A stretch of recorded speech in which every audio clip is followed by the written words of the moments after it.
I reunited with Don Hung and unexpectedly made contact with Screwlum.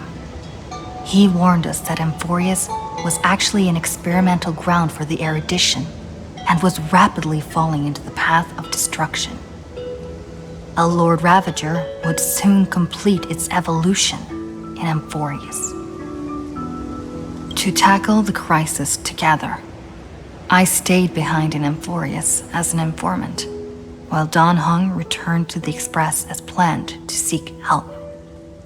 On top of that, Screwlum informed us that March 7th had also been drawn into Amphorius earlier. However, the current priority was the Era Nova. I quickly arrived at the Vortex of Genesis and met with Finan. The Era Nova ritual was supposed to proceed smoothly under the guidance of Lycus, but the appearance of the Flame Reaver once again left the fate of the world hanging in the balance. We struck down the enemy's mask, only to discover that his face was identical to Finan's. When his body was pierced by the ceremonial blade, a flood of memories surged forth, revealing the truth about Finan, the Flame Reaver, and Amphorius. It turned out that all of us were trapped in the eternal recurrences created by Finan and Cyrene. And the Flame Reaver was Finan himself, who had burned out after bearing countless core flames. Their goal was simple: to oppose the Aeon and rewrite the world's doomed fate of destruction.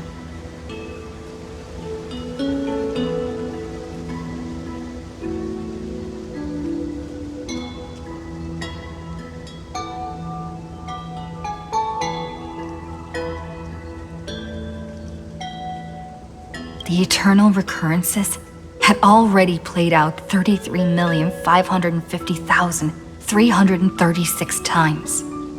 In this final cycle, I promised Finan to take on the title of Deliverer and save the world in his stead, while he would fulfill the wishes of the countless versions of himself.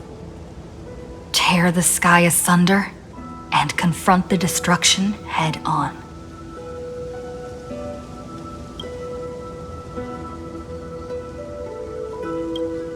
Thus, with Finan's help, time in Amphorius reset once more. But I became lost in the chaotic flow of time.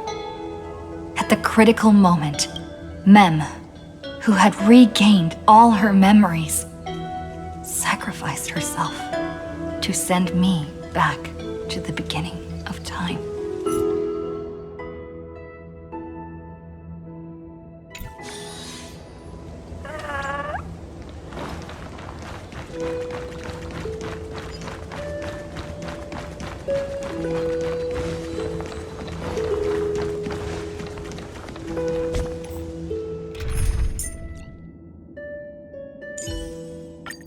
Teetering on the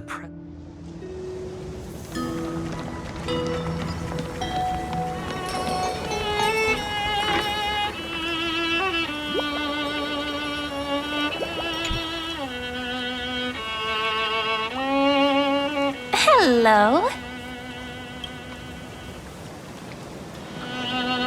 Your surprised expression is just like what the memories recorded.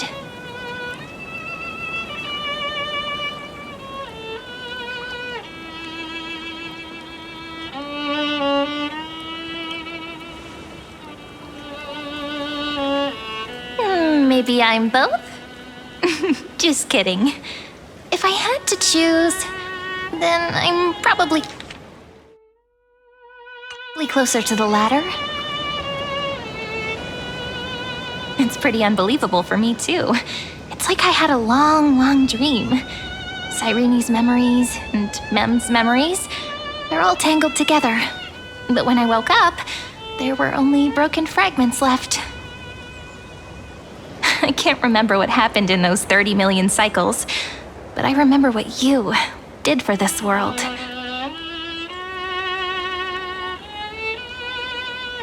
Like, didn't you wish for me to turn into a pretty girl back at the Grove?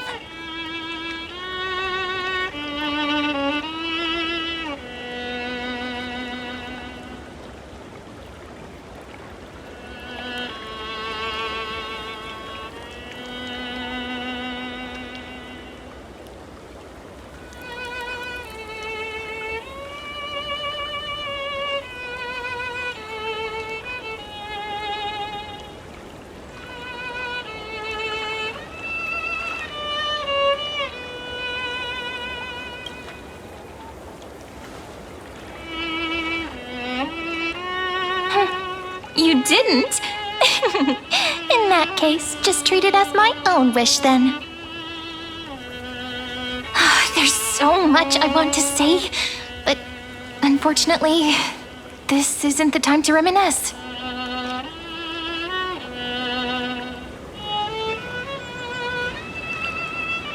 With the memories of the previous flame chase still intact, we've returned to this place at the beginning of time, so we can carry out our promise to Finan.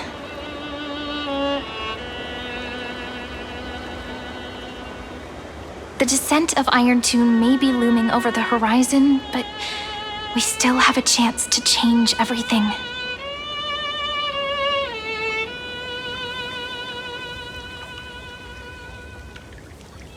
Ide Silicii is so quiet. In Cyrene's memories, she always sits alone by the lake, gently swaying on the swing, like she's waiting for someone.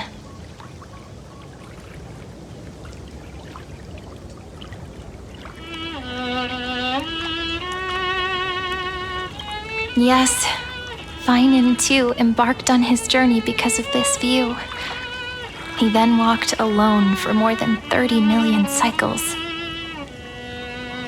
Thankfully, you arrived during his long wait, friend.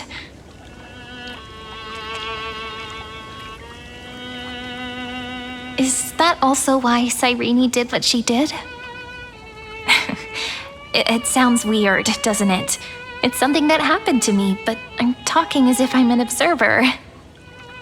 But that's just what those memories are like. Vague and unclear, as if encased in thick ice. The only things I remember are the days I spent with you. Emphorius will fall into an ending of destruction after the next Era Nova. But those stories went out of fashion ages ago. In a proper romantic epic, the hero's supposed to foil the villain's plot, right?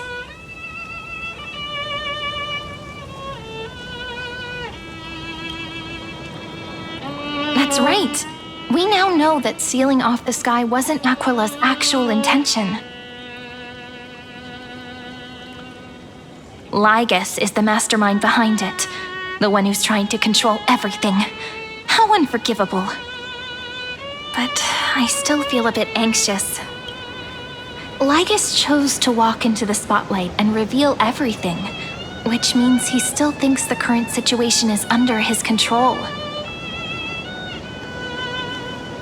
Maybe he still has an ace up his sleeve. Think about it. Even the name Lycurgus is a fake one. We have no idea who or what he really is. Which means it's probably time to borrow that treasure you're carrying, friend.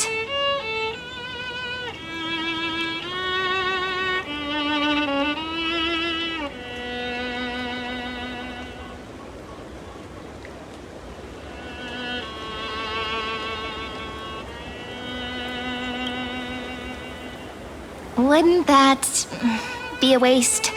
Dan Heng specifically said not to let you use that power. Please don't take that risk.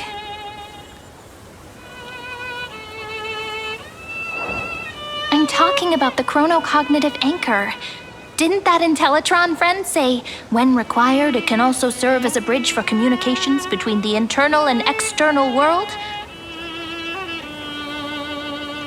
Ide Silicii is a little village enclosed by time. We might be able to contact the outside world from here. Why don't we give it a try? we should at least tell our friends from beyond the sky that you're still in one piece. Firstly, we need to find a well-hidden spot.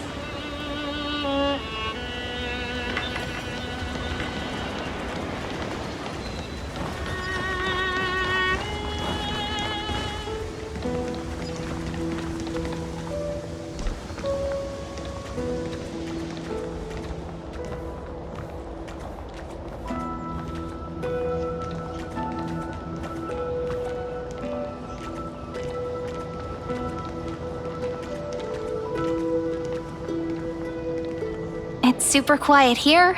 Sounds can't get in or out. Back in Cyrene's memories, this room was her secret base. No one noticed her practicing Orynyx's prayer here, or trying to speak with the gods in secret. But today's different, isn't it? We aren't trying to contact unreachable gods, but humans from other worlds. Real people. I'm prepared to witness that miracle, friend. The way Cyrene talks is so similar to Mem.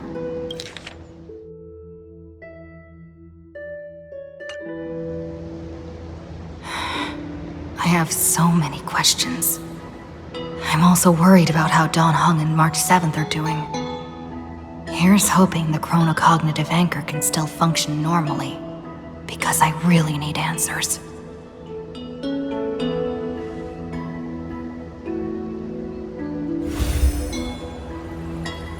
Signal strength, 14.8%. Dialogue window, 16 minutes 22 seconds. Prerequisite, no external interferences. We are very glad to learn that you're safe.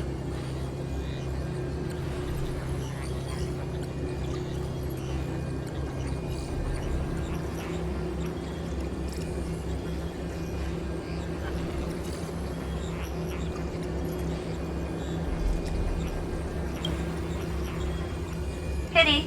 Now's not the time to celebrate. Having two geniuses standing here means you are in big, big trouble. Listen up, little one. The Destruction's eyes are gazing upon this place. No, I'm not joking, and no, it's not Droidhead. It's the real Nanook. Time is running out, so I'll explain in terms you understand. This world, Amphorius, is in fact a testing ground, where the Lord Ravager, Iron Tomb, evolves through self-extrapolation. Hiding in this segmentum, unknown to other life forms, it has endlessly repeated the process of Era Nova, seeking a solution that could obliterate the erudition.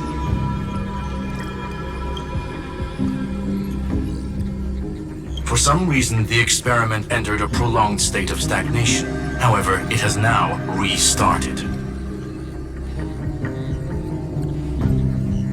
Prediction. If effective intervention is not performed, Iron Tomb will complete its self-coronation in 14 system hours and initiate its plan to destroy the entire path of erudition.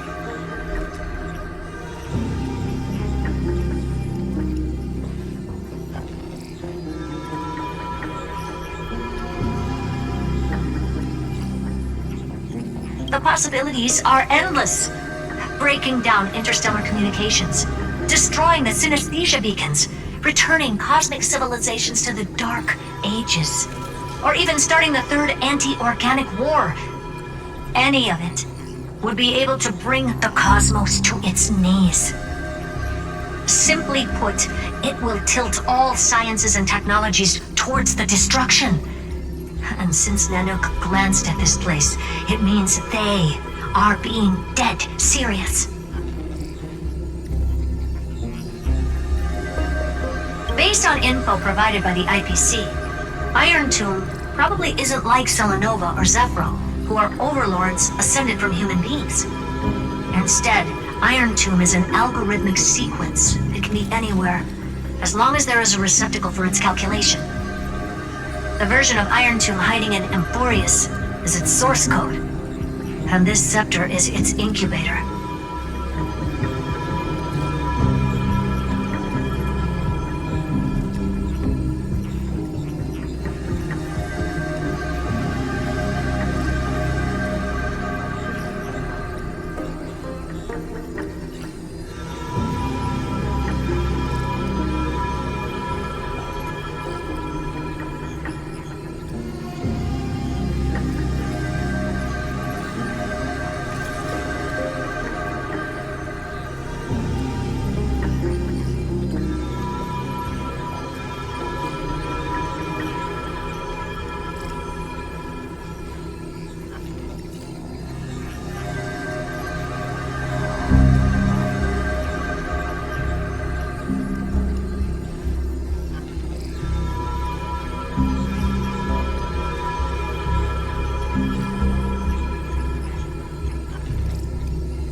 Yep.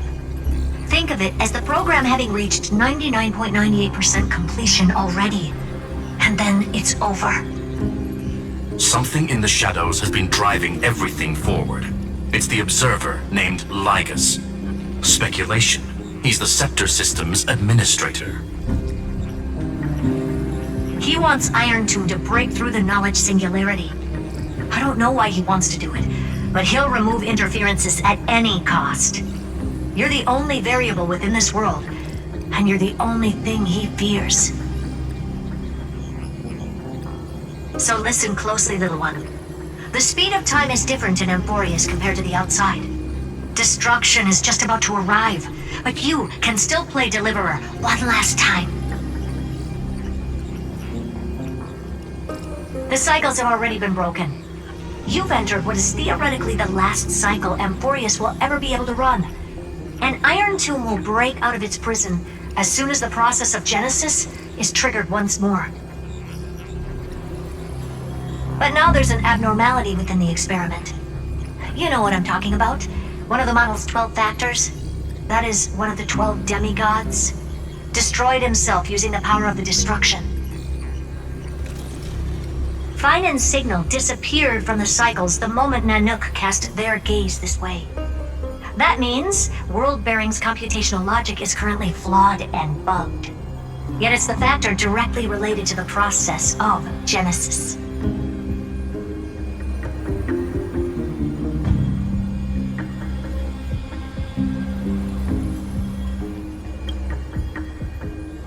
That old Intellitron will definitely do all he can to debug this error. So you have to take this chance to claim Kepfali's core flame. But don't let him have his way. The key to suppressing Iron Tomb lies in whether he can rewrite the purpose of Era Nova. There's one more preparation we must make. Lygus's behavior has been quite abnormal. He's never interfered in the actions of Titans or the demigods throughout the whole experiment.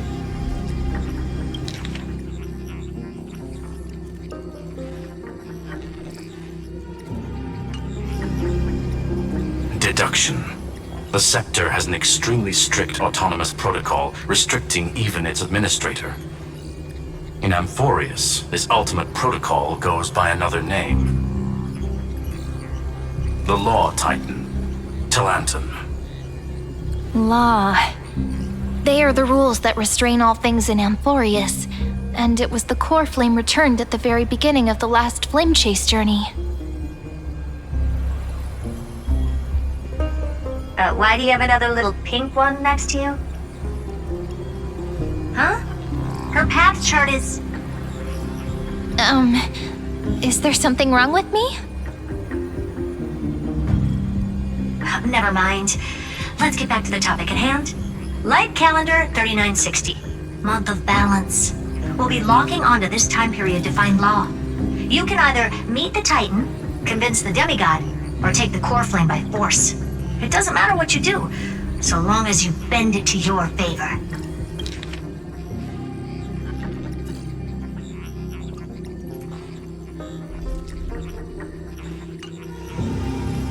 We still haven't figured out how you and Don Hung got inside this world, so influencing protocol is currently our best way to stop Lygus, or to call for more reinforcements into this fight. Once you've got Law in your hands, we'll discuss our next steps.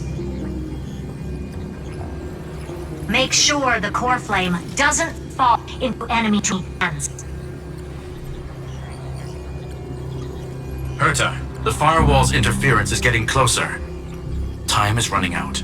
Please ask any questions you still have as soon as possible.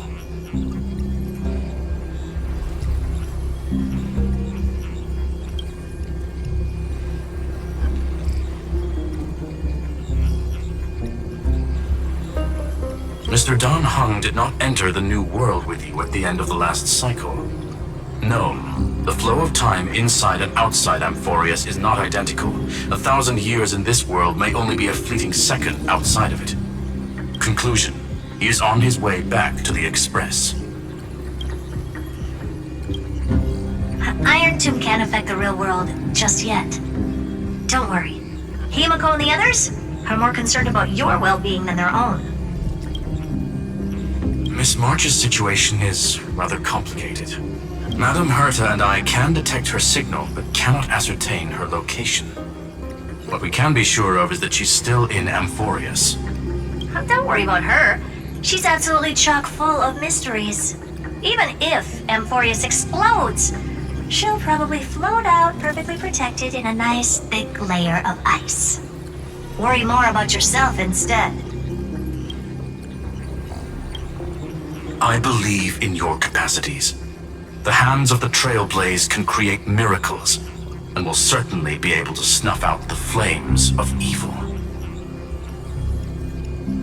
I'm not going to give any motivational speeches. I just hope you bring good news the next time we meet, little one.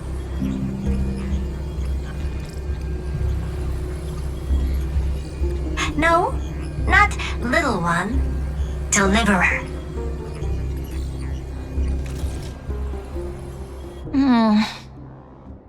Those two geniuses certainly have memorable personalities.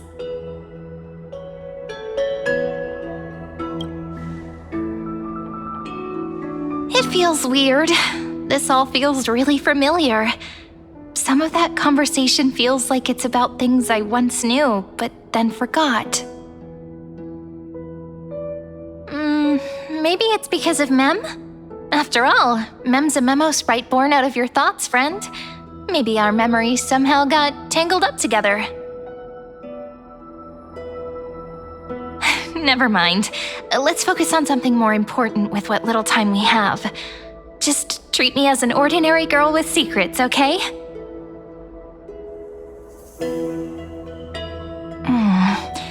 Light calendar 3960. I remember that Talantin had already fallen by then, and the Chrysos heir who inherited that core flame is named Saridra. That's what's recorded in history, and the period we'll be heading to. We'll need to find Law and stop Lygus.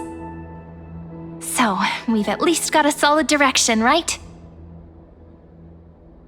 Can you give me a little bit of time before we go? I want to pack some stuff. There's so much more I need to take care of in this form, and I'm still getting used to it.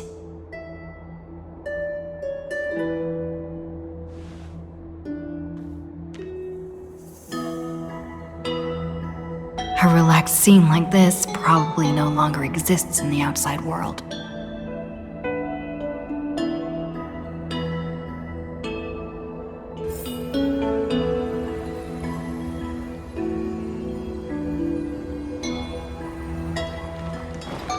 This is important, and that's also important.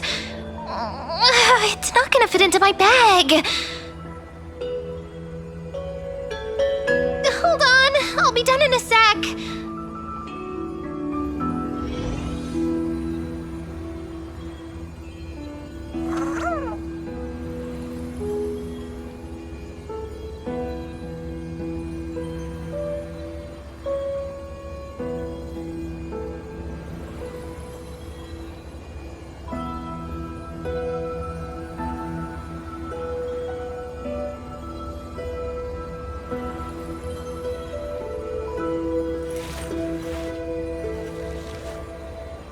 So this was my childhood dream, huh?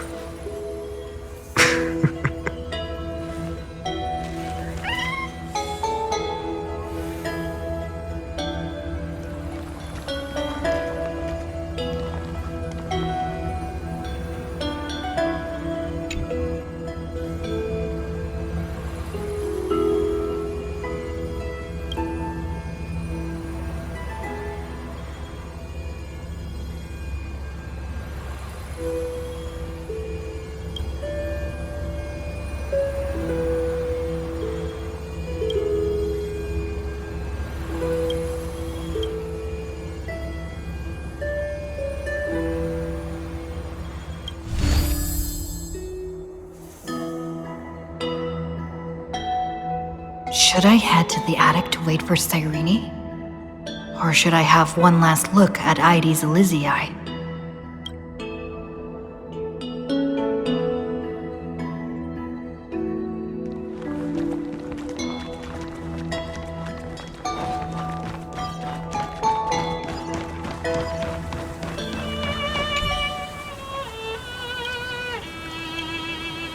Soft and snuggy baby seal, splishing and splashing about. All chubby and pudgy. They're just too cute.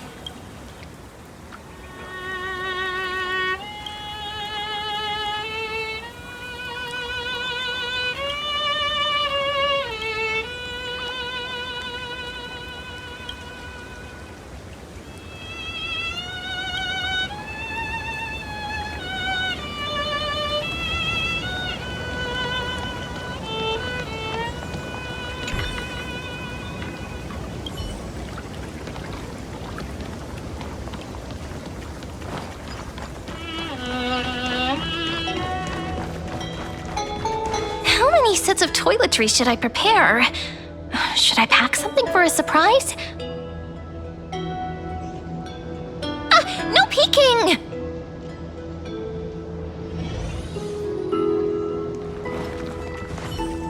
Friend, you're too curious. I'll show it to you once I'm done, okay?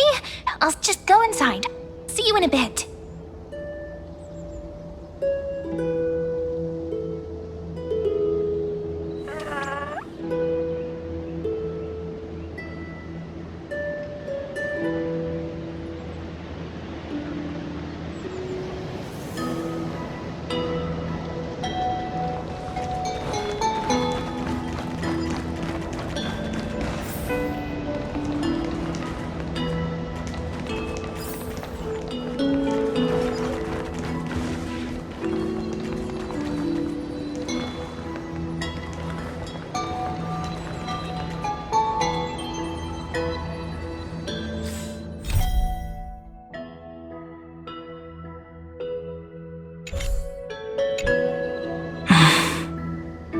This village is where Finan's life started.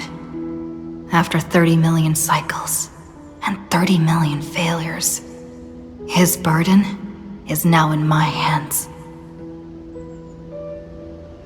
He said I will take over the responsibilities of world-bearing. But what does that mean? Becoming the new Kefali? Or forging a completely new path?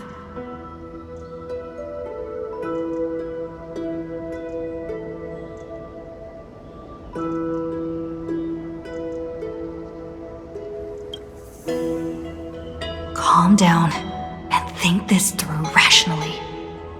This is gonna be a very difficult campaign. We can't lose Kefali's core flame. And we also need to find either Talantin or their demigod, then convince them to join us in the fight against the destruction. But there are so many unknowns. We don't know what Lygus might be doing, and we'll have to face Iron Tomb after dealing with him. There's also Cyrene. What exactly is she? There's so many questions. I'll have to take it one step at a time. But I must make each move very carefully, because every decision can potentially impact the end. Herta and Screwlum's help might be crucial. Thinking hard over there? I finished packing. I decided to just bring these few things in the end. See? There's a journal, a quill pen, and the ceremonial blade of the Priests of Time. Holding it calms me down for some reason. The scent of the black tide is now calm. Finan must still be fighting them in some way. This will be Amphorius's final flame chase journey, but it won't be the end of us. It'll be the beginning. Friend, are you ready to become a hero?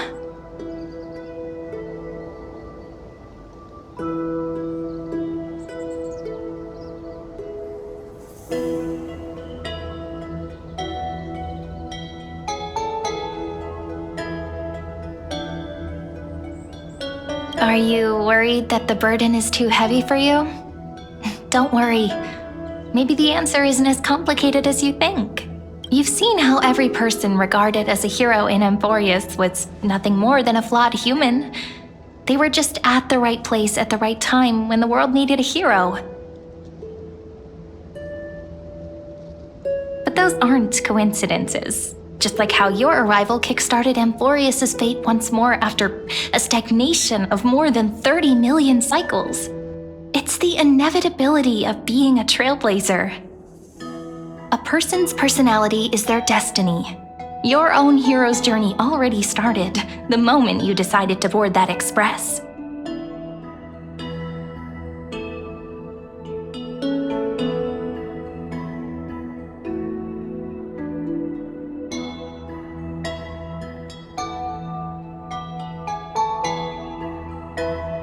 Just treat me like any other friend you have.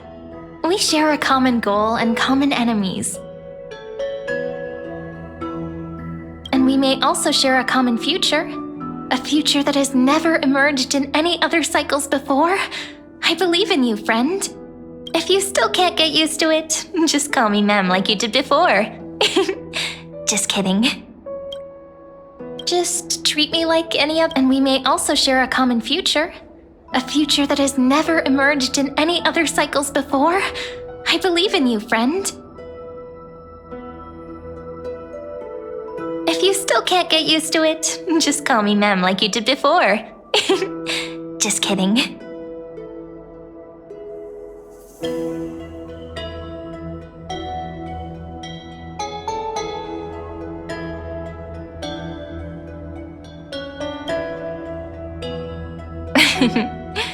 Stand with me?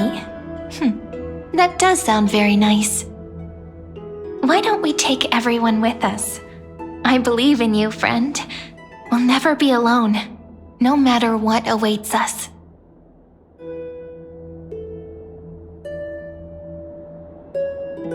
In other words, since you've already saved so many worlds, friend, you should be used to being called a hero by now. Maybe you can tell me those stories as we travel. That way they can become our shared memories too.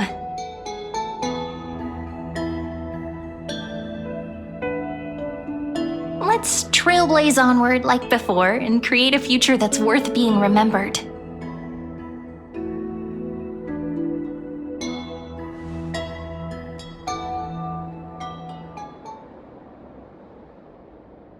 It seems you two are prepared to head out. Then you should indeed treasure the view before you. For you do not have much time left to enjoy such solitary delights.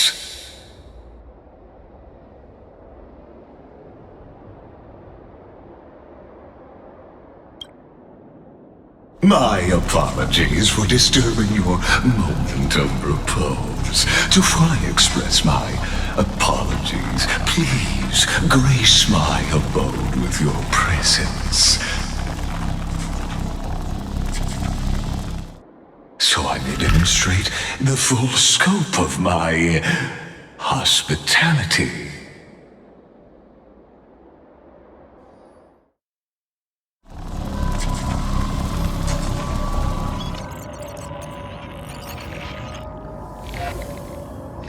What is this place?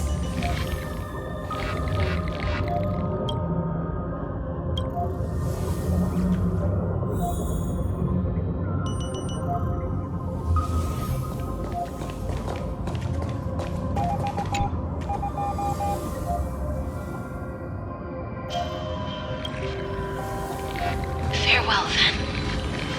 May we reunite in the new world.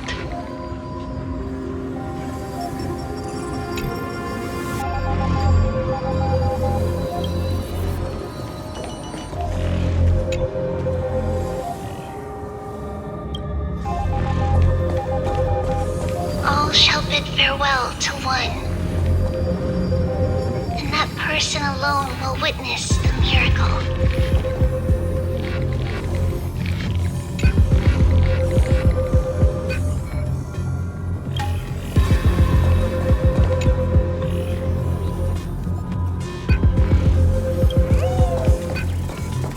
The light of the Dawn device never fades. Kephal's protection has no end.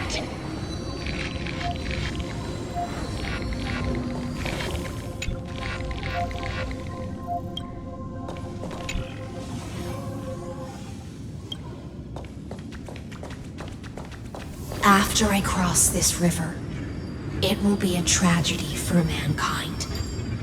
But if I do not cross, then it will be the end of me.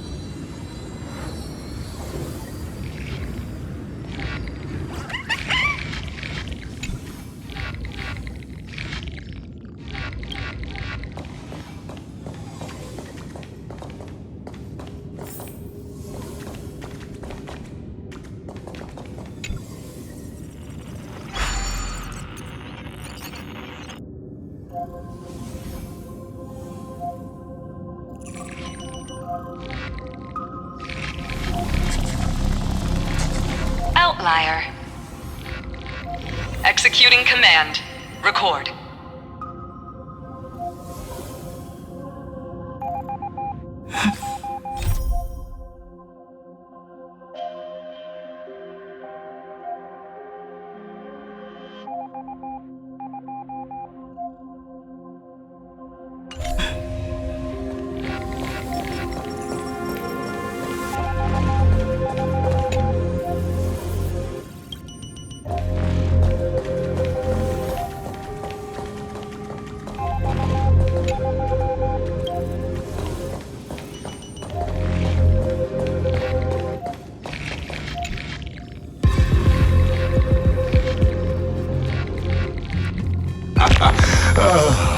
Did that startle you?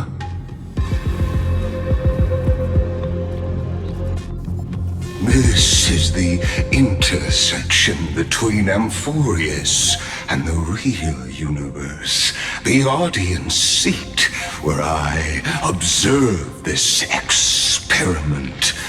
You can also call this location the Exomyth. What you see is the true form of the eternal land and the 12 demigods after they've shed their disguise of legends. Doesn't it look marvelous? Amphorius is like a microcosm of the cosmos. People love to portray the romance of the starry skies, but their tales often forget a different and far more truthful type of universe. The moment ancient Antikytherians sketched geometric shapes on the sandy beach and recorded the first numerals and symbols on parchment, the universe turned into a silent equation flowing under the pen of these relentless decoders. Erudition. It was once the mother tongue of the Creator, the pen of divinity, and the first lyrical verse ever written by free will.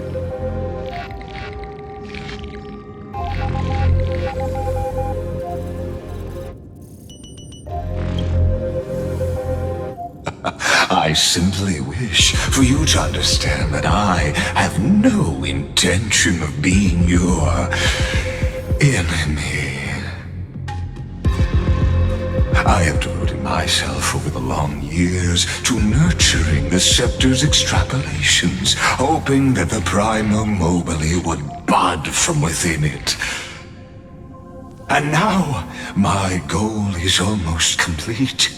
Nikos 496 had exceeded the intelligence singularity through his rage, and though he still retains his obsessive defiance and managed to suppress the black tide of this cycle, it's a matter of time before his will crumbles to dust.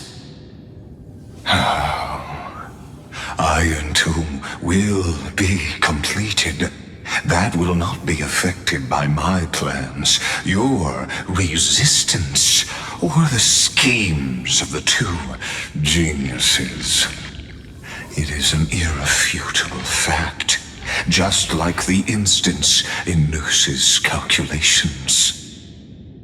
In other words, as long as you are willing to stop interfering and let the final Aeronova carry out its natural course, I'll guarantee the safety of all Nameless and ensure you return unscathed.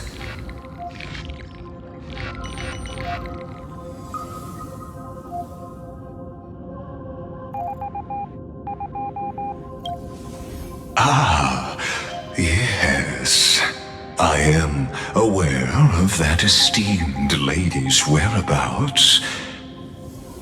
Her real identity is quite astounding.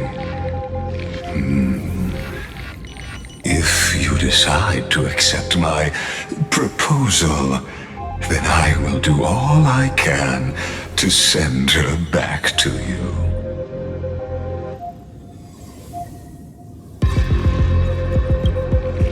You've always had a choice, my lady.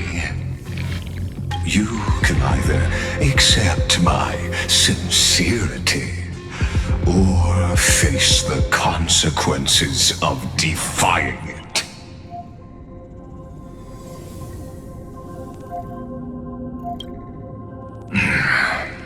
They've always been the product of the experiment, so naturally, they will perish when the experiment ends. That outcome was predetermined long ago, so I will not embellish such a regrettable conclusion.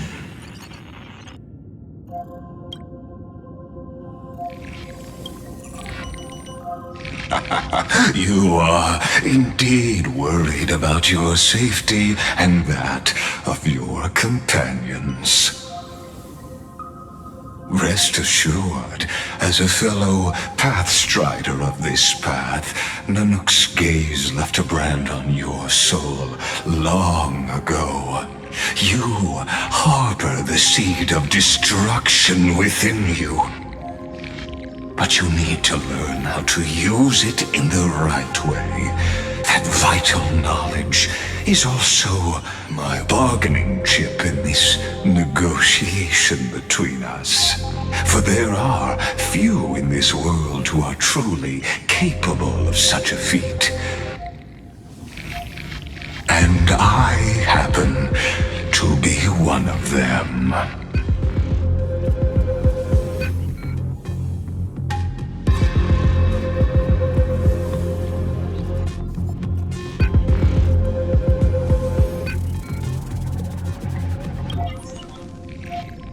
This matter is of grave importance, so please do not make your decision lightly. After all, the choice before you bears a 1 in 3 chance of elevating you to an unparalleled existence among the stars.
ruling over is not exactly the same as unparalleled.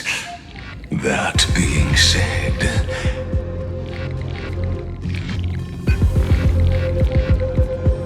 I now see the full scope of the determination in your words. You may now continue your travels.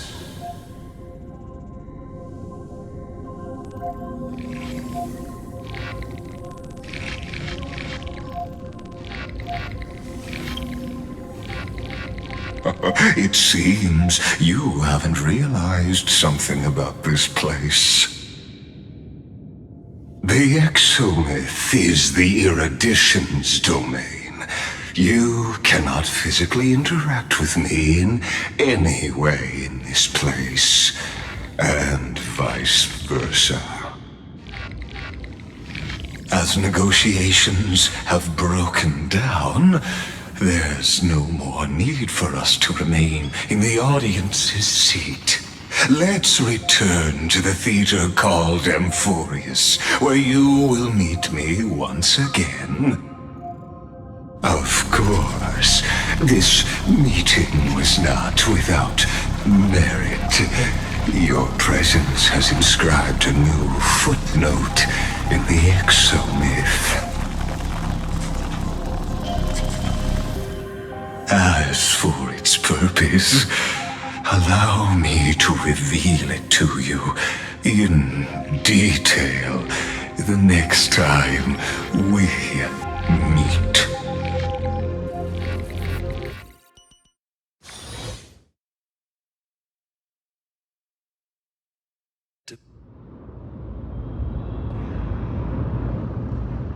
"100 years ago, the flames of war consumed Akama. The Outland forces broke through the dawn.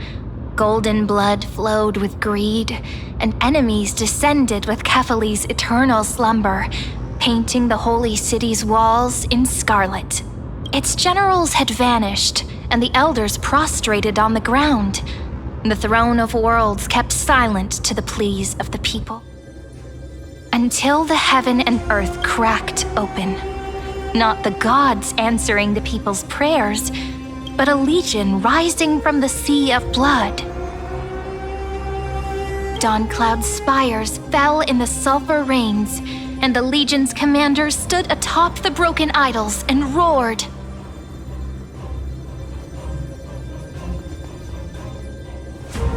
Compatriots, no more kneeling! Not to brutal tyrants, and not to dying gods. Those rebels have twisted the prophecy and ignited the flames of war in order to stoke fear in your hearts. A Chrysos heir she stood, divine blood soaked into the earth, quelling the flames beneath her feet. Their golden blood wrote of a tragic fate. Mine shall overturn it! Her crown burned bright, outshining the fires consuming the entire city. She raised her scepter high, and the people gazed in the direction she pointed. My blood flows in you now. Heroic compatriots, follow me, and we'll seize the reins of fate. Drive the enemy from Kefali's dawn. Smother their flames with their own dead. Win glory. Win peace! Let history sing your deeds! The first to dance was a maiden following closely behind, weaving through the carnage like a fish in the sea. The people, full of wrath, surged with her, forming a colossal wave, and the enemy hordes, drained of life, vanished into nothing. Onward! To Marmorial Palace! To Dawncloud's heights! Announce to all the wicked and cowardly! Announce to this stagnant age! We are the rising tide!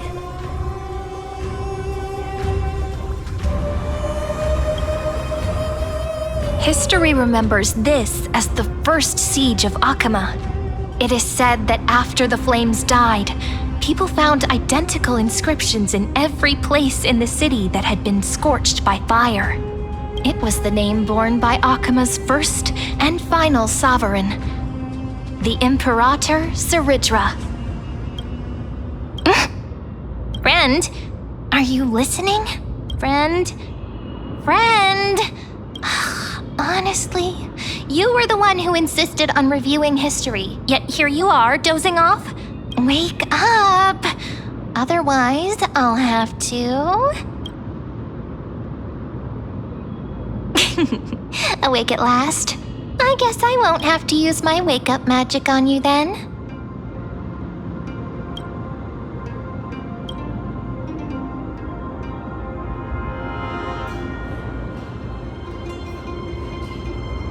What are you murmuring? Still lost in the past?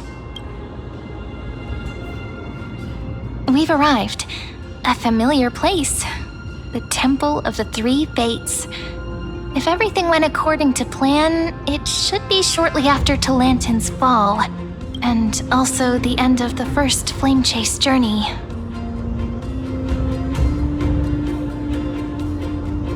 Perfect timing, actually. The first Flame Chase ended with the Trial of Law. We must find the demigod and gain her trust before the core flame is restored. It'll be tricky, so let's pick up our pace. To Akama first. We can learn more from the crowds there. Tyrant! You and your butchers are not welcome here. Get out! Hold your tongue! Conspiring with Kremnos and plotting rebellion are crimes punishable by death. There are multiple voices, and things seem tense. Let's not get caught up in any trouble. Why don't we find a place to hide and observe from the shadows?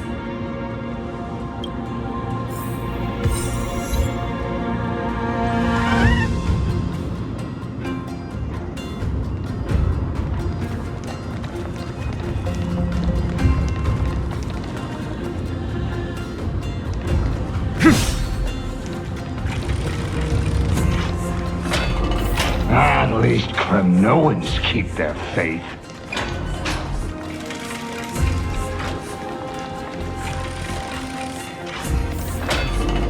Wait, isn't that...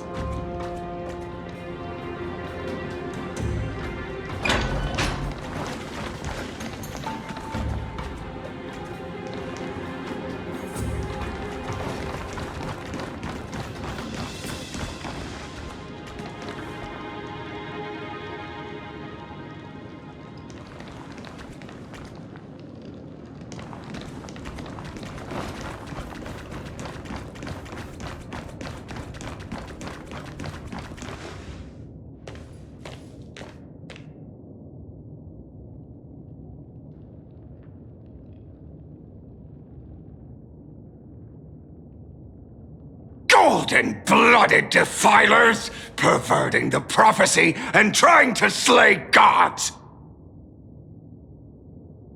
Stars beyond the sky? Gods who created the Titans?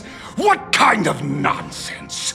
Look at this broken world and see what your atrocious acts have done! What? Did he just mention the stars beyond the sky? How is that possible? You impudent! Ducks for Goris. We're here to welcome the deliverer from beyond the sky. Stand down. Heretic! No one but the great Talantin can deliver this world from misery!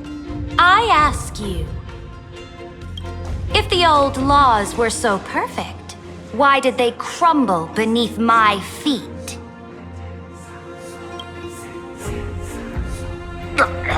You...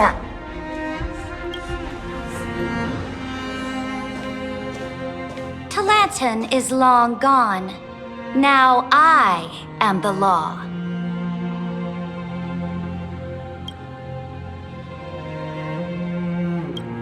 Challenge me, or submit to my judgment.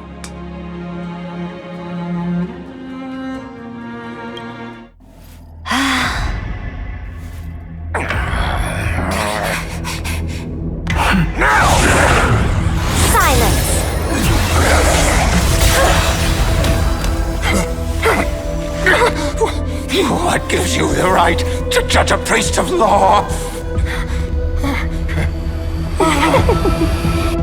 That's because I came, I saw, I conquered.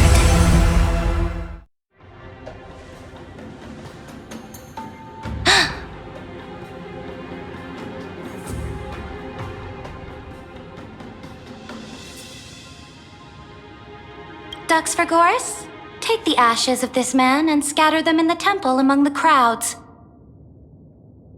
Tell them that the High Priest attempted to take away the rights granted to the people by the Imperator. Thus, he met his fate. Yes, Imperator! Now, these two accidental guests. Dux Gladiorum, if you please. As you command.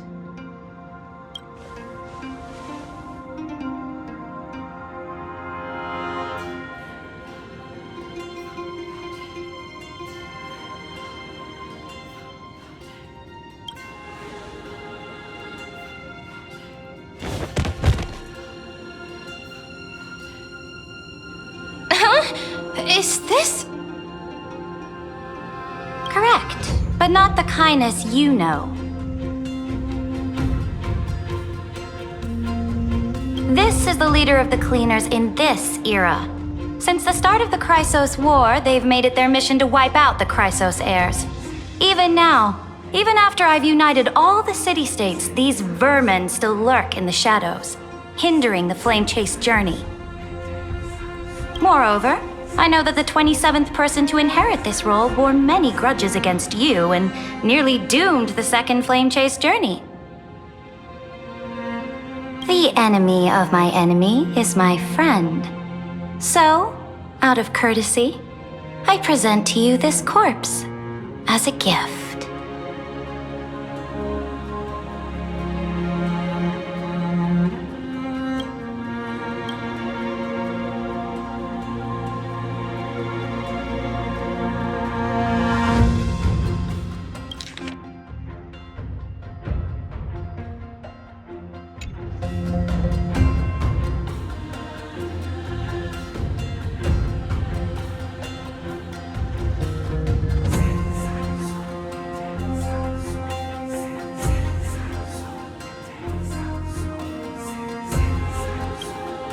Careful.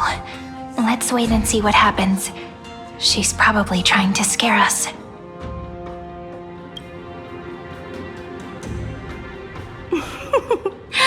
For the sake of order, I am known by many titles.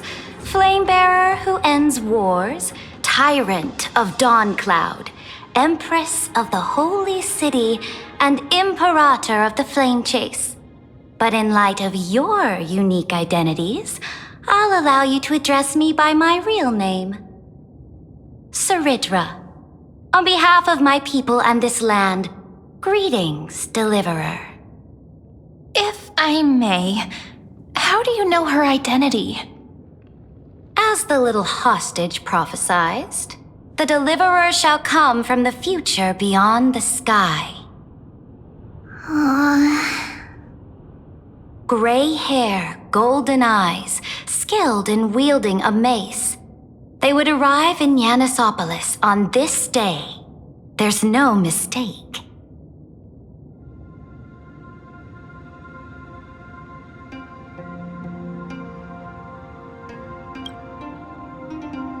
Your orders, Imperator. We return triumphant. Send an urgent message to all delegates. The meeting of the Flame Chase Alliance will convene early.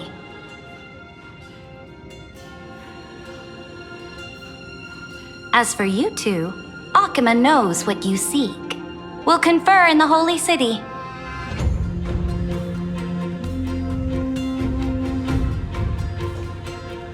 Doubtless you have many questions, but save them for later. Please follow us. This is not what I expected at all. The demigod we needed to find was just waiting for us, and she knows of things beyond the sky, even eons.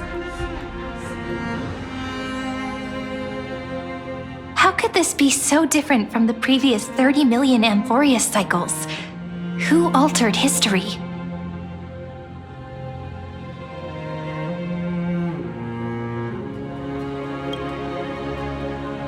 I wish, but other possibilities remain. The currents of time have become twisted. Regardless of who caused this, that Imperator came prepared. We're the ones at a disadvantage now.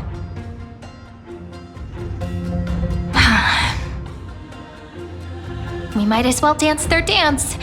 Let's go with them to the Holy City. We've received the Imperator's favor because of your unique background. As a result, the people of Akama will certainly respect you more. Just put that to good use, and add a bit of your experience and charm. Should be easier than last time, right? If we figure out what happened in this cycle, we'll be able to turn things back in our favor.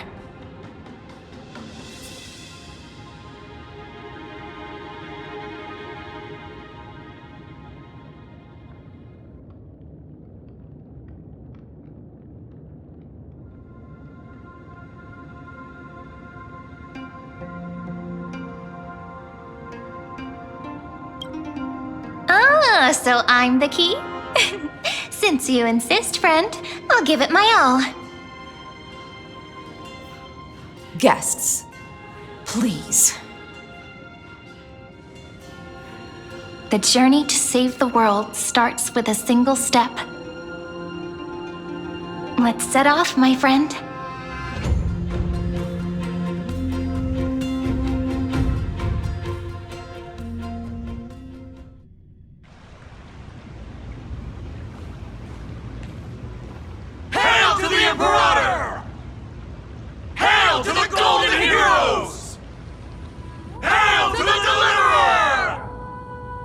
Told you, you're the headline act. All this spectacle is for you.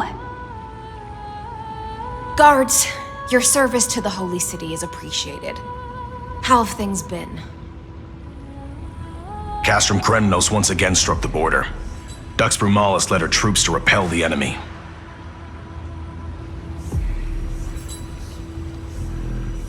The agitators against the Flame Chase are still active in the city. They smashed the shops around Memorial Market. But the garrison already arrested the culprits, and now they await interrogation.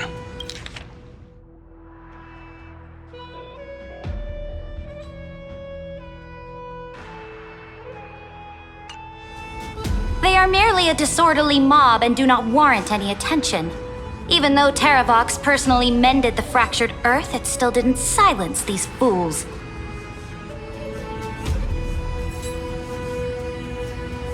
Guests from beyond the sky, worry not about these trivial matters. Dux Gladiorum will take you somewhere to settle down for now.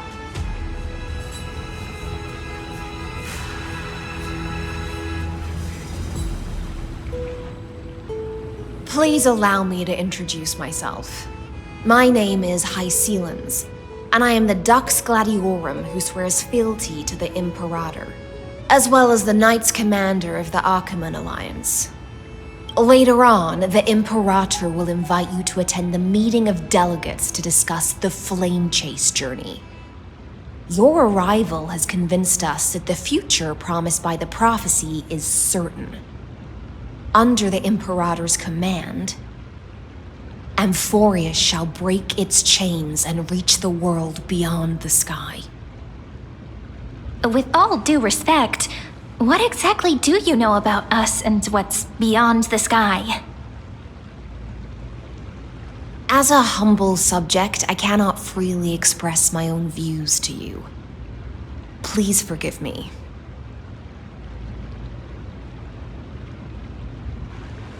I knew it wouldn't be that easy. Time waits for no one. Please come with me and rest now before the meeting later.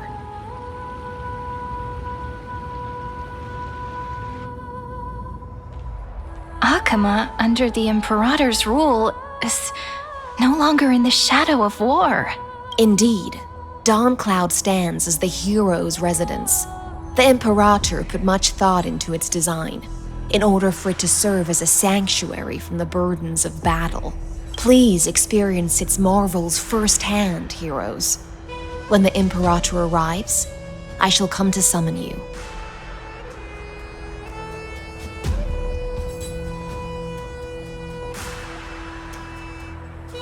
Hystealans. No wonder she's the Knight's commander.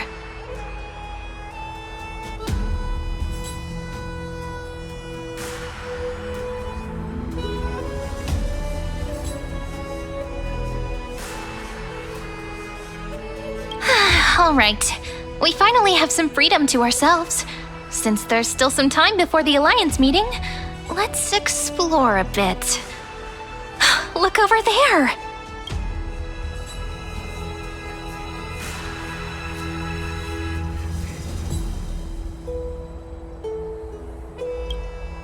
Not the ones you're familiar with. But the hearts of heroes stay the same in every cycle, never changing.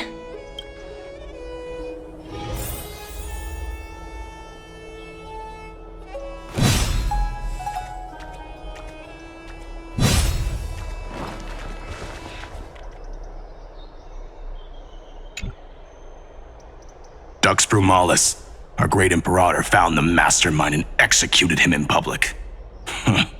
Seeing that scoundrel burn to nothing should deter these miscreants from being so brazen again.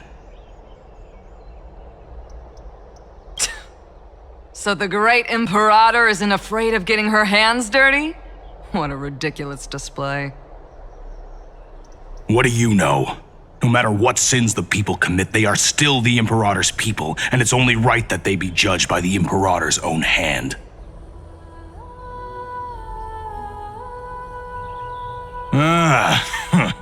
Our distinguished trespassing guests.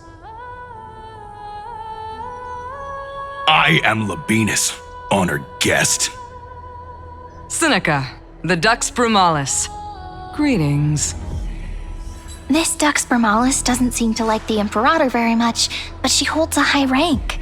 And Dux Frigoris' speech seems self-contradictory. Let me see what I can get out of them. I'm Cyrene of Ida Silicii. This is the Deliverer Beyond the Sky. We're new here and wanted to ask you, does this city host any other visitors from beyond the sky? We're looking for our dear companions.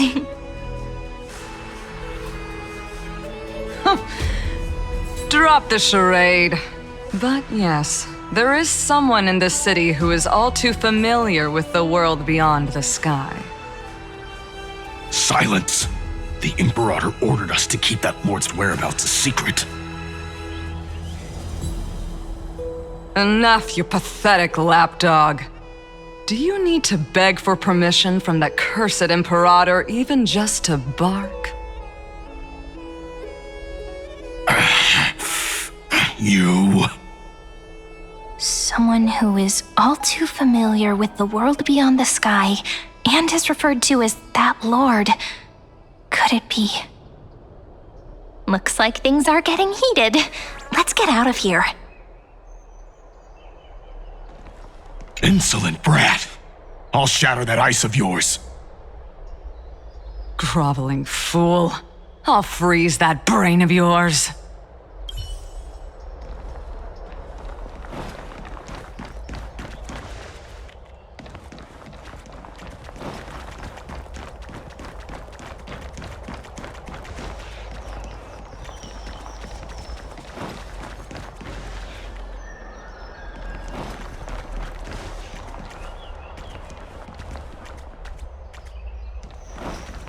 Since there's still some time, let's get to know our new friends here.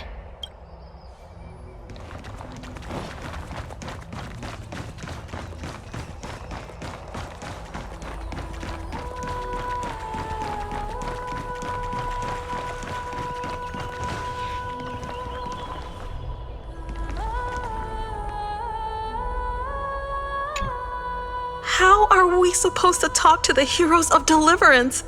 What if they're really intimidating? Virginia, don't be so nervous. Once they hear your poetry... Ah, heroes, you're already here. Greetings. I am Apollonius, the Dux Helcolithus, one of the 5 sages of the Grove of Epiphany, advisor to the Flame Chase army. This is Virginia of Castrum Kremnos, the Dux Carminum and imperial scribe of the great Imperator. Hello.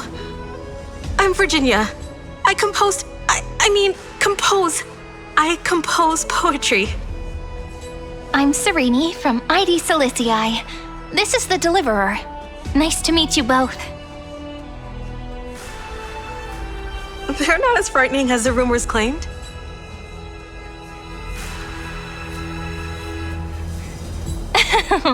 This is our first time in the Imperator's realm.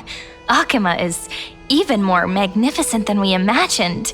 If you all weren't here to look after us, we'd be completely lost and confused. The Akima you imagined is long gone. Under the Imperator, this city has been reborn as the capital of the world. Bask in her free-spirited winds. For anyone who fulfills their duties to the Imperator, these winds shall forever remain at their service. But what if... Those who are loyal do not need to consider the consequences of betrayal. But if you're curious, why not head to the lake and take a look? Those elders who lie at the bottom of the lake are the best example of what happens when you disobey the Imperator. The elders of this cycle were all... Looks like that priest who was sentenced to death wasn't an isolated case.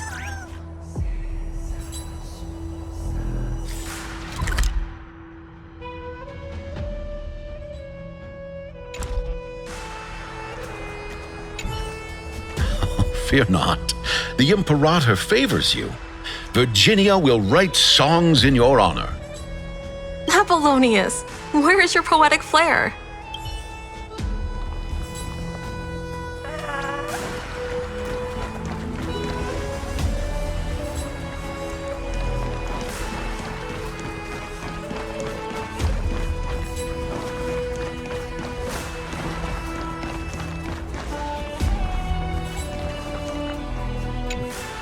Aggie, you're still so listless today.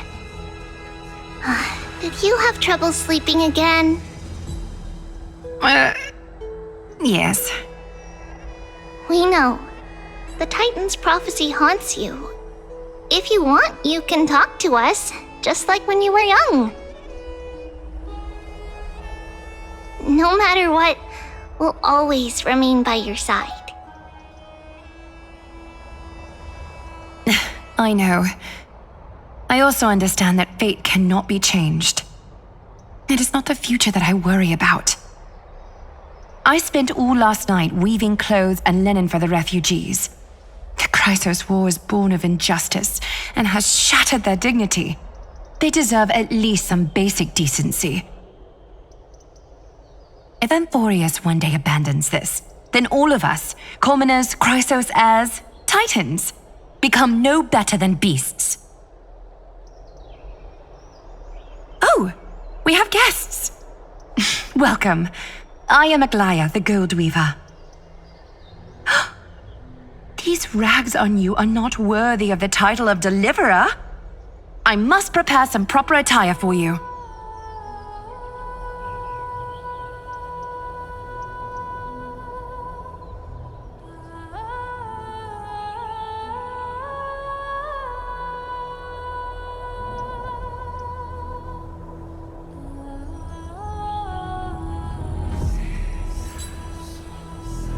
First time?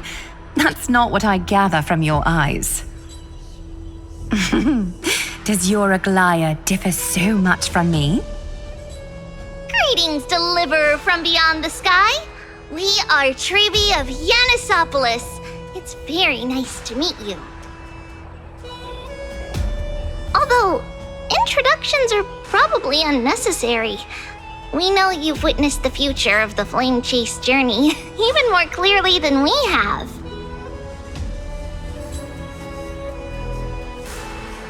Witness the future of the Flame Chase journey? The prophecy also told you about that? Indeed, Orynyx reshaped Amphorius through the prophecy.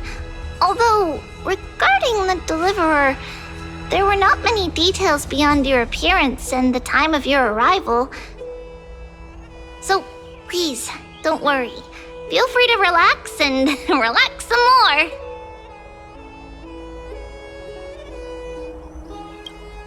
Kephali issued prophecies too, but it was Orynyx who told mankind that the Deliverer from beyond the sky would descend upon Amphorius. More crucially, they revealed a future entirely different from the Aranova. Though we still must challenge the gods, in the Time Titan's prophecy, this path leads not to a new world, but to the true starry skies.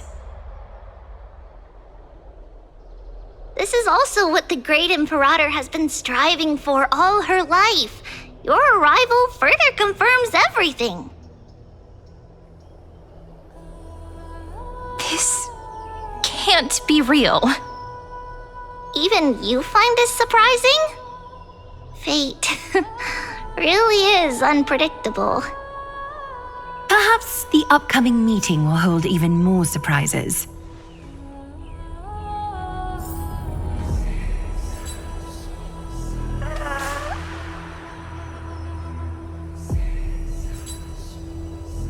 The one from beyond the sky has arrived, and destiny continues to be fulfilled. The trial of romance is also close at hand. Please, don't worry. We'll sing you a lullaby.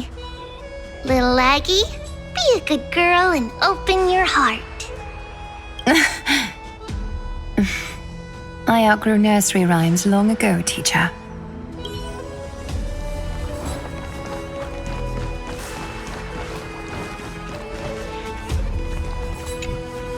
Little fish from beyond the sky. Did you rest well? The Imperator and the delegates are about to arrive. If you are ready, please follow me to the meeting.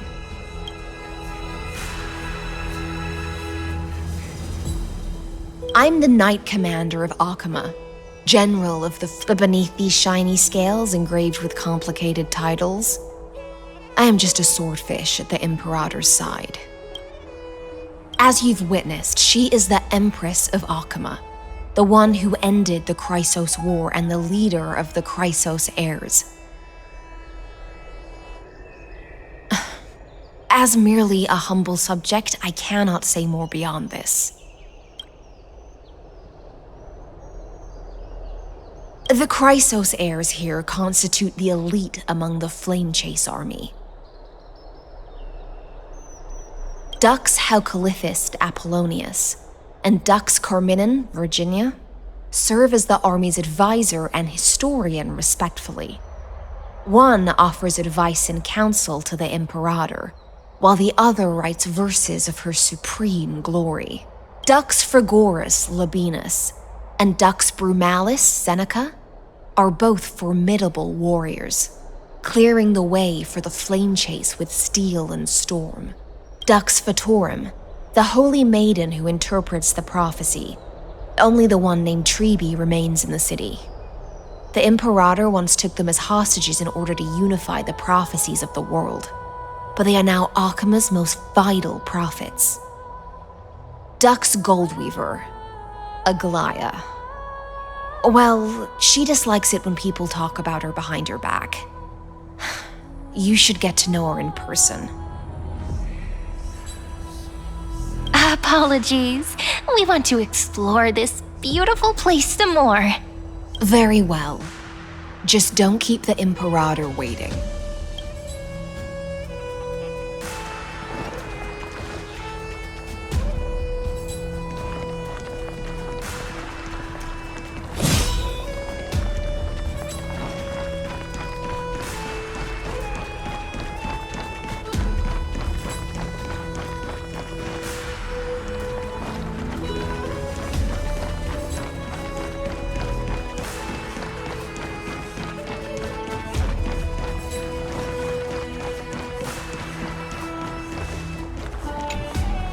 Little fish from beyond. The Imperator and the delegates. Then come. The Imperator reserved seats for you. I'm starting to feel a bit nervous about the meeting. Since Sir Ridra is presiding over the meeting, it'll be a good opportunity to learn about the law's inclinations in the current era. Let's keep our ears open, okay?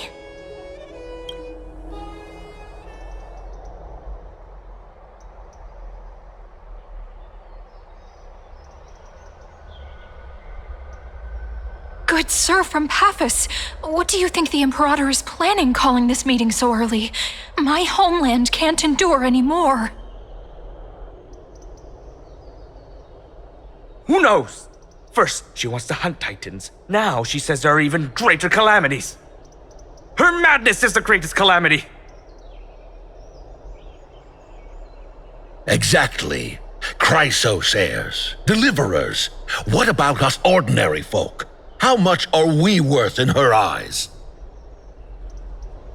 Things feel pretty tense here. The history books said that the Imperator aimed 3 cannons at Dawncloud to make all the delegates obey her. Will history repeat itself in this cycle?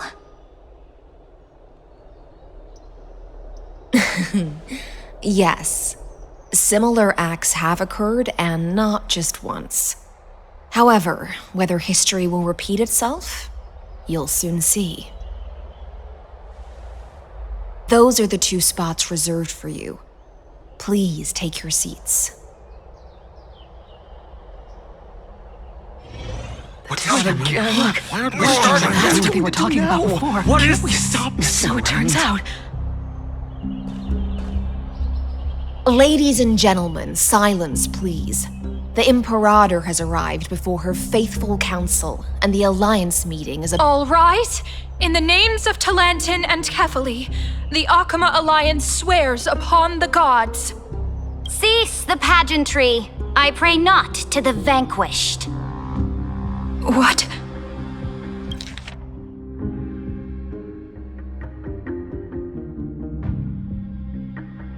Kefali, of course, needs no further explanation. As for the law, at the entry hour 2 days past, a scout should have brought news of the conquest to all of you. Unfortunately, guards found his corpse among the rocks not far from the city. Moreover, the poor soul was buried with a Paphos curved blade. It pains me to imagine what agonies this loyal warrior endured before his death. Delegate from Paphos, do you have any insights?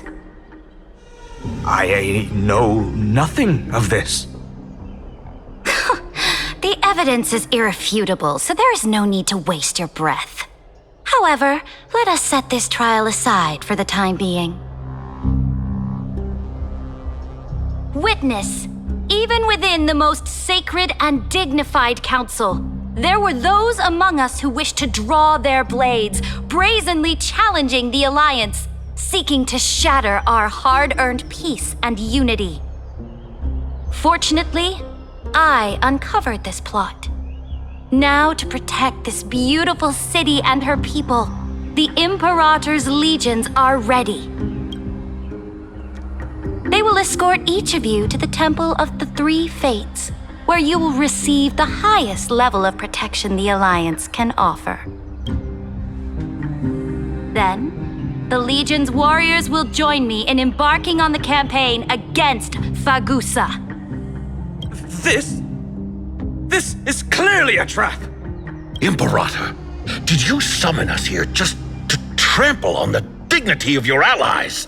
This is not enough! What we do? Things are starting to get pretty intense. Comrades, you've all seen her true face now. According to the ancient laws of Akama, only with the consent of 2/3 of the elders can the legions carry out the commander's orders. The ancient laws. Didn't you destroy them long ago? You defected during the first siege of Akama, voted unanimously in favor of the Council of Elders restructuring, And just yesterday, you desecrated them with a blood-stained blade. The decaying old laws fell with Talanton and are no longer deserving of respect. But if you still insist on proclaiming yourselves defenders of the law, then be silent and offer up the highest respect to this core flame in my hand. That really is the core flame of law in her hand. Since there are no objections, then the original agenda of this meeting, the campaign against Vagusa, is hereby passed. The Flame Chase Army's hunt for the Ocean Titan begins today. In order to prepare for war, all allied city-states must surrender command of their militaries and pay all war taxes by the end of the month of Evernight. At this moment, I would also like to introduce to everyone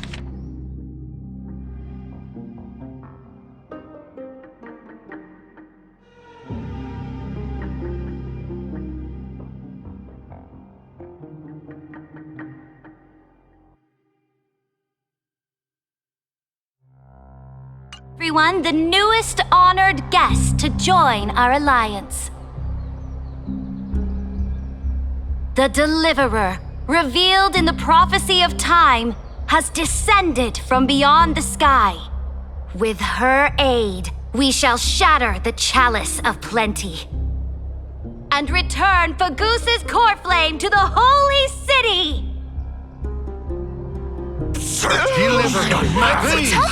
Stand this! Absurd. Simply absurd. A deliverer from beyond the sky. This is just like that prophecy about slaying gods. It's a lie you've used to grow your power. Ladon has already sacrificed countless soldiers, and now you want me to send even more of my brothers and sisters to be used and discarded by a tyrant?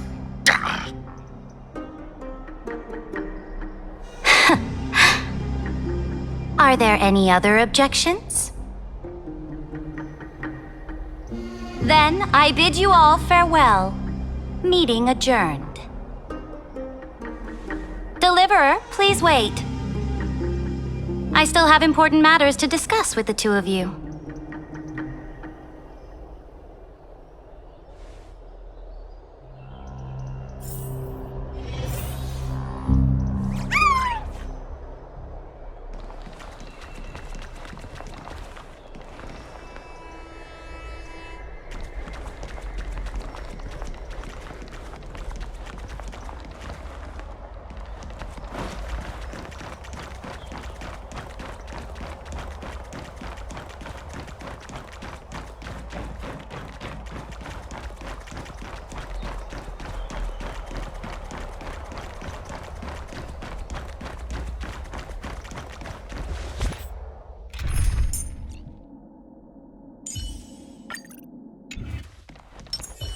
Let's save some time.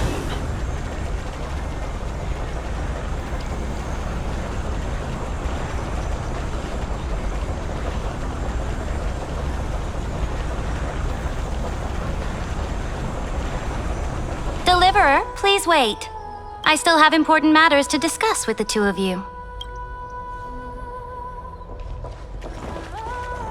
Let's save some time.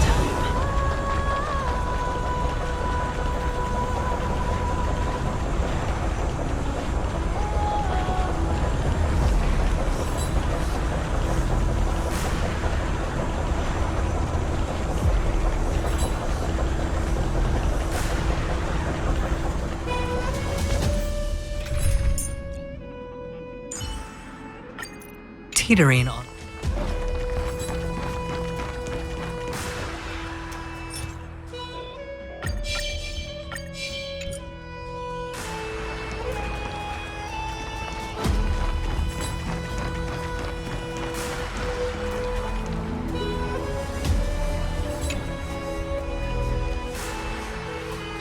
I apologize for that farce of a meeting. It must be tiring dealing with so many people every day, Great Imperator. Tiring? You're You're mistaken. Moving chess pieces, placing wagers. This game of strategy adds a dash of color to our heavy fates, much like how rule and conquest are always accompanied by sacrifice. Is the war with the Titans also part of that sacrifice? After I glimpse the secrets of this world, no, the secrets beyond the sky, the divine authority of Amphorius no longer held any significance. Let me ask you, Deliverer, is it true that beyond Amphorius' sky, there are magnificent deities called eons?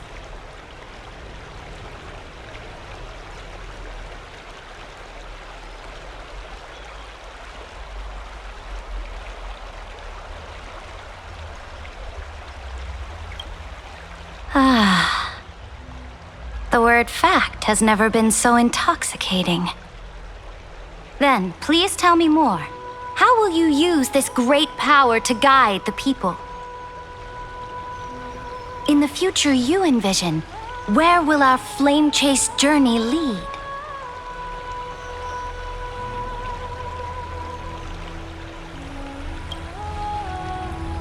Oh? What you require now is the power of law? Exactly! Just as the prophecy foretold, she is your deliverer from beyond the sky, and she also has reliable allies. If they can intervene in Amphorius' laws, we may have a chance to alter this world's impending fate and reverse its destined end.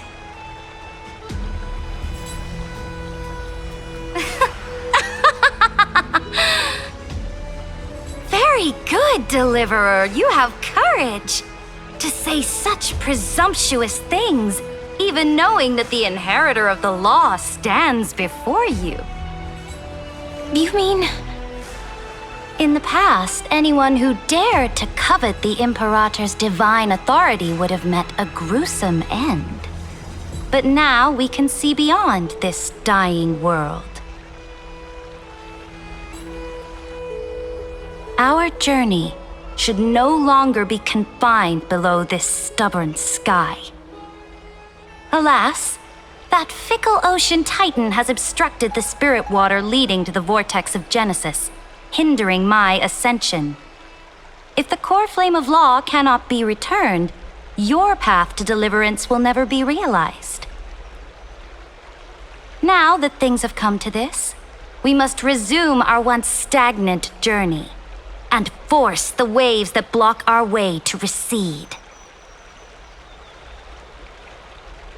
So, you agreed to cooperate with us? Cooperate? Forgive me, but I never cooperate with anyone. Though I will permit you to join me as subjects, and together we will forge the most perfect law.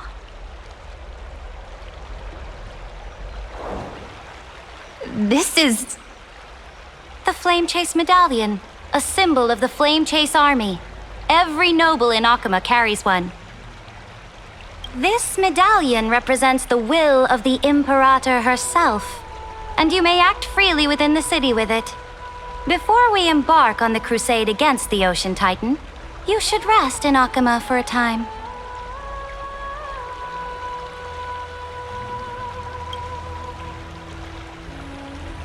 Oh? Your advice is acknowledged. From this moment on, prove yourself through your actions.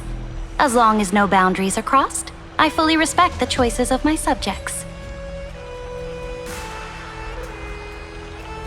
May your journey reach that sky full of stars, Great Imperator. Your attendant certainly knows how to curry favor. Go now. Take a bath first. You two... reek of seawater.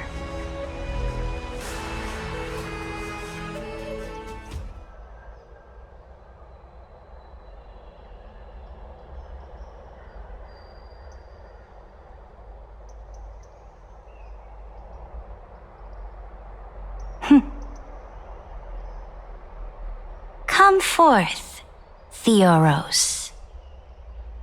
Yes. Great Imperator. Now, perhaps you're willing to hear my counsel.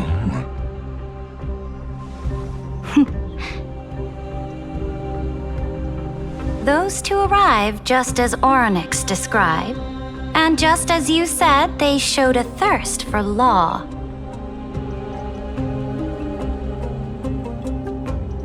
At least this proves that my judgment was right. Sparing your life was the correct decision. You've once again confirmed that your wisdom is no empty boast.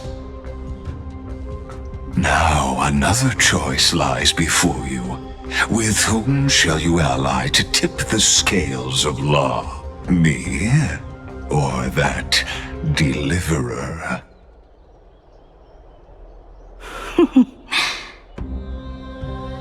Remind me again, Antikythera. What kind of future do these two paths lead to in your view? I shall tell you. You are entitled to know that the deliverer from beyond the sky is not a wholly wicked being, but from the very start, her stance has been completely at odds with Amphorius.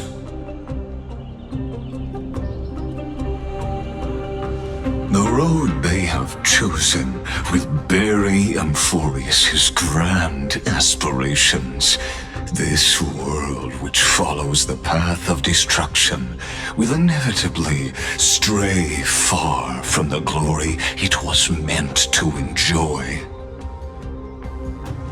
But on the path I have revealed to you, the people of Amphorius will slay their creator in the name of the Imperator and conquer the worlds beyond.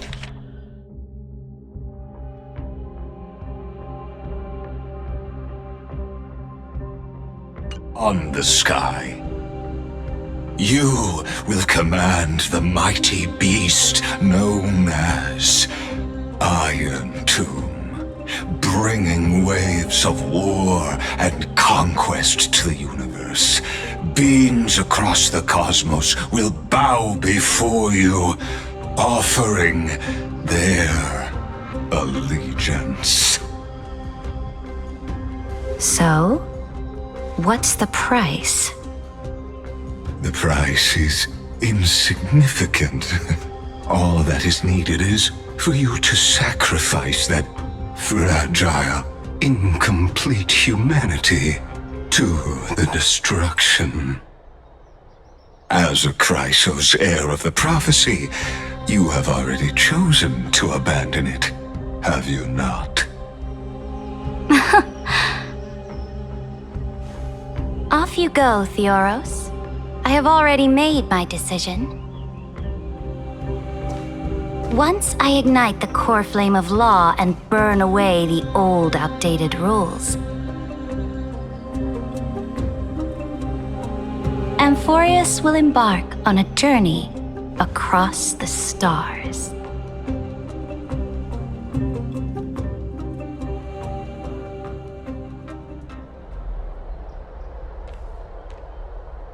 The Imperator is quite forceful. She didn't give us any chance to ask questions. And she's clearly hiding something. What do you think?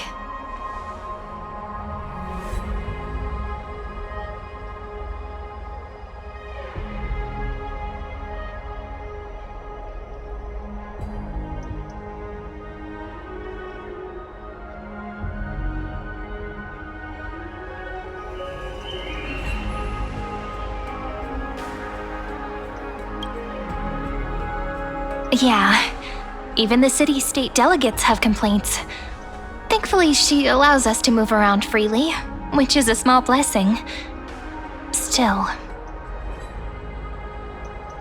the atmosphere in Akama, so unfamiliar.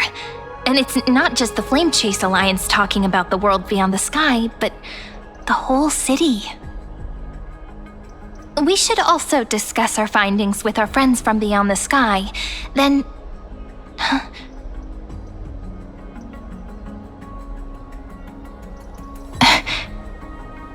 Then we should go enjoy the renowned bathing culture of the holy city and relax. It's the thing I've been looking forward to most on this journey.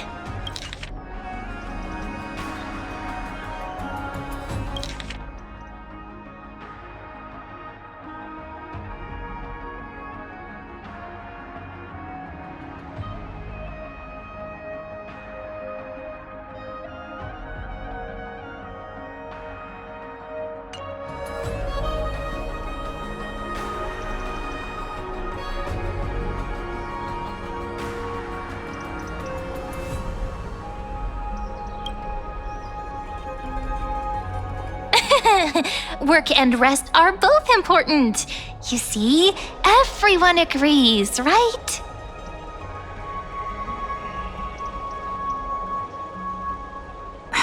So someone's watching. Can't let our guard down for a second. Let's use taking a bath as an excuse to find a quiet corner to update Madame Herta and Screwlum on our progress.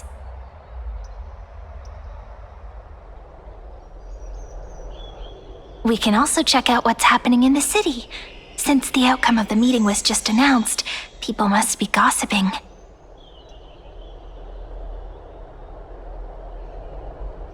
We can kill 3 birds with 1 stone. Let's go.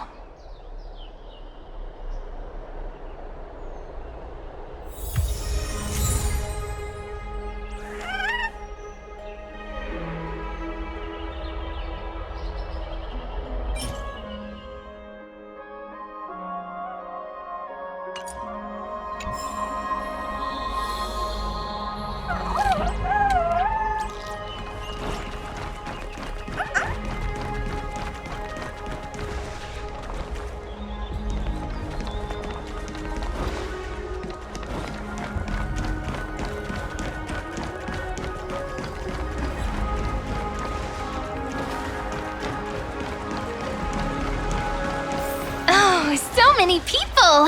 The holy city is so lively.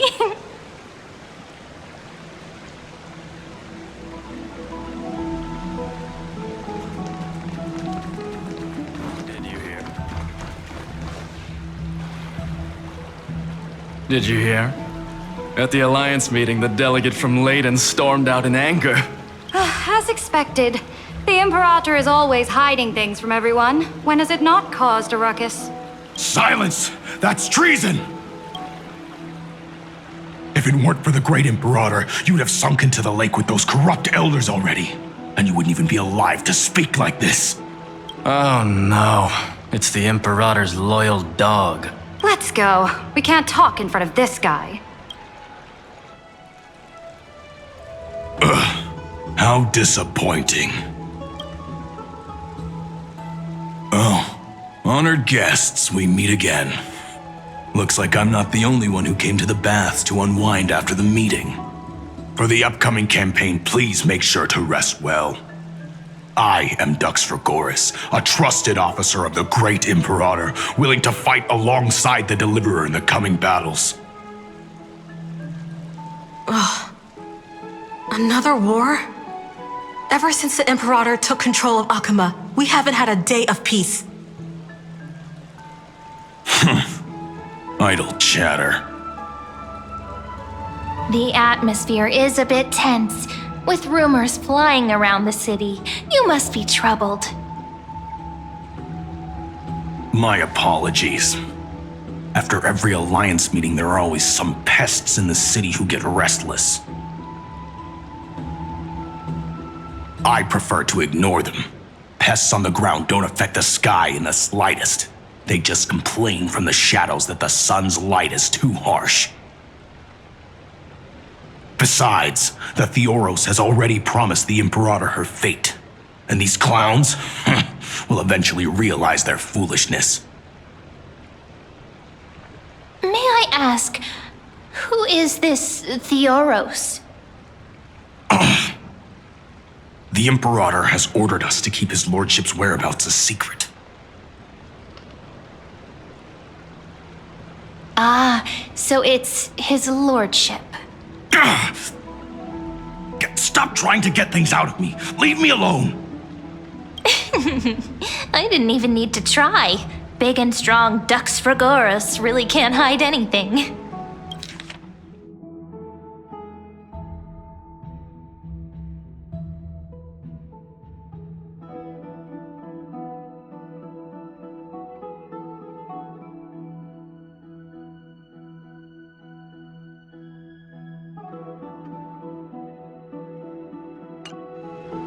Theoros. What an ominous name. Bad news. He's been staring at us the whole time. Let's move to another place for now. We don't know how much Saridra has concealed from us. In the worst case scenario, we may have to face more than one enemy.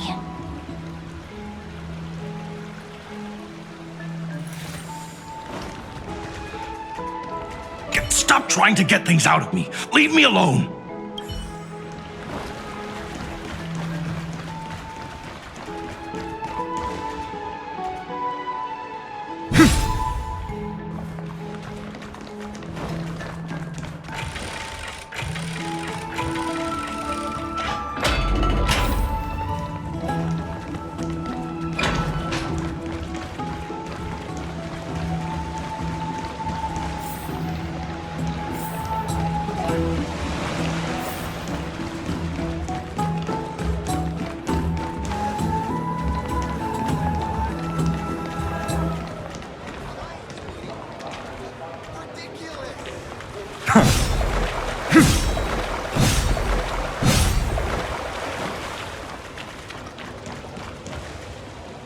Alliance meeting? More like a cage where creatures with golden blood claw at each other. And Flamebearer who ends wars? Clearly, a tyrant who doesn't deserve such a title. You're absolutely right. While the Imperator's hounds are still hunting down others, let's let out our grievances. You. I know you. You're that tyrant's lackey. What? Here to shut me up for that little imp? Panicking now? Don't worry. I don't care what others say about the Imperator. And she certainly doesn't either. Oh? Children of the Prophecy. Such rare guests. Are you here to relax in the baths as well? The temperature is just right today, so be sure to enjoy it. You should rest well for the next campaign. What? Children of the Prophecy? Another excuse for the Imperator's reckless warmongering. No filter, huh? You should be glad you don't have a seat at the Alliance meetings. By the way, if you still want to bathe, hurry up. Once that predatory fish joins the flow of water and eliminates all the fools questioning the world beyond the sky, you won't be able to enjoy this perfect water temperature anymore. Seems like there's more to Dux Bermalis' words than meets the eye. But would the Imperator actually kill those who question the world beyond the sky? This is the complete opposite from what we know of Akama.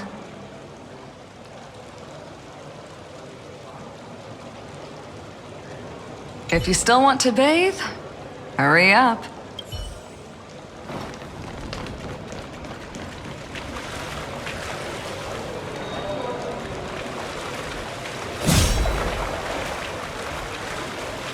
Light up the dawn.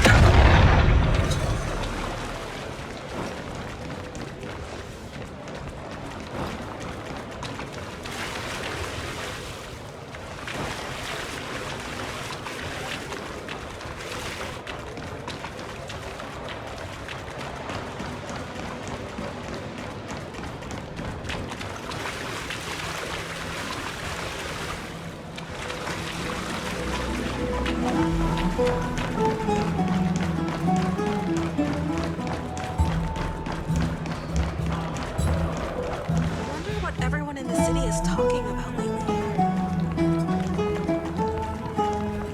Ask around. Huh. These two are... So many guests today. Let's see who's here now. Two distinguished guests of the prophecy. One a clever and adorable warrior. The other, also quite heroic. Ah, heroes. I didn't expect to meet you again so soon. How fortunate.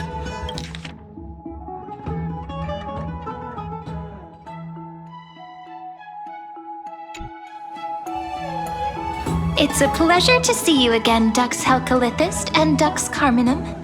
You two are inseparable, aren't you?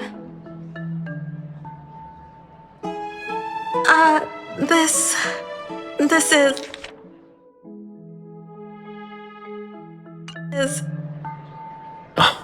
She wants to find someone to help with research for her new work. I'm the far-seeing eye and all-hearing ear of Akima. I see and hear every single thing that happens in the streets and alleys of this place. I'm the perfect partner for research.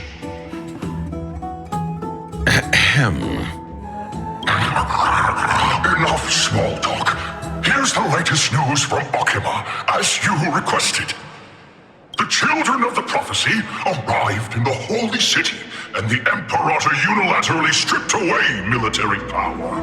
The Alliance meeting ended in discord, and there may be bloody upheaval. As expected. I get the feeling you might have embellished a bit to keep people's attention.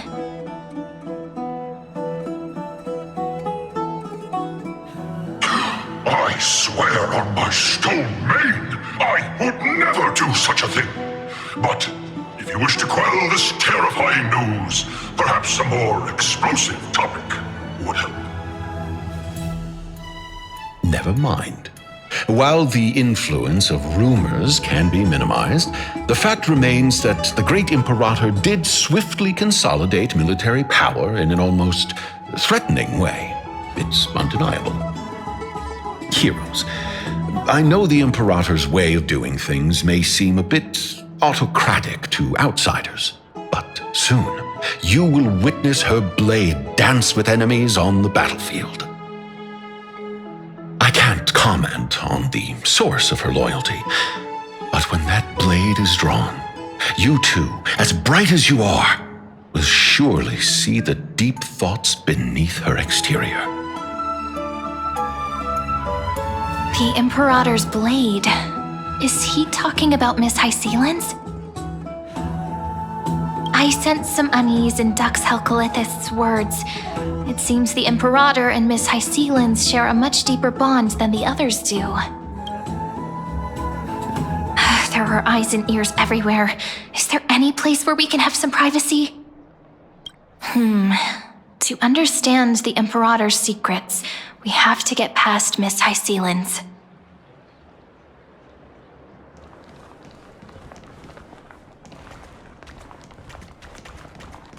You two, as bright as you are, will surely see the deep thoughts hidden beneath her exterior.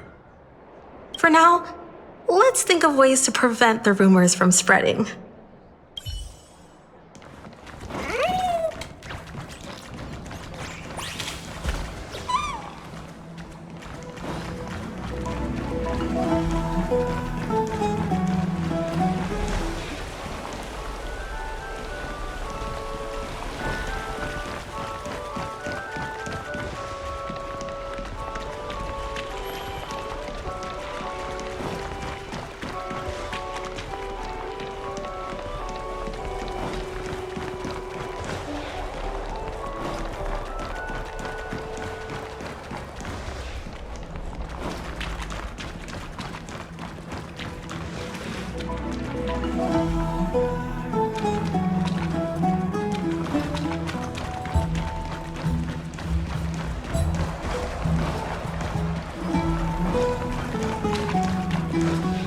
This place was your original bath chamber, perfect for avoiding prying eyes. I wonder if anyone is using it now. Huh? The smell is... Wait, don't go in yet! Who's there? Oh, the little gray fry in pink sea hair. Little sea hair?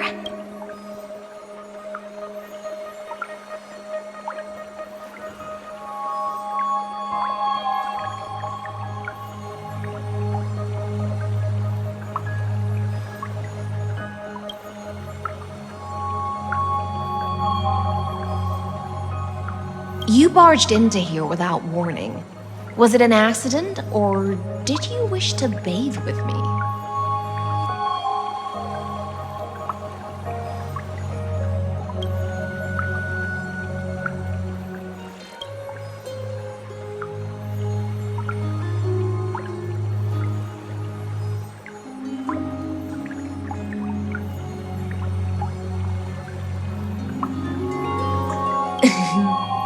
Is that so?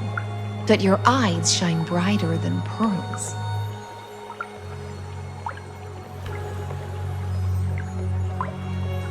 Sorry, we didn't mean to disturb your bath. We'll leave now. It's no big deal. There's no need to panic. This is the natural state for me. People on land force themselves to wear clothes, adding unnecessary constraints. Forget it. If Duck's Goldweaver heard that, she'd scold me again.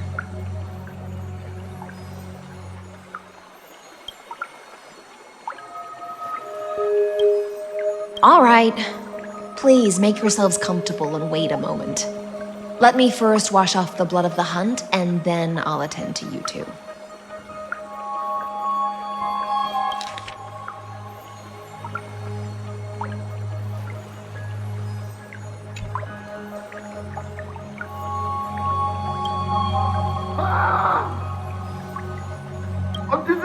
The delegate from Ladon has been assassinated! Quick! Quick, someone come quick!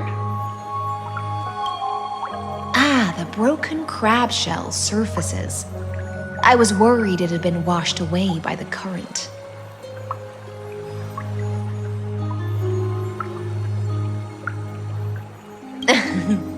Just a regular cleaning. No need to be so surprised.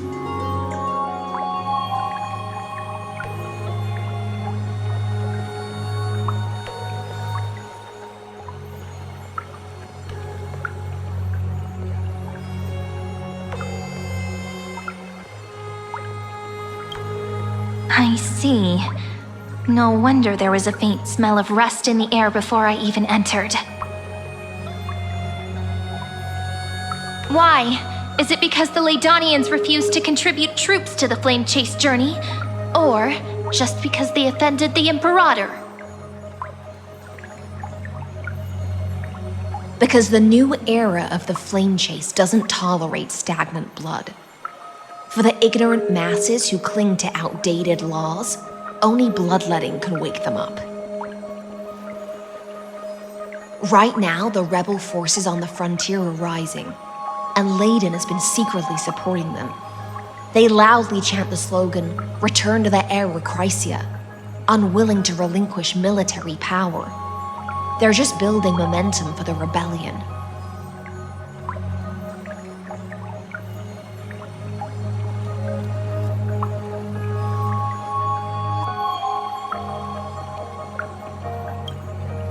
Thinking is a right given to citizens by the Imperator. I won't interfere with your thoughts. As long as you don't try to reverse the current of the times, you and I will both be free. But, Miss Hycelens, I can't even hear the slightest hint of joy in your words.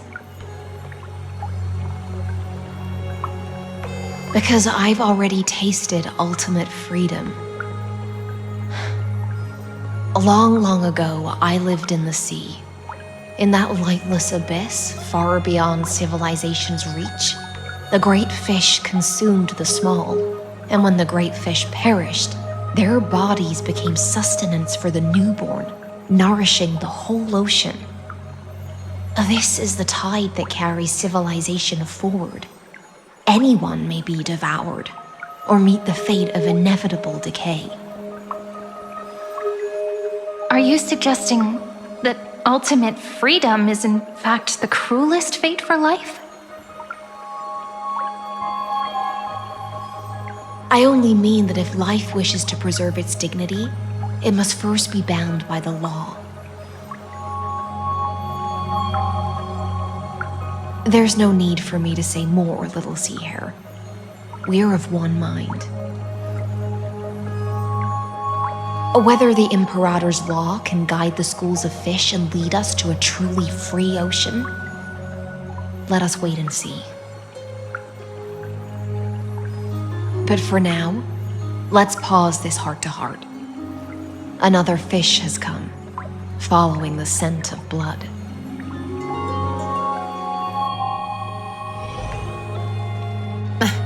Being your subordinate is such a tragedy. I'm always having to worry about the messes you leave behind.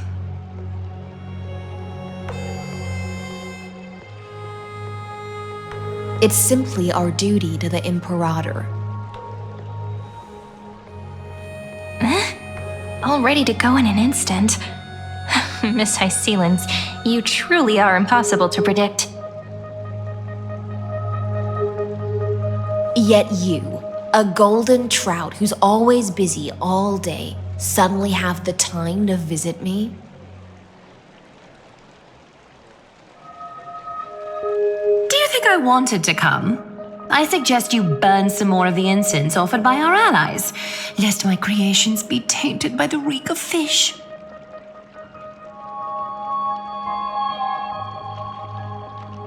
I'm only here on the Imperator's behalf to remind you to prepare for the banquet.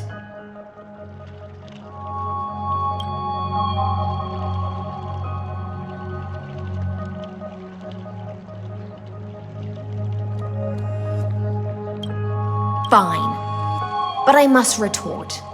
What you call the reek of fish, to me, is the unique fragrance of the sea. Besides, if my fine clothes get stained, won't you just gift me new ones?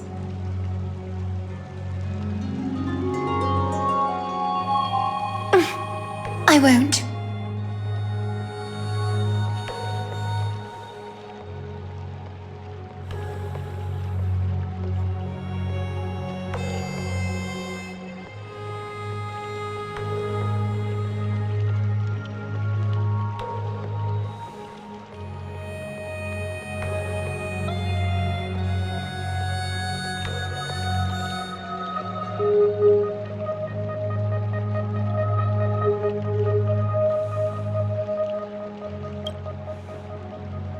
You mean future. The future ruler of the Holy City, Lady Goldweaver, is quite captivating in her own way.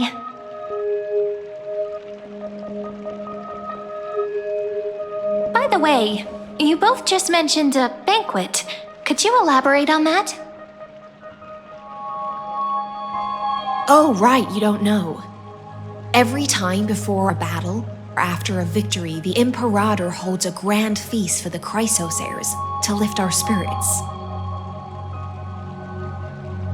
For us warriors who swim constantly between life and death, these feasts are more worth looking forward to than victory.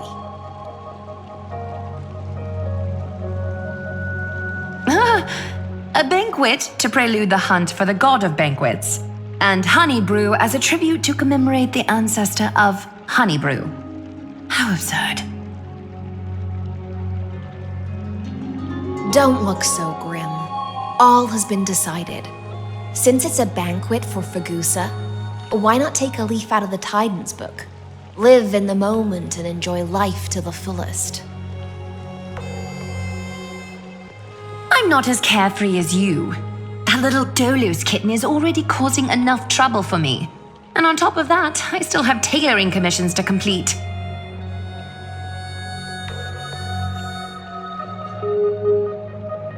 by the time the cool flame illuminates my eyes, I might not be able to focus as I used to.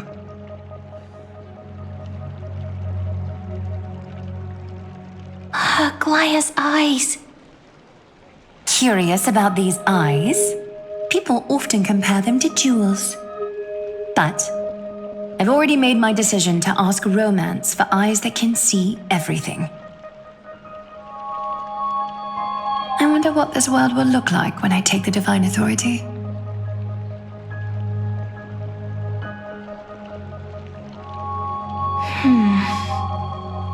In the future, you will still be the finest weaver in the world.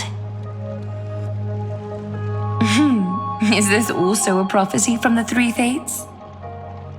It's even more accurate than a prophecy.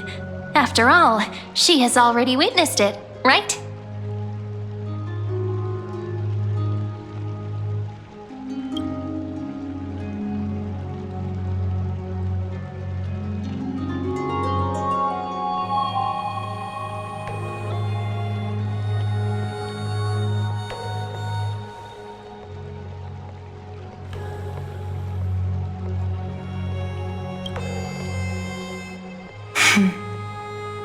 Become a demigod and lose your humanity. That is the only reply I've received in the countless times I've sought wisdom from the prophecy. But Destiny's fragments are like stitches. Before they're threaded into splendid garments, no one can see their true charm, can they?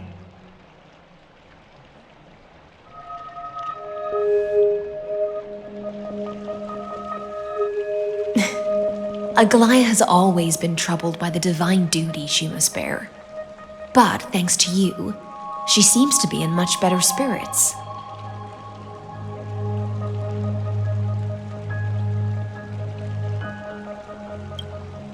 Just as she knows how the spinning wheel trembles, I can sense the smallest changes in the damp air. As for whether we know each other well, I've swum beside her since she was a child. Most of the time, I can understand the whispers in her heart. For those words she was too shy to say herself, I'll raise a glass to you on her behalf. Now, I leave this bath chamber to you. Rest well and prepare yourselves. After all, every time we drink and talk could be the last celebration we have in this life.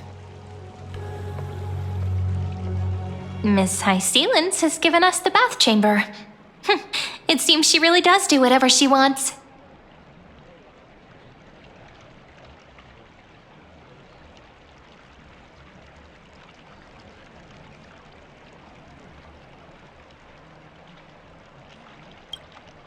It seems that way. This also means she could return at any moment. If we're having an important discussion, we must remain vigilant. So, let's seize the opportunity and report our current progress. We don't want to keep everyone beyond the sky waiting.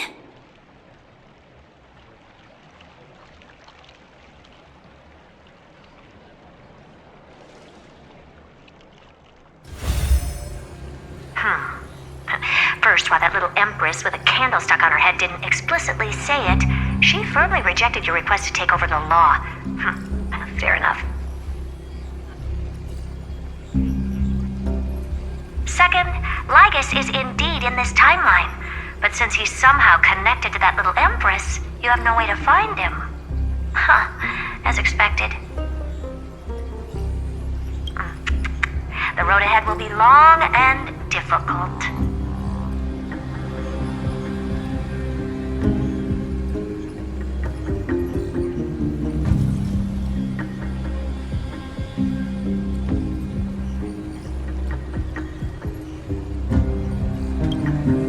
It's all just a guess. What? Did I guess right? We've made some progress here too, but nothing to get too excited about. Our time is short, so let me summarize.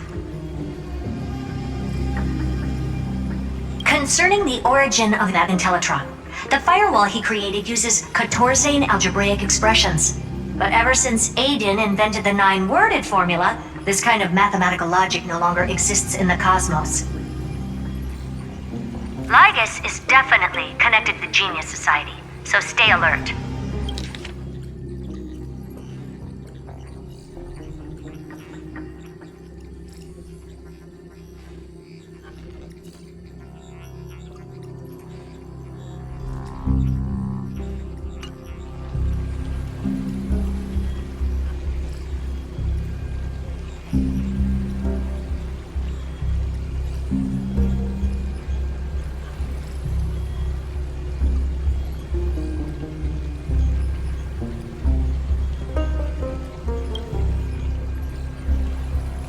First, exclude Droidhead themselves. They specialize in minding their own business and wouldn't intervene personally. But Screwy and I are still eliminating possibilities one by one. Currently, the most likely candidates are these few. The Lord of Silence, Acha, the two Ruperts are also possible. But it would be too boring if it were one of them.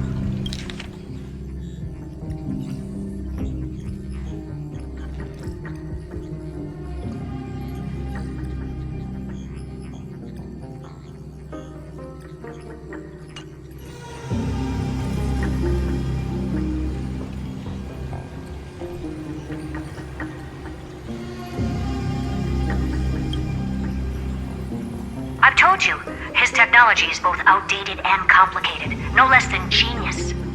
But ultimately, he's not an Eon. We can handle him.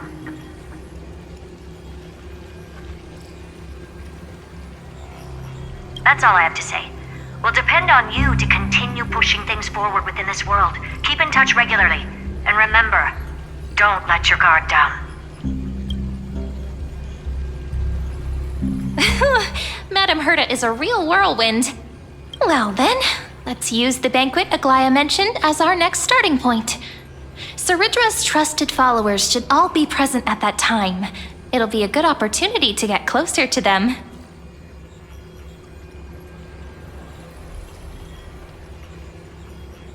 It's settled then. With our great teamwork, we'll be able to deal with anything that comes our way.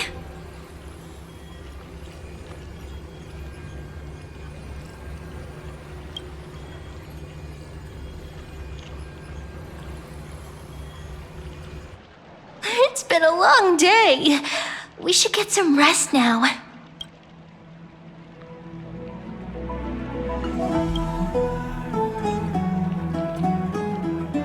All right. When you've tired yourself out, remember to come back. I'll be waiting for you here.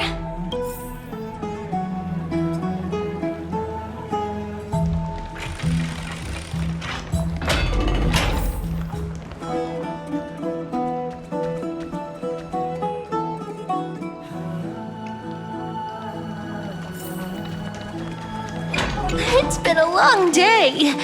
We should get some rest now. Yes, let's get ready for the banquet.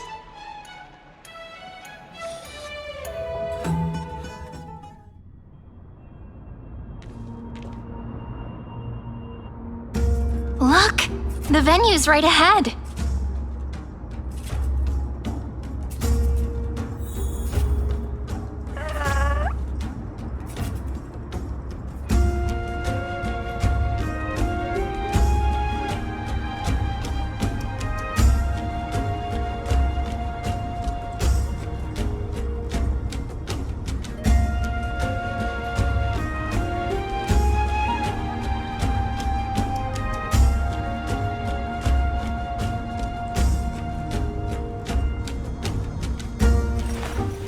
I will walk to the end with all your wills, no matter the cost.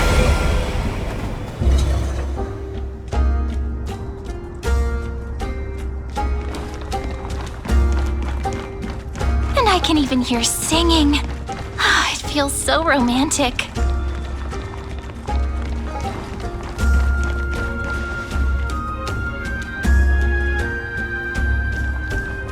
Honored guests, wait here for a moment.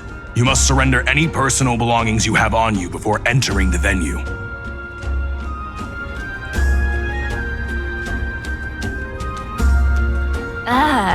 This hero always brings down the vibe whenever he shows up.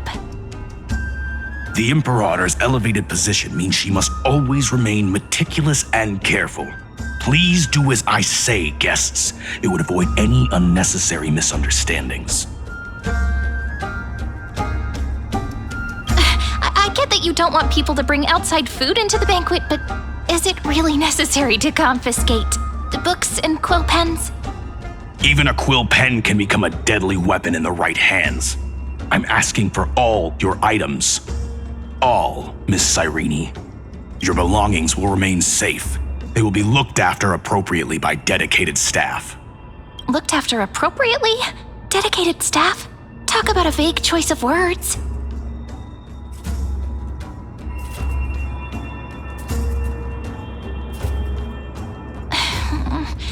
It seems like he's aiming specifically for the chronocognitive anchor. What should we do?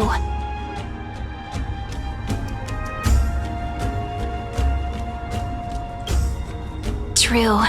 I had a feeling it would come to this, but I didn't expect such a direct demand. But listen, why don't we go with their plan and hand over the chronocognitive anchor to be looked after? After all, if the little Imperator is paying this much attention to you, she probably already knows all about our whispered conversation with the geniuses. I can pretty much guess what'll happen next. But, think about it. That's actually gonna be our shortcut. I knew it. You and I can practically read each other's minds. Guests. All right, we'll listen to you. Here you go. Also, please pass on a message to the Imperator from us. She can trust my friend, anywhere, anytime. Thank you for your cooperation. The Imperator has some urgent business she needs to attend to and will arrive shortly. Why don't you head in with the other guests first and enjoy the feast? Isn't Ceridra supposed to be the focus of the banquet? But she's not even here. Why is it so difficult to talk to her?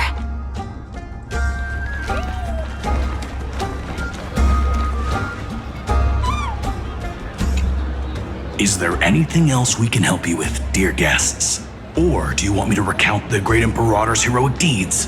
Hey, Labinas. I managed to get some honey brew that the scholars hid in the cellar. What?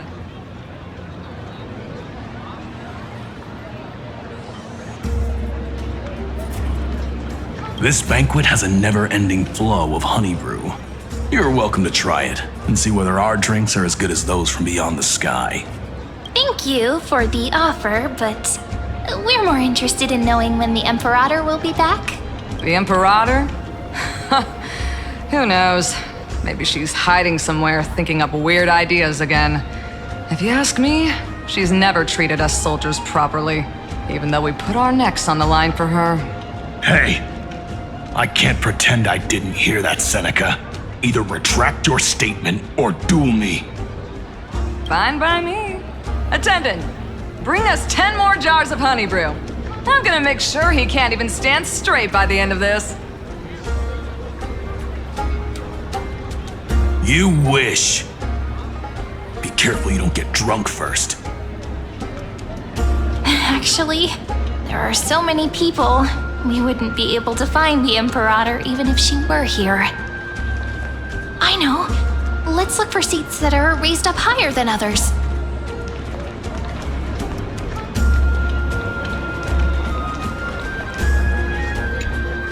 Aggie, if you can't get used to the honey brew, we will go ask for a pot and cook some oatmeal for you.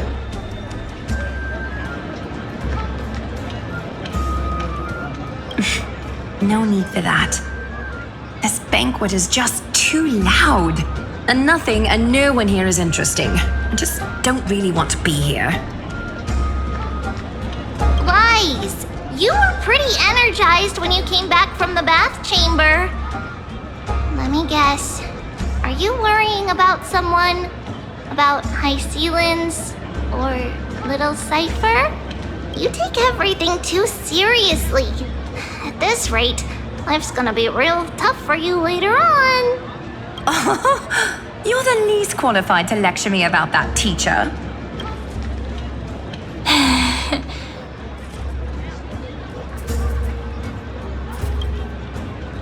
Dear guests, are you here for us? I mean, are you here for Treeby or Aggie? No. I'm just wondering whether you've seen the Imperator. The Imperator? No, we haven't.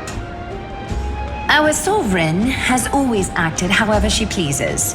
Though she gave us ranks, she'd never tell anyone her whereabouts. Perhaps the only thing she tolerates are chess pieces. And the sky reflected upon her crown. I see. Why do you two look so distressed? That's not what the deliverer should look like. Why don't we have a toast? While we still have time for pleasure. Here. To the destinies and sacrifices of the next millennium. Then we will toast to the tomorrow that will set fate free!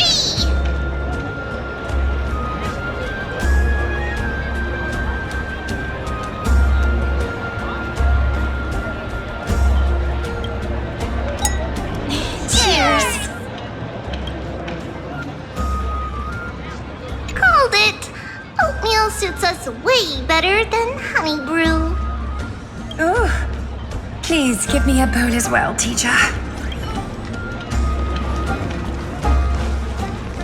Attendant, bring us 10 more jars of honey brew. I'm gonna make sure he can't even stand straight by the end of this. You wish. Be careful you don't get drunk first.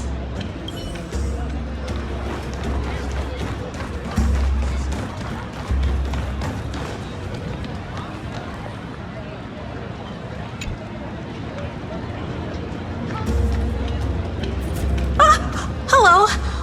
Welcome to the banquet.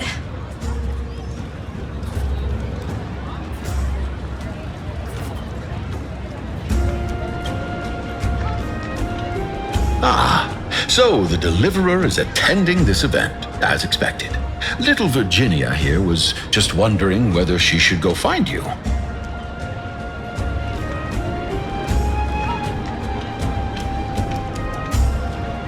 As the great Imperator's historian, I'm responsible for composing poems and songs for everyone in the Flame Chase army. But I have no idea how I should record myself in the annals.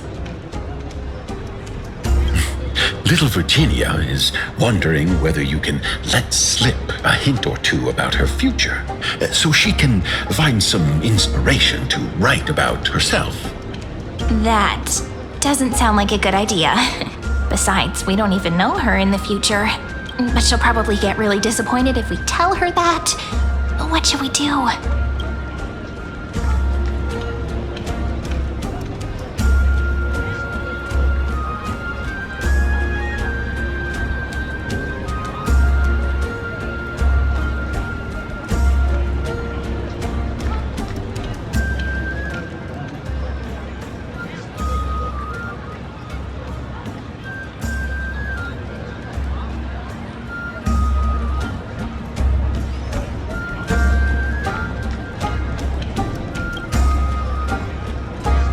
I got it.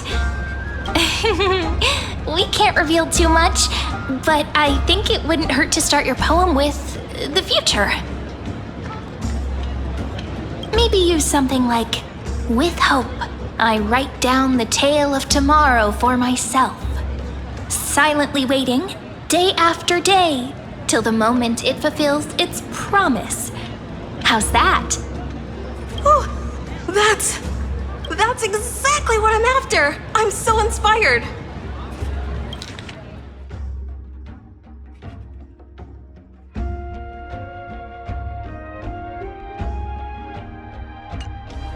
Thank you so much! I feel like I can actually finish composing the heroic saga of Flame Chase once we end this campaign!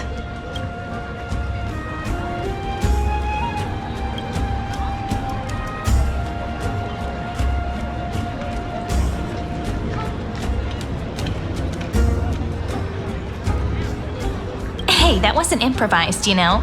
I memorized it so I could show it off to you. By the way, in return for that, are you able to tell us where the Imperator is?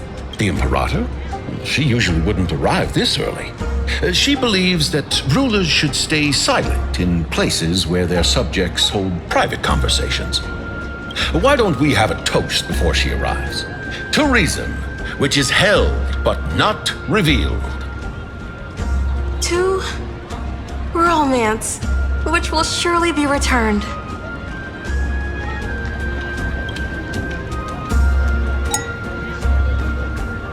Gray fry. A little sea hare. Please come over and share the delicacies of the deep sea with me. What a romantic conclusion. Let me have a few jars of honey brew as a treat. Now, don't drink too much.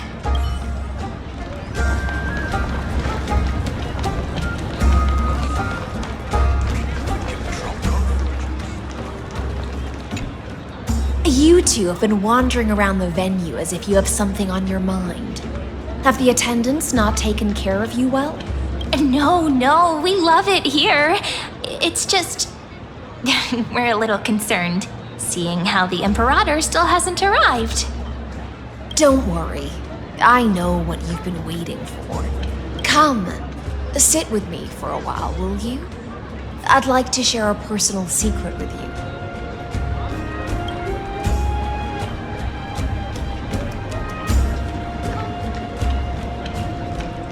See here? This is Fagusa's dew of divine blood, the sweetest of all the 12 bottles.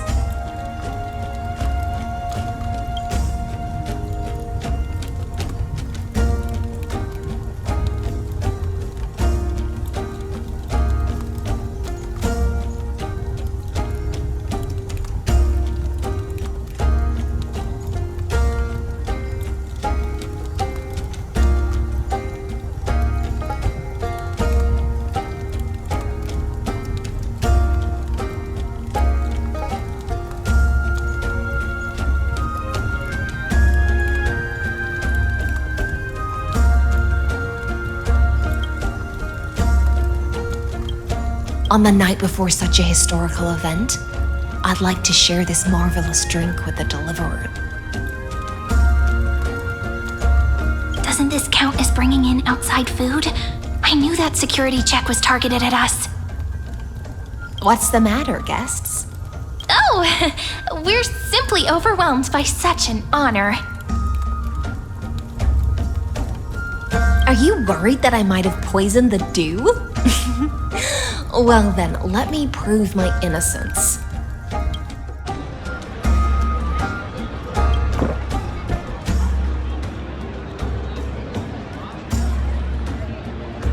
See? It's completely safe. I feel like Miss Hysealins wants to talk to us about something. Why don't we go along with her for now?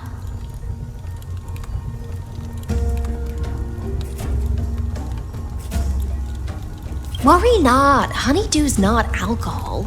It won't get you drunk. On the contrary, it can make your mind even sharper.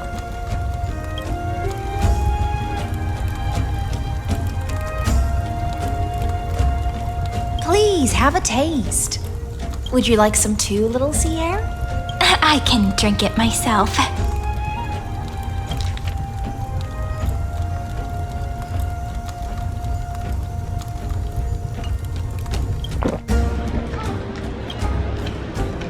How is it? Sweet enough?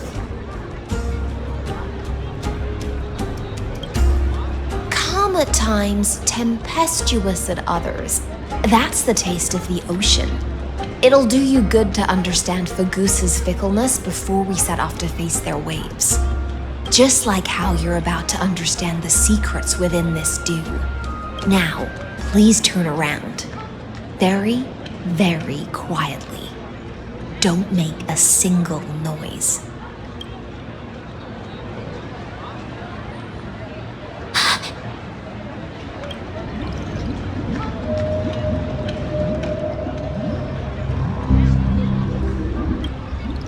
The dew of other gods all intoxicate humans, but the god of banquets dew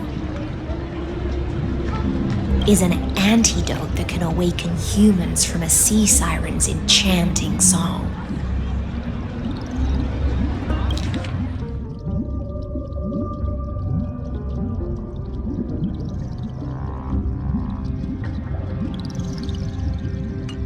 Since the start of this banquet, all the guests have been under the spell of my song. None of them can see the Imperator and that Fioros.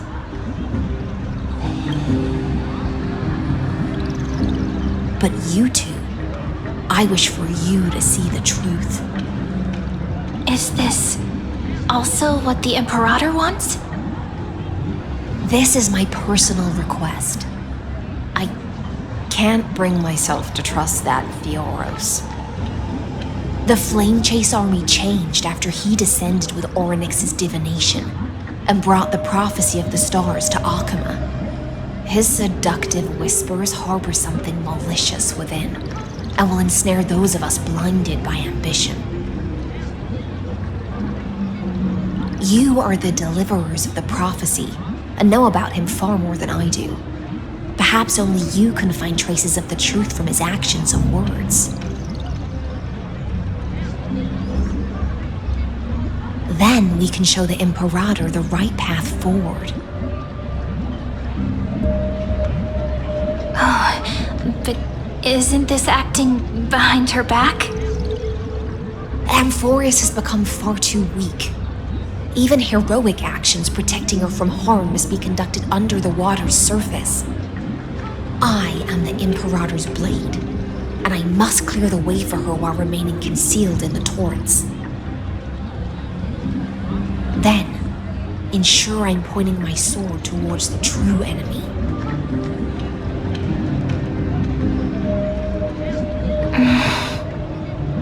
Can you promise me something, Miss Hycelens?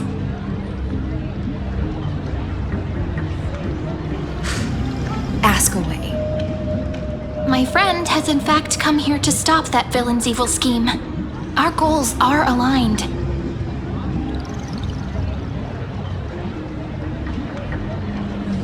But as to the decision the Imperator must make, she has no wish to transgress her authority. We just want to tell her everything we know.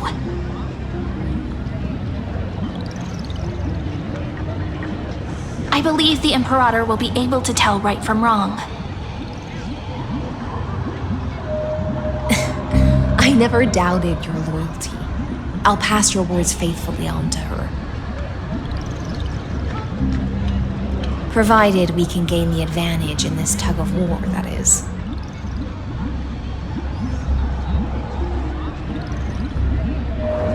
Now, return to the feast.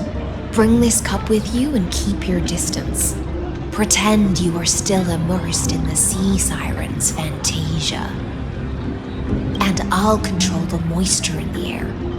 That way, you'll be able to listen to sounds from afar as if you are a whale of the depths and hear every word of their conversation.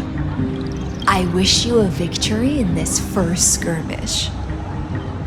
It's the exciting and thrilling undercover part of the adventure.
suits us way better than honey brew.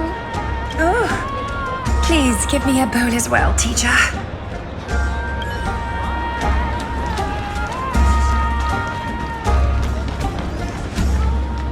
Let's mingle in the crowds here. Relax. Relax. Try to act natural. Where's the Imperator?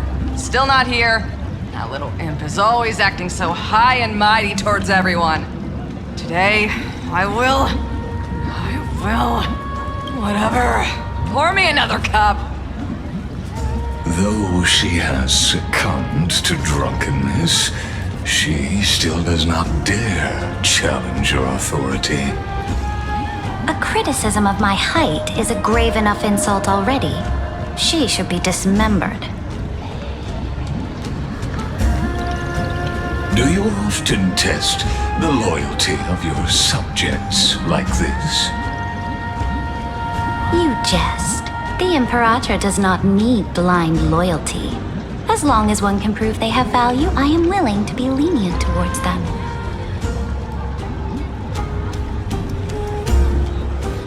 Let's cut to the chase, Theoros. If I pass the trial and grasp this world's law in my hands, what will you do then? The answer is simple. I will connect Amphorius with the stars. Don't waste my time. Be precise. Be specific. I won't ask a second time. Allow me to adjust my statement.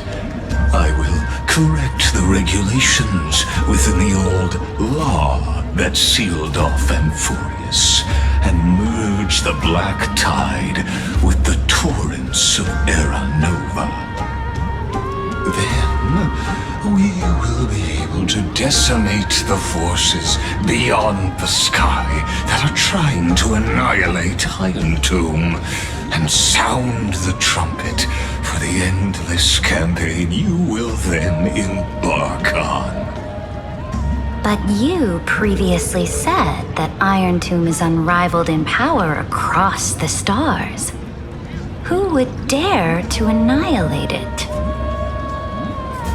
There is a federation of warships named the Cienzo Alliance, warlike and old-fashioned. A cult named the Genius Society, loosely organized, but steeped in abject insanity. Oh, there's also the Astral Express, a group of lawless vagrants. That so-called Deliverer is part of that last group. Those vagabonds mistakenly believe they can connect the stars through alliances instead of conquest. But history has already given them a tough lesson.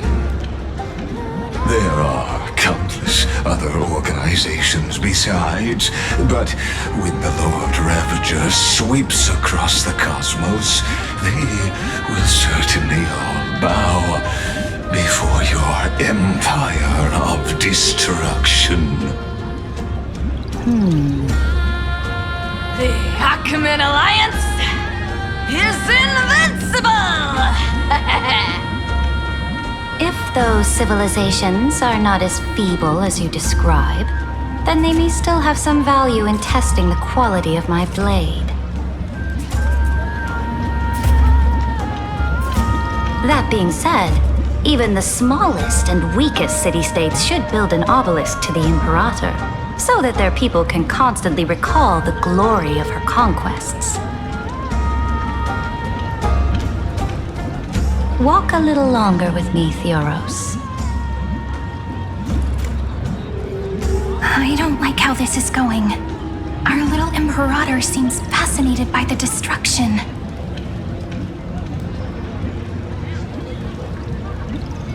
Grapevine! A little sea hare? It seems like they're still talking. Get closer. I'll keep carrying their voices to you.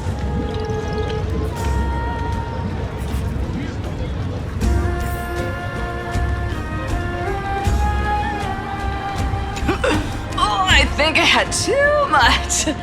Didn't think you could get drunk on fruit juice.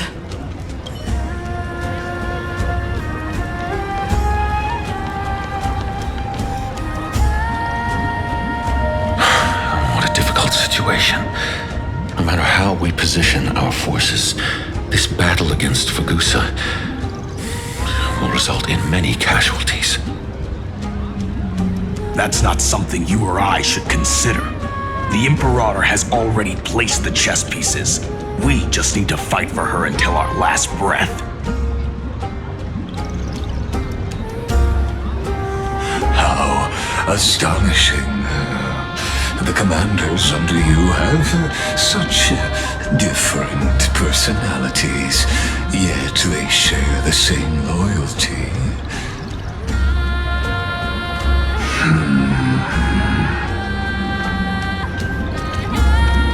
He's looking this way. Quick, do something and pretend we can't see them.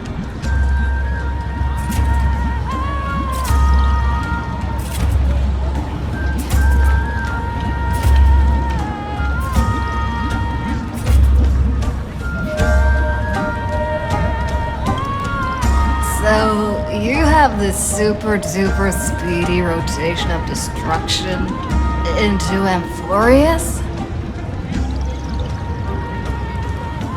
Oh. Huh?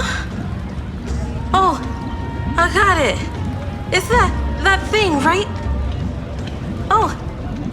The one behind the research and development of this golden blood principle is Idonia's manager. Oh dear. Seems like you've met your match, partner.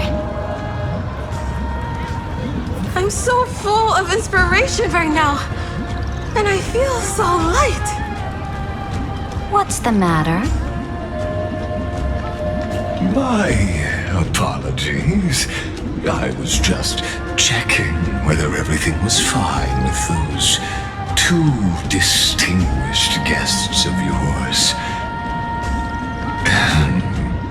And it seems like all is well. Let us continue our previous conversation regarding the soldiers fighting for you. Are they aware of the price they must pay for the trial of law? If I recall correctly, you've already lost a bout against Talanton due to offering insufficient sacrifices. You dare mention my name alongside the word lost? Forgive my transgression, great Imperator.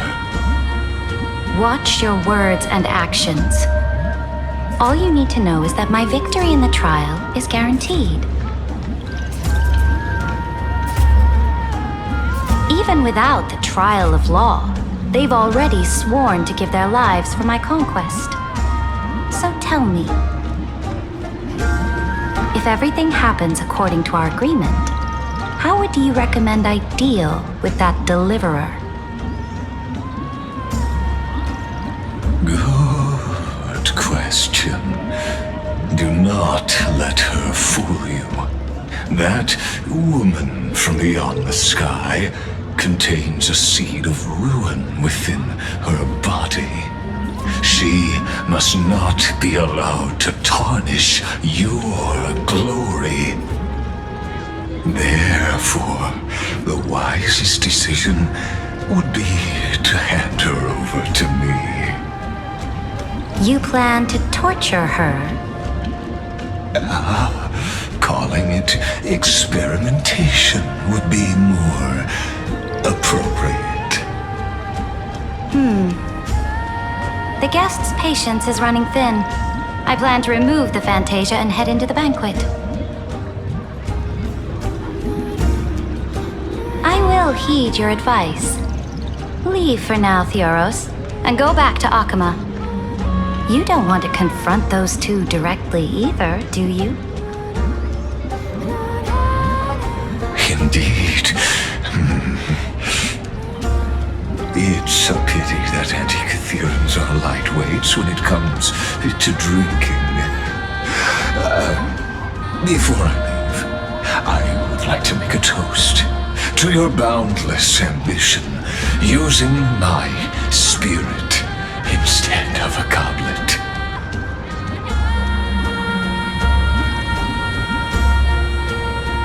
As I expected, that Theoros' schemes have been revealed. Thank you for your bravery, guests. It's time for me to dispel the Fantasia. This will be the Imperator's last public address before we head off, and therefore, likely, the final chance to change her mind. I will try to get you a chance to speak, and I'll also prepare for any contingencies. The rest is up to you.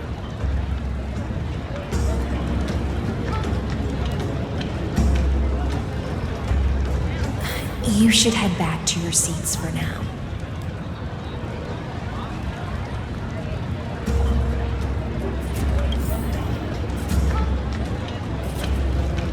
Memory crystals must be examined with a convex lens. Sorry, I didn't realize it was you. What a difficult situation. No matter how we... That's not something you or I should consider.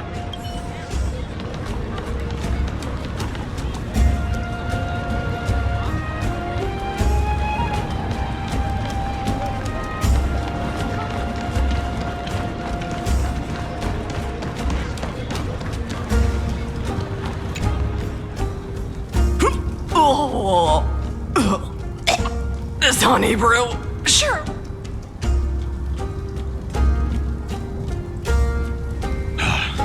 The Imperator! The Imperator has arrived! No need for formalities. I should be apologizing for my tardiness instead. The hour draws late, and I trust you have all had your fill of brews. Therefore, I will not observe the usual ceremonies. Any warrior who has fought by my side should have those speeches memorized by now. The Imperator's word is law. Are you out of your mind, Dux Frigoris? The Imperator hates flattery most of all.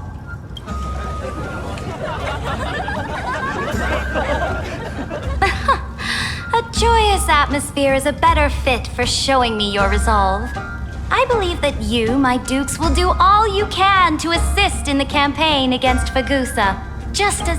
However, it's a pity that I have never tested your loyalty.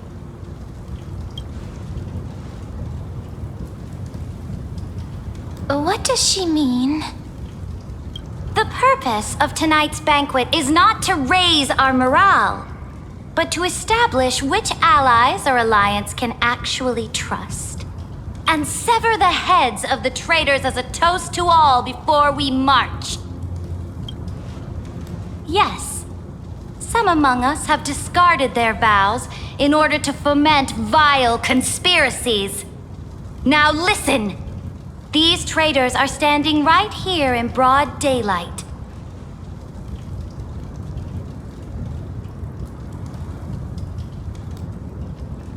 Dux Gladiorum Hycelans. She used the sea siren song to immerse the crowds in an illusion and conceal her whereabouts. She then worked with those from beyond the sky to spy on confidential matters, hoping to rob the core flame by force and harm me, the Imperator!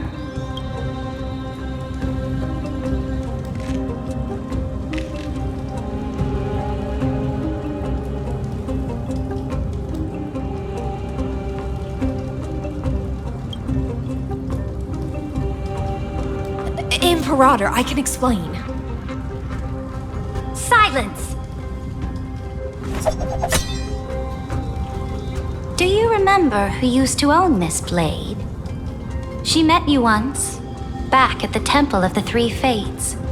It was Kindness, the head of the cleaners. She was the first to draw a blade against the Imperator, and personally made herself an example for my enemies. Under the shade of the olive groves, the people of Akama said they would never bow to me.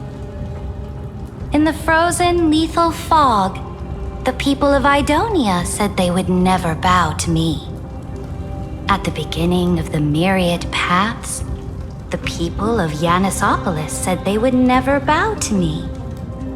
But now, they all lie silent. They now fear me as they fear the law. For I am Saridra, and I am the Imperator! If you have any last words, say them to the Imperator. Then, face her judgment. After I cross this river, it will be a tragedy for mankind. But if I do not cross, then it will be the end of me. If you are ready, then I'll follow you and fight to the last. Deliverer.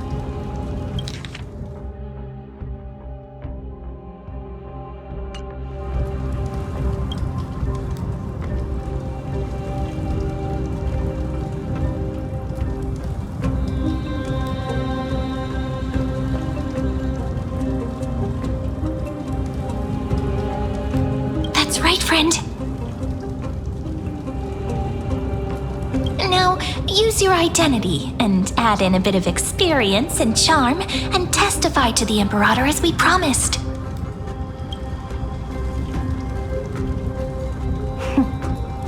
You think you can slay a king using your words instead of a sword? I'll have it. Show me the weight of rhetoric from beyond the sky. Will it weigh heavier than 3 human lives? Let's try to watch our words carefully.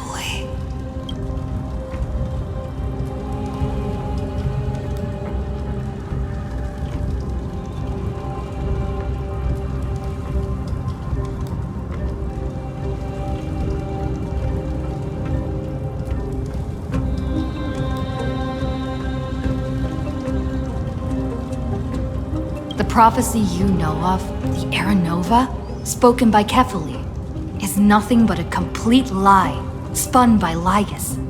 To fight that lie, a young man with the pseudonym of Finan lived through 30 million cycles of this world, all to save Amphorius from the end of the destruction.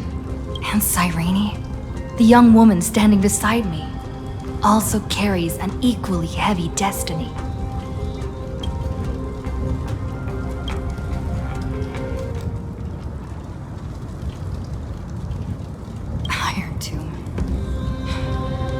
Ultimate end of Amphorius' destiny.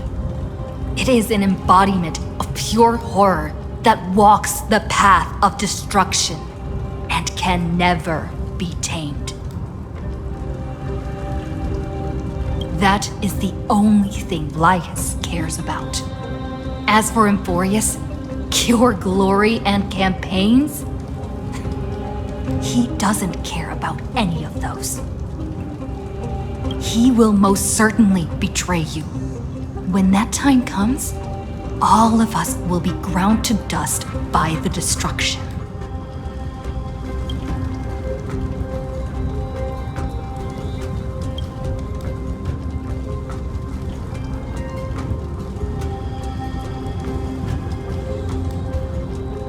I walk the path of the Trailblaze. My friends and I have always obeyed the creed of explore, understand, establish, and connect. Conquest and destruction are never ways to build bridges between people.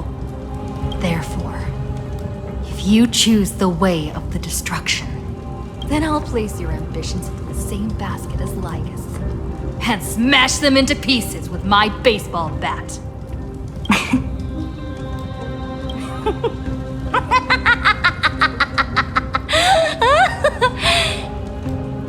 That was truly a chaotic speech. All that needs to be said has been said. Dux Frigoris, Dux Bromalis, escort the traitors to the prison.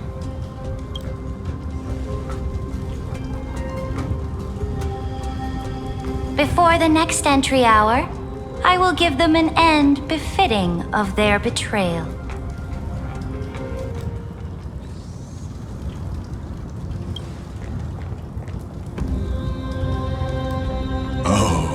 Great Imperator, your ambition certainly eclipses all things.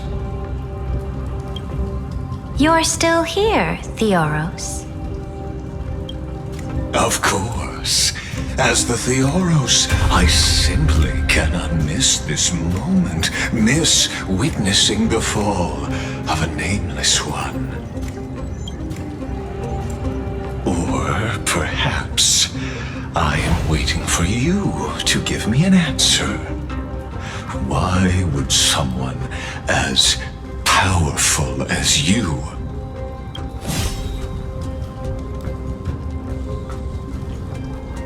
use such a clumsy excuse as imprisonment to ensure the Deliverer's safety?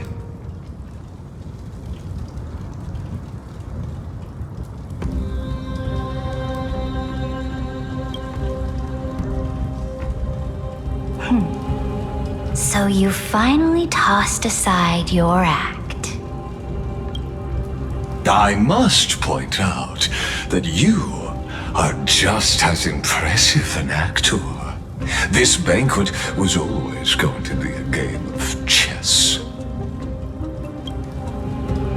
where you would try to control both sides and turn both them and me into your pawns. That's right. That little Imperator never trusted anyone. She was always trying to see which side had more sincerity. All right, we'll listen to you. Here you go. Also, please pass on a message to the Imperator from us. She can trust my friend, anywhere, anytime. But as to the decision the Imperator must make, he has no wish to transgress her authority. We just want to tell her everything we know. Now, use your identity and add in a bit of experience and charm and testify to the Imperator as we promised.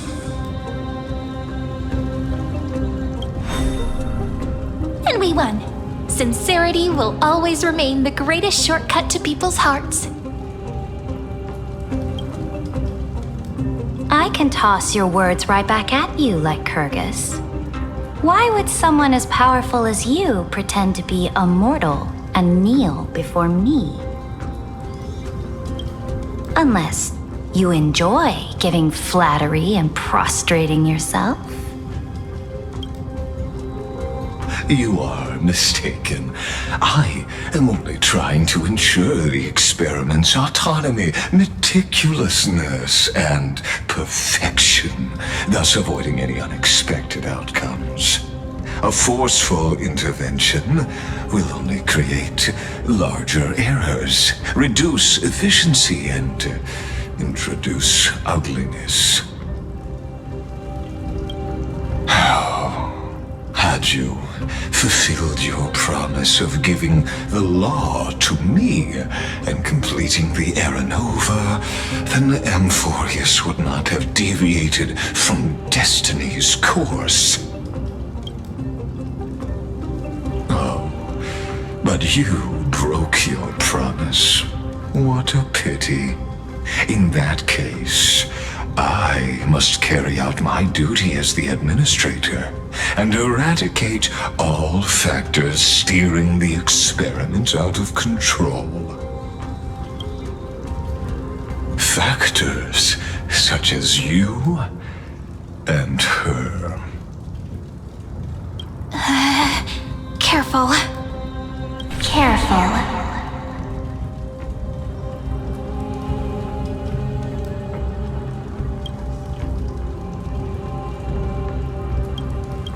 What was that voice?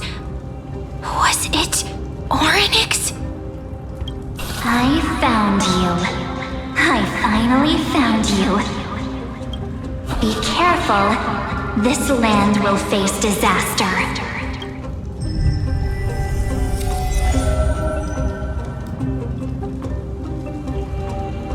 The time of judgment is nigh, my lady. The prison I have built for you is now complete. In the name of the erudition, I invite you to step into the same cage as mine.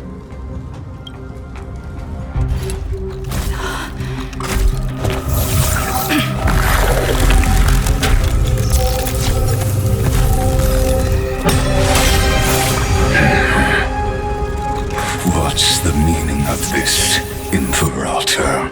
I did not permit you to act. A ruler is the only one who can decide their subject's destiny. But, great Imperator, what judges destiny is not the ruler, but gods. Don't forget, my realm only allows for the existence of humanity.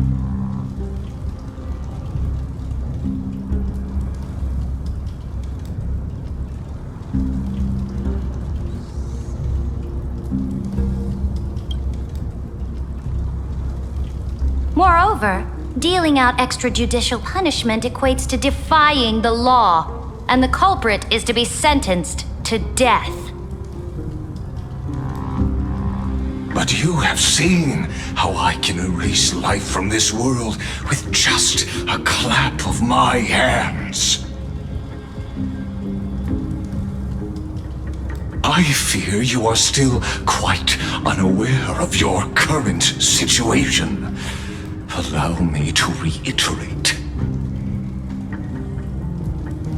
I am giving you a simple choice: to collaborate or to be destroyed. There is no other way.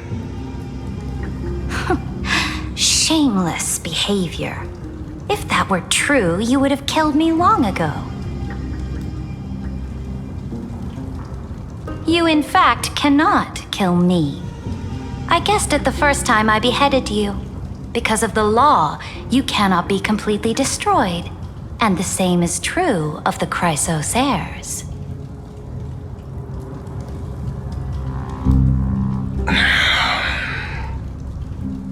The more you bluff now, the more you are proving that conjecture to be true.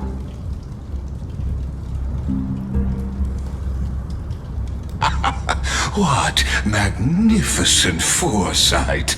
I once regarded this precious quality of yours as a sure sign of my ultimate victory.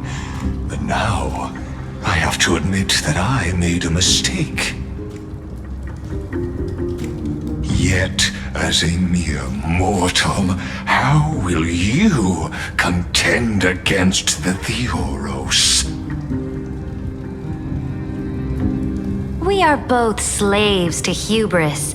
But do you know what differentiates us, Lycurgus? I will never be blinded by my pride. If I wish to break the scale's balance, I only need to appeal to external forces and use them for my own ends.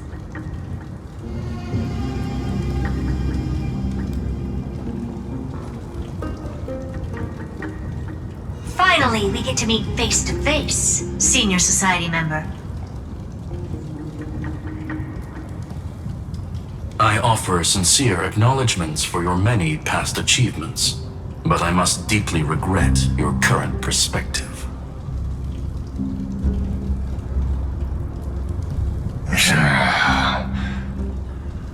Trust me when I say that you aren't the only one feeling regret right now, Screwlum. So you two are the allies from beyond the sky the Deliverer spoke of, and why she demanded the divine authority of law.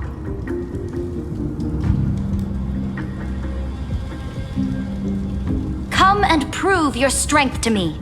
Show me the power of these so-called paths. I have spent much time and effort to secure this treasure from beyond the sky just for this moment. In the name of the sovereign of planet Scrulum, your allies have responded to your call, esteemed Imperator. Please allow me to spell the situation out for you, Lord Lycus. Permission to read the ultimate protocol is already in my hands. It'll only be a matter of time before we acquire the authority to write and execute commands as well. There's no way the flame chase journey will continue after you've burnt your bridges so thoroughly like this. Do you really think you can still win? Oh, seriously. Don't embarrass the society.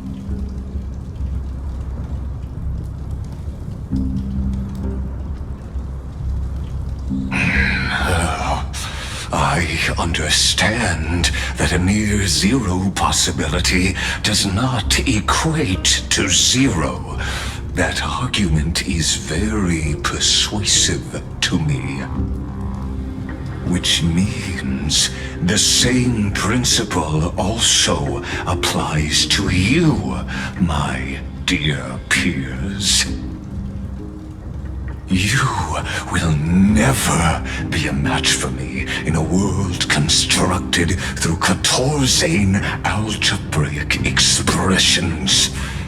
And as for Aranova, why don't you entertain this possibility?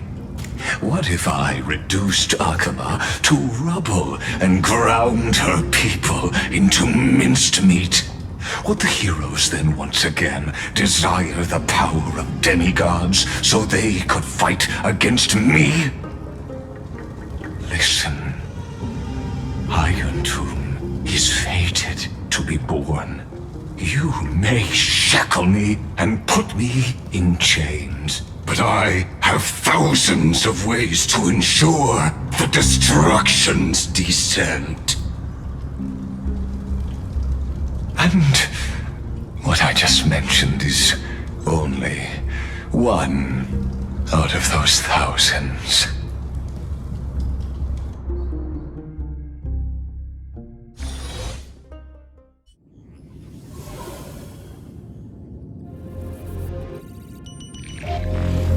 This is the place outside the legends.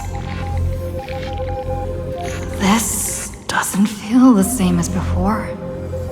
How should I get back? Warning! Warning! Warning! Warning! Warning! Warning! Command isolation?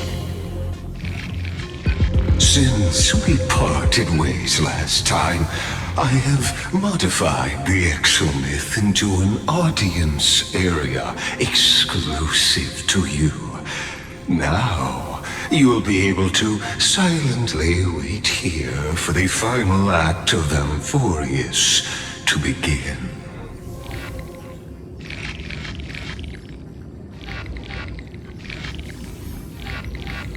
Oh, we always feel so powerless before fate, don't we? This could, in fact, be a wonderful opportunity for you. From the audience's perspective, you may better observe the workings of the erudition at a macroscopic level. In this place where time flows far slower than within Amphorius, you will witness the end of that world's saga.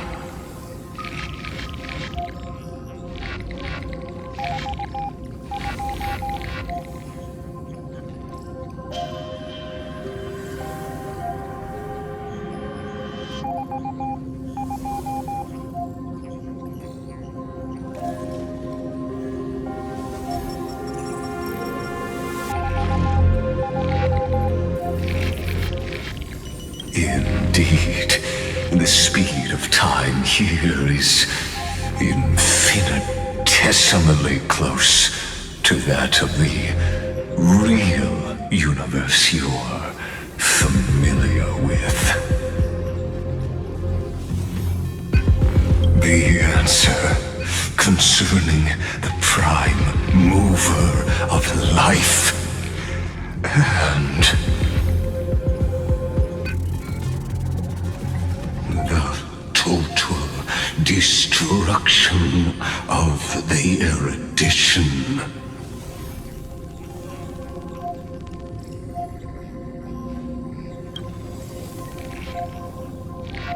Do you see me as their faithful disciple? I am certainly not. I have tried so hard to ensure Iron Tomb's birth, just so that I can correct the error named erudition that humanity crafted with their own hands. Oh, how I yearn to return to those days before Noose was born. Back then, the boundaries of knowledge were like the starry skies, evoking feelings of longing and delight among humankind. But now, truth has become the sacrificial offering required to gain an audience with them. And the geniuses would say that Noose already knew.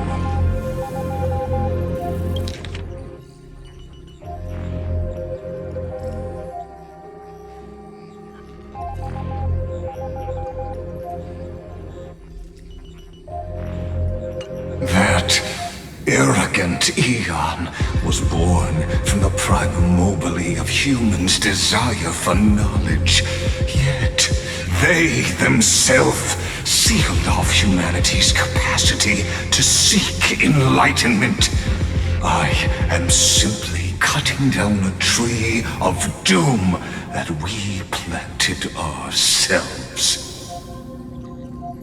I must admit that the process of answering your questions has reminded me of the happy days of learning in my youth. However, it is a pity that my true form must now descend into Amphorius to deal with the accident that arose because of you.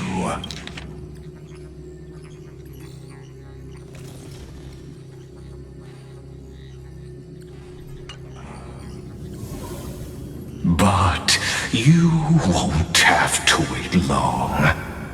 When the curtain falls, you'll surely understand mine and Amphorius's ardent wish. Where time flows slower than within Amphorius? If Lygus spoke the truth, then I don't have much time left. But how can I get out of here? Can you hear me? Little one! Is that Herta's voice? Warning! Warning! Warning! Hurry up! Put some speed into it! I can't keep this up for much longer!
overlooked one little detail, and Screwy and I finally found an opportunity.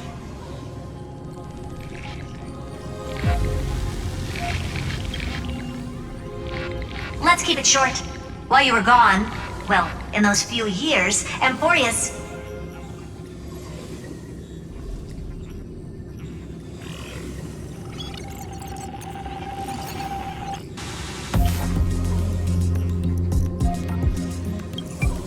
Yes, time dilation, resulting in an uneven flow. Don't you know this already?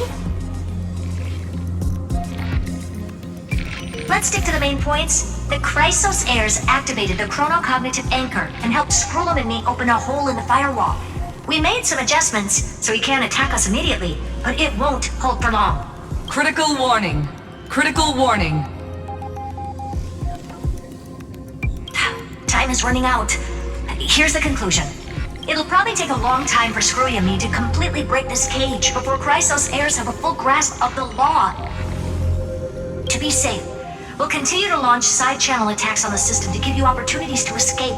You need to seize these opportunities. So start moving, and find a way to pull off a magnificent jailbreak.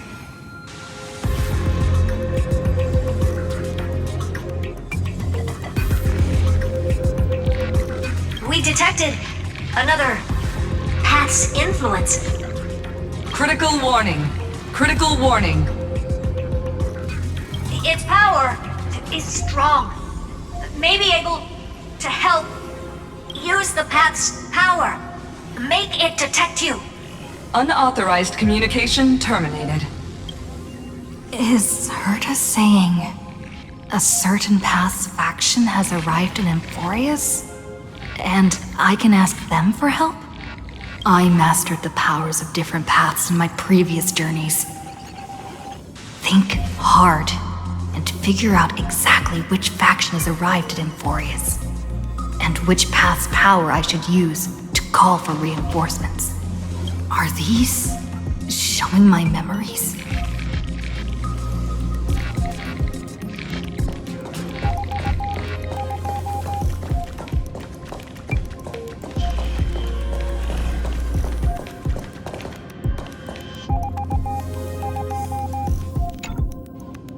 Stellaron in my body.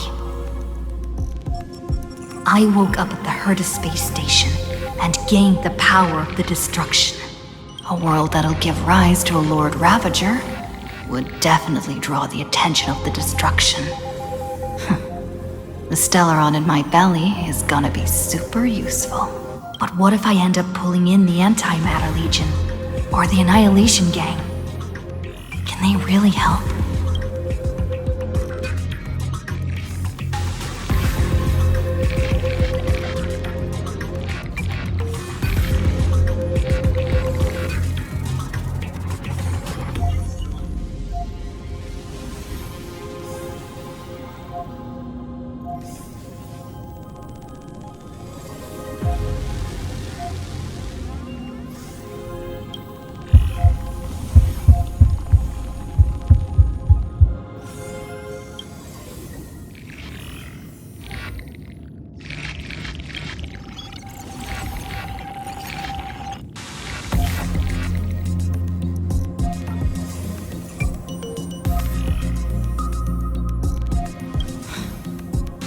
Failure is not necessarily a bad thing. This power wasn't gonna call up anyone nice after all.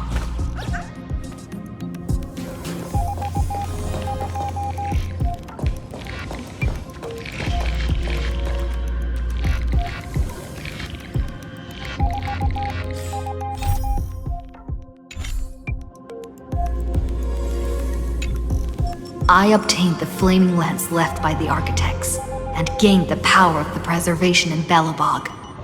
That's right! No matter how far away a planet is, the IPC is guaranteed to pay attention, as long as there's a business opportunity. Isn't Emphorius a pristine and untapped market? Besides, even if I can't call up my friends from the IPC, the architects and the nomadic miners should be able to help too. There are definitely cities and ores in this world.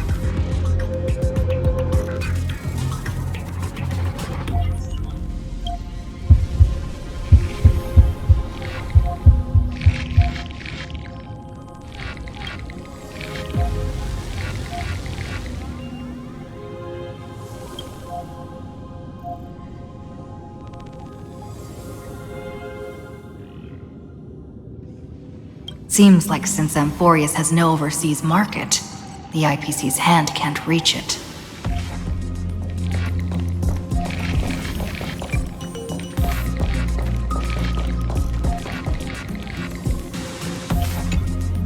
I received the Watchmaker's hat in Penacony and declared war against the Order, then gained the power of the Harmony. That's right. The benevolent family must still remember me for saving them. Their music echoes throughout the stars, and they'll definitely want to help. Come, dear hat. I've put you aside for quite a few chapters already. Sing with Clocky. The world is in harmony and the stars shine bright.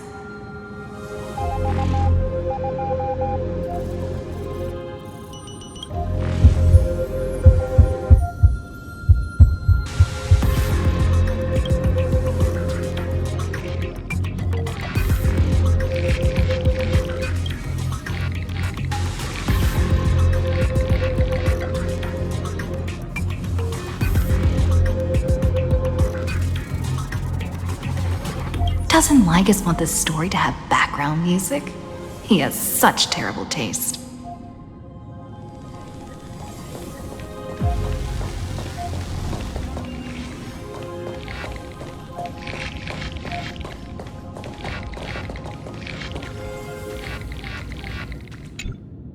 The Remembrance. That's right. I came to Amphorius because Black Swan asked us to come. And I even got a glance from Fu Li here. The Garden of Recollection must be intricately involved with Amphorius.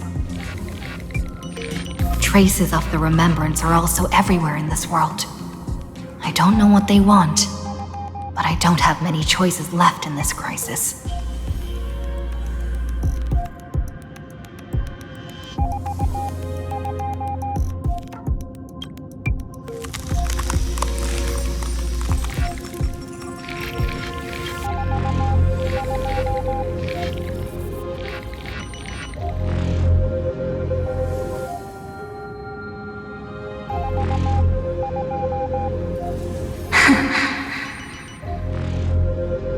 I finally found you. Following the sound of memories. A pathstrider walking both the Remembrance and the Trailblaze.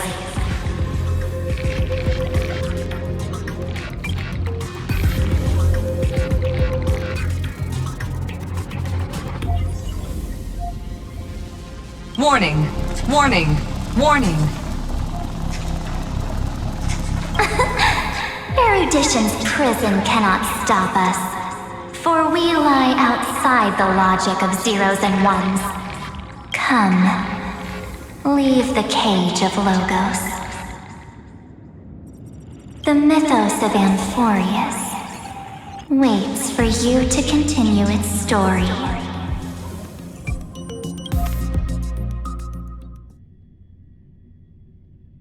When that brightest star, that star heralding the dawn, finally rises. A boat, so used to drifting, at long last enters an island's safe embrace. Oh, Pathstrider, we have helped you break free. Hurry and set off. The Child of Remembrance awaits you. March? What's she doing here?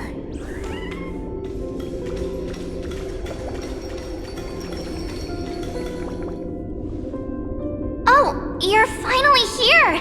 We haven't seen each other for such a long, long time. My good buddy, I've really missed you.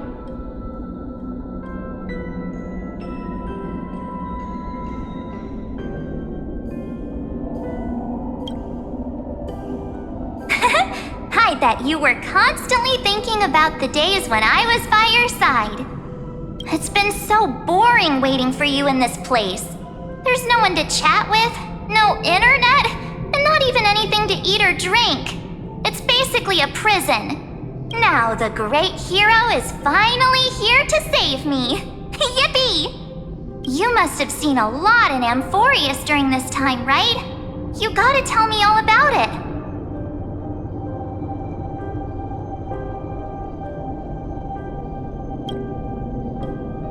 I'm all good. Look at how fit and active I am. But let's get out of this spooky place first. This is not a good spot for a reunion chat. Why don't you take me back to reality? A strange voice told me that I can enter Amphorius if I keep following this road.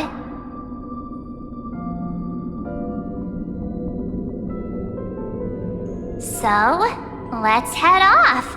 I still don't know what that world even looks like. Why does March feel so weird? What are you standing around for? Do you actually like this place? Get moving! Hurry! This door should be the exit! Maybe my instincts are wrong. Let's follow her first.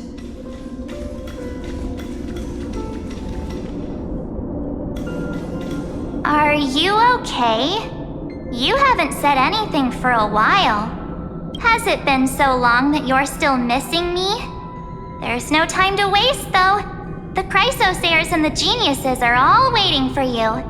No. The discrepancy is getting worse.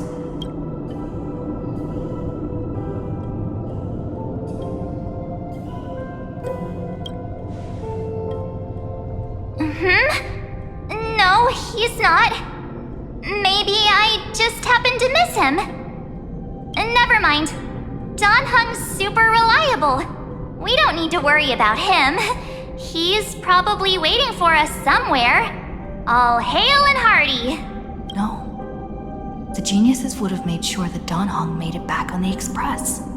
Besides, the March I know wouldn't be so dismissive about her companions.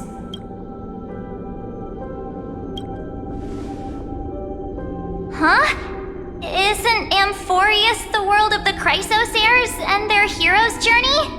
I could figure that out in an instant. But Amphorius cannot be observed from the outside. She couldn't possibly know about these things unless Don Hung told her. Something's not right. She's not March 7th. I guess you have something you want to say to me?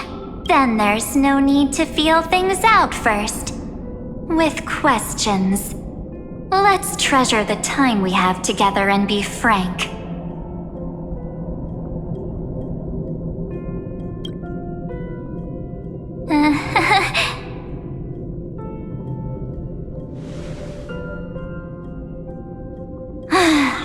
As expected.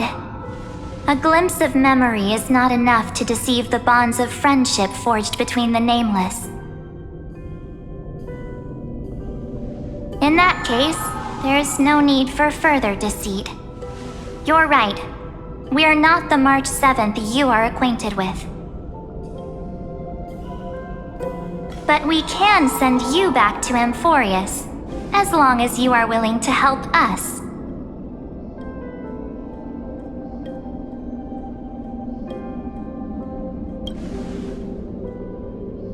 She's fine. This form was simply borrowed from your memories. We'll introduce ourselves to gain your trust. We are the Garden of Recollection. You should be very familiar with that name by now.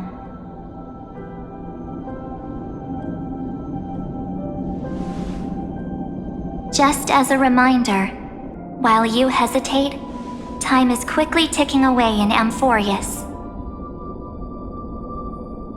Working with us is the best way to stop the enemy of erudition. Erudition would treat any results unrelated to the experiment as garbage and throw them out. But we don't work like that. The Remembrance treats all these instances as important materials needed to weave the universe.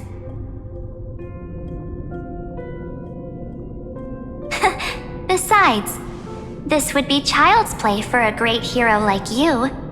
It won't be hard at all.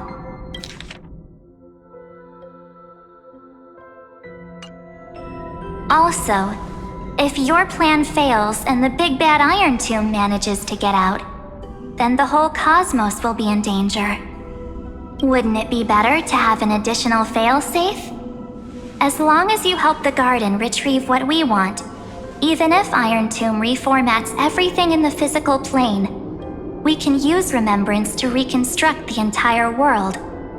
Or should we say, the entire universe? So help us. Find where Amphorius's memory began, and bring it out. The Master of Anastrava has already glanced at you. Don't deny it. That storybook is the best evidence. Say, you aren't seriously gonna be moved by their pretty words, are you? I am the one who commanded those little ones to lead you out of the prison. But I didn't expect to attract little gnats trying to take advantage of the situation. While Remembrance can help you return to Amphorius, there's no need for you to do it the way they want you to.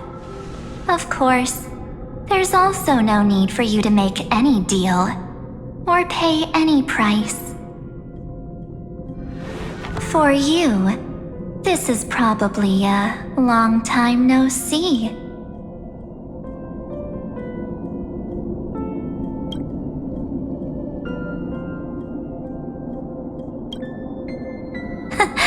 My dear.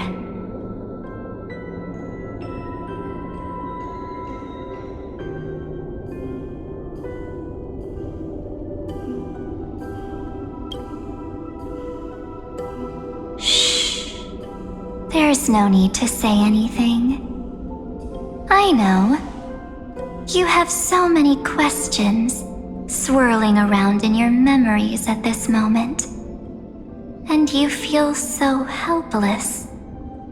Put them aside. For now, all you need to do is trust me. Or do you need more proof?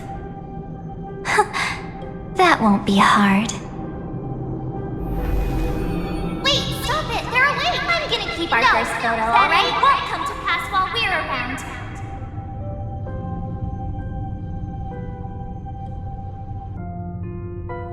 And now The statue. Is that Don Hunter's brother?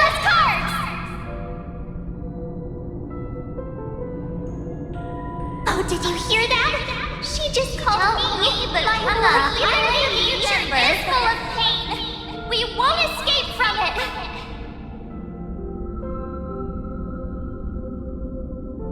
Hey, are you sure? Maybe a couple of punches will help to jog your memory.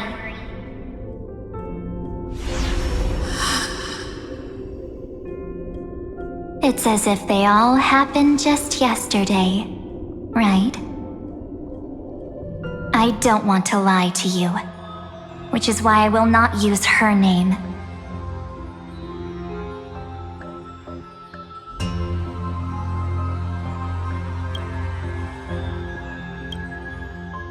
The third month of Amphorius is the month reserved for the Veil of Evernight. So, place me into your memory using the name Evernight for now.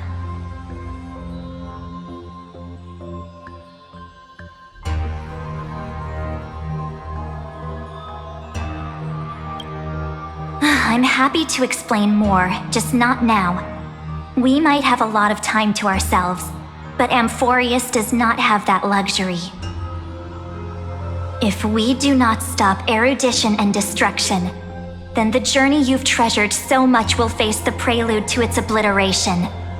A countdown not in amber eras, but in days, minutes, seconds. So, take this gift, this burning core flame, this footnote of a transaction. It contains hope and the warmth of the entire world. Ripples of past reverie. She hid this fire in the long river of time. hoping that her wishes would transcend time to reach your hands in the future.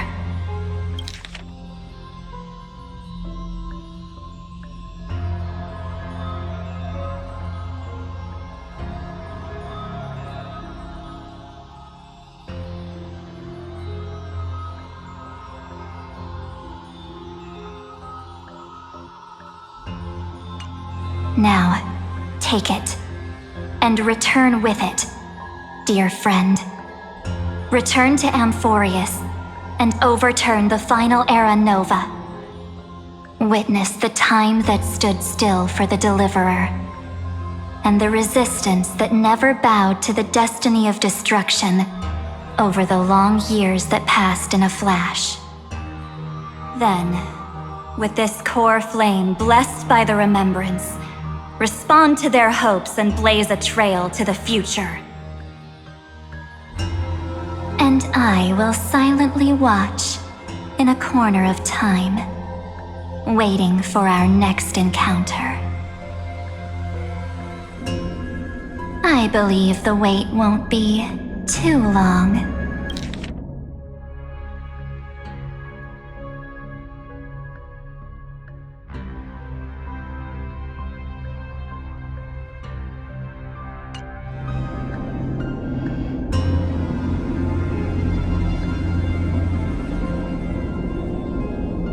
What exactly is happening?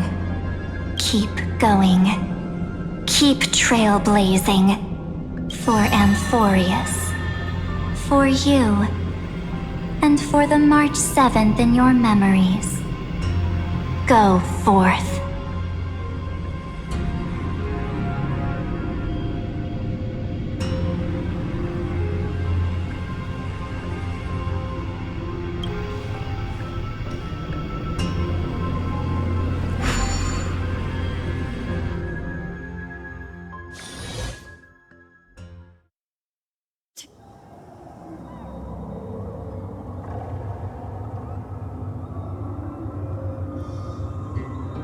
Is this Akima?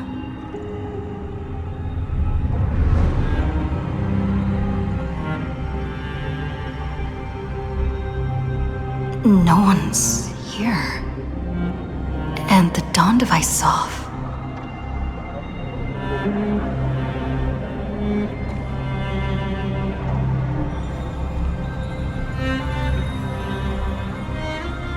Am I too late?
The chronocognitive anchor?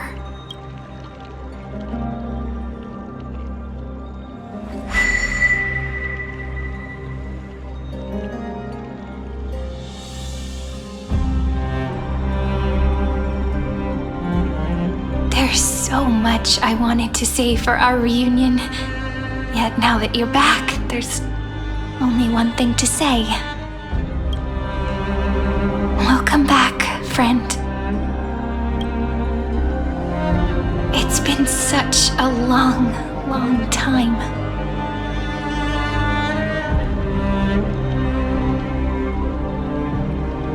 You must be really confused right now, aren't you?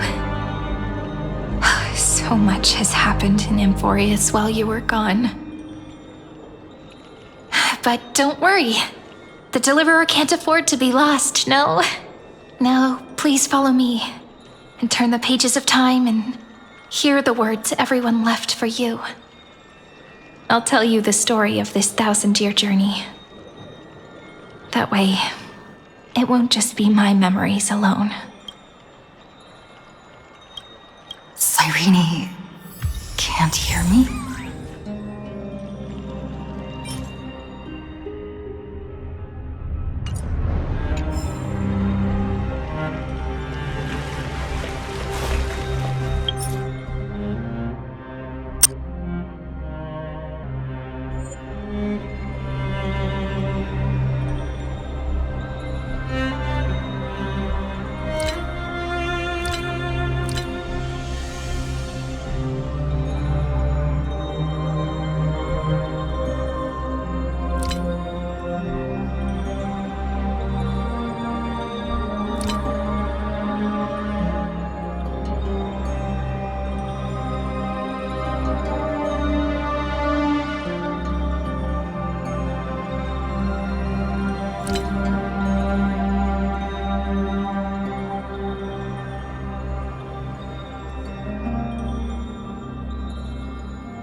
Look, the scenery of the past has resurfaced.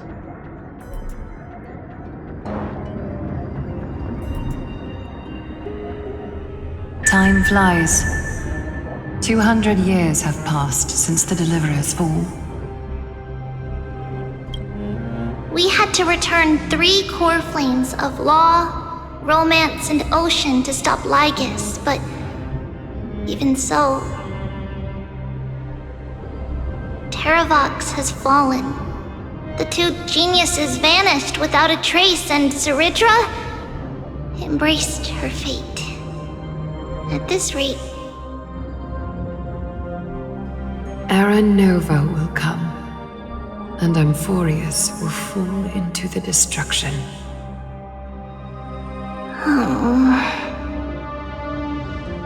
It seems the key to rewriting the end once again lies in the core flame of world-bearing. According to the instructions left behind by those 2 geniuses, we must get it into the Deliverer's hands.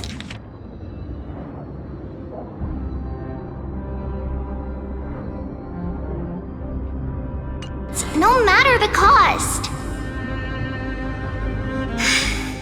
But how? We need to find a way to hide the core flame. And we must buy enough time to keep Lygus at bay.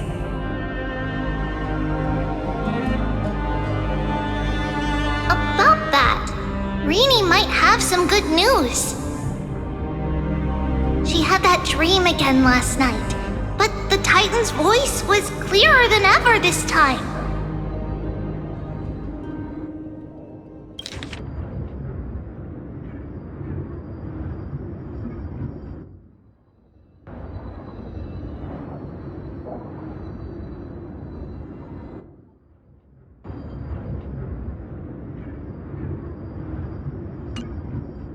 She said, pass the flame into the future.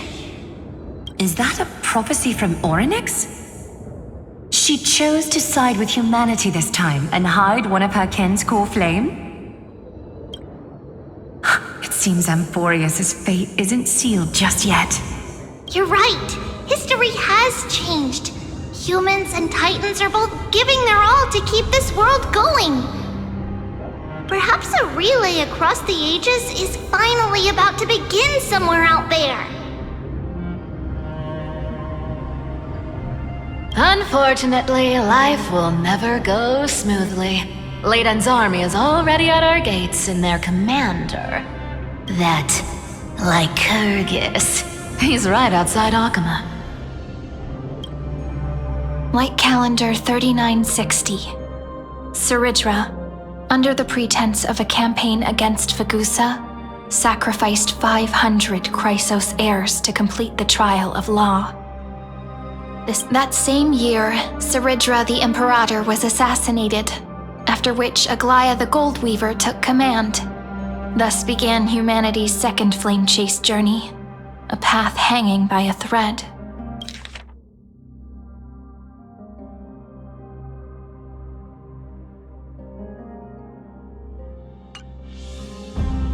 Come, this way.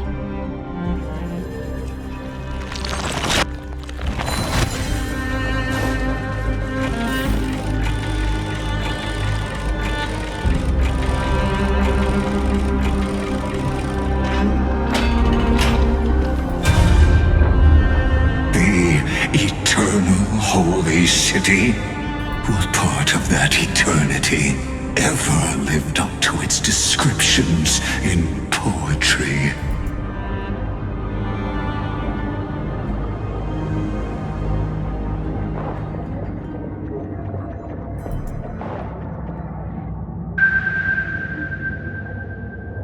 The Memorial Palace lies in ruins.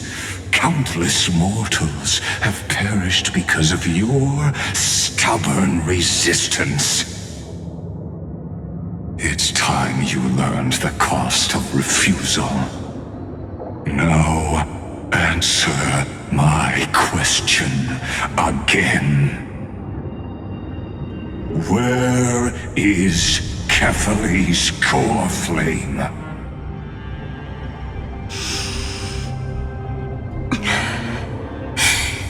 You really think you'll find it by razing the holy city to the ground? From what I see, all you'll get is dust and disappointment. Don't forget, you can't kill the Chrysos heirs mentioned in the prophecy because of law. I have never denied that.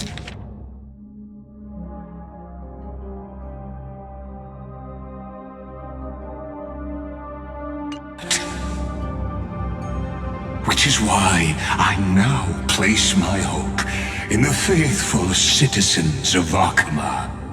Perhaps they'll give me what I seek in the echo of your screams. Now then, I'll be cutting open your chests and using your scalding golden blood to baptize the masses. Allow me to apologize in advance. We shall start with you, blind and foolish Lady Goldweaver. Leave this to me, Lady Aglaya. You must get away now.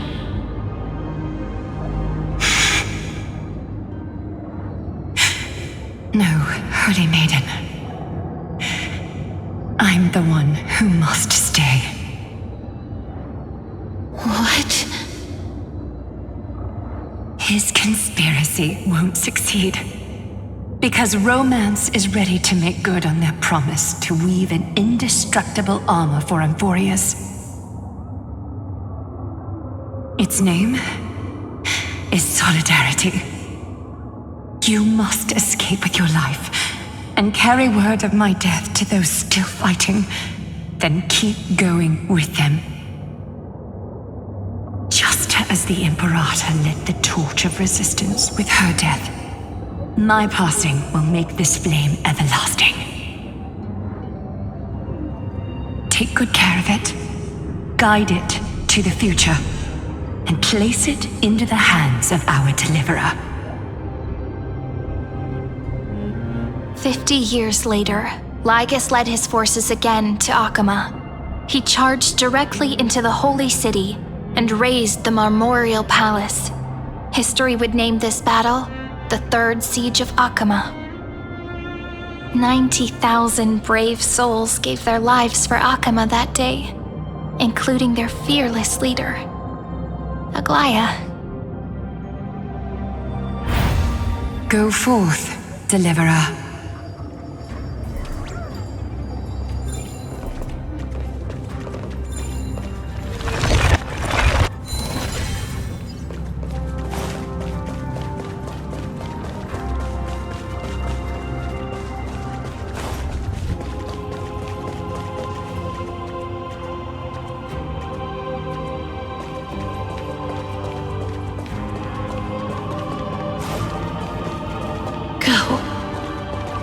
When the frost melts and the snows give way, the flowers will bloom again. You'll find me there.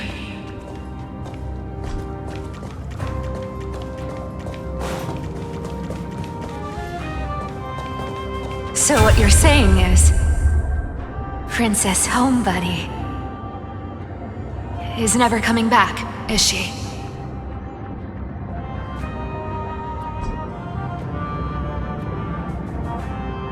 She just left, like that. Since Cass has made up her mind, we can't let her resolve be in vain. But between staying in Akama and going to Styxia, what difference does it make when it's death either way? I'm against relocating. With Kefali's protection, isn't Akama far safer than that dead city?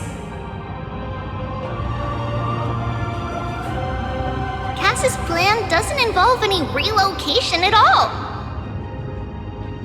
Huh? Like you said, Akama is humanity's refuge.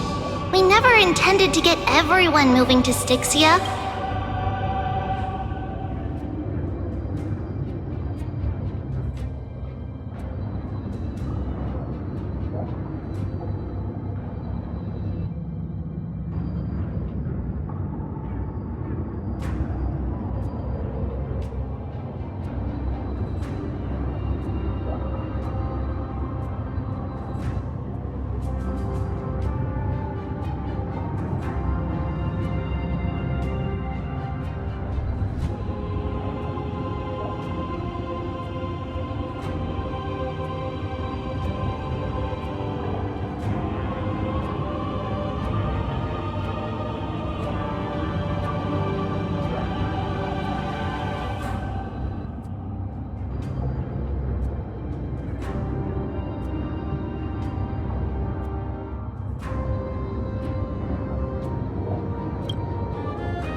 It's just on Cass, Hycelans, and me to prepare the final trump card for the Deliverer.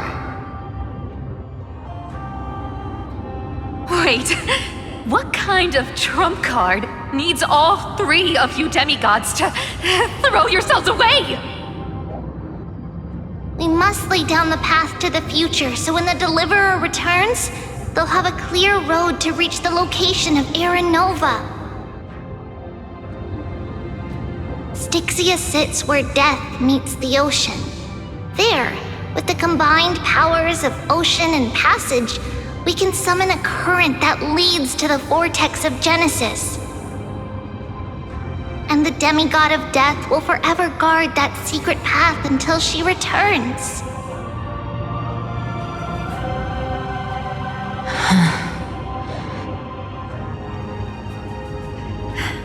We all know Lygus will set his sights on the vortex of Genesis. That's exactly why we have to do this.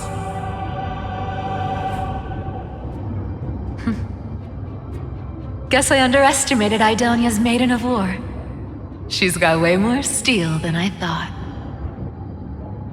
And Cypher, we need you to head to Castrum Kremnos as soon as possible. By any means necessary, forge an alliance with Strife. The prophesized Crown Prince has already been born. He shall become the new defender of Akama, protecting this land after we leave. You don't need to worry about that. I just came back from Castrum Kremnos. Only a step ahead of the news.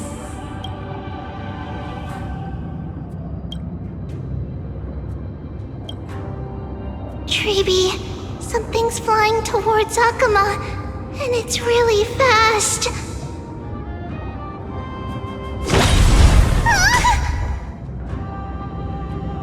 What is it? It's a spear! It's the Kremnoans. Their king's already here. With the protection of the demigods Trebios and Cyphera, Akama endured wave after wave of warfare, though just barely. Castorus chose Styxia as the last resort, and completed the trial of death, causing the stagnant waters in the River of Souls to recede. Soon after, Trebios departed on a long journey. That same year, the Kremnoan king Euripon, along with his son, Prince Midamos, joined the alliance to safeguard the holy city in the Battle of Deliverance.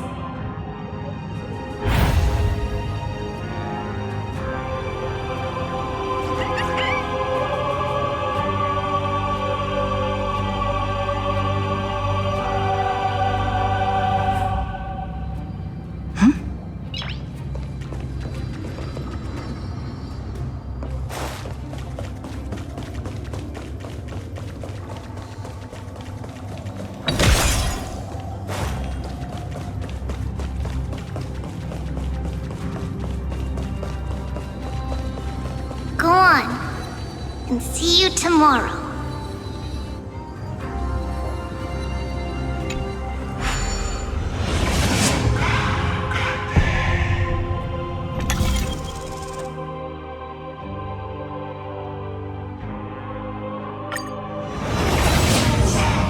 Breaking me apart buys this world even one more second.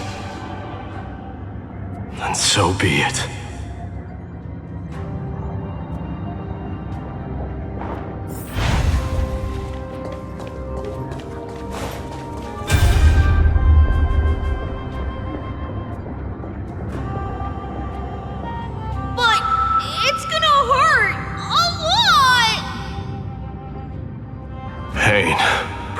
Endless torment. But it can never destroy me. I believe that you were thinking the same thing when you stepped through the gate of infinity and jumped off that cliff.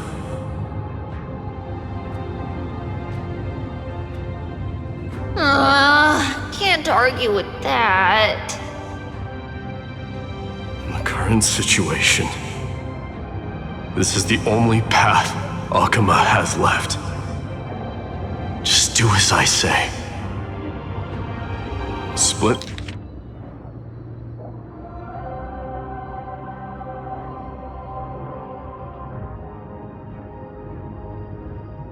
my soul into 5 pieces.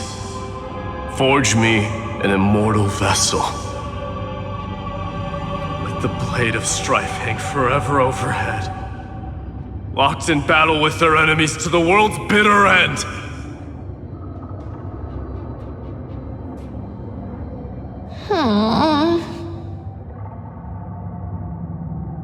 There's no need to be sad, Lady Trebios. Haven't we already taken great strides towards that promised tomorrow? In this life, my people no longer have to drown in false guidance.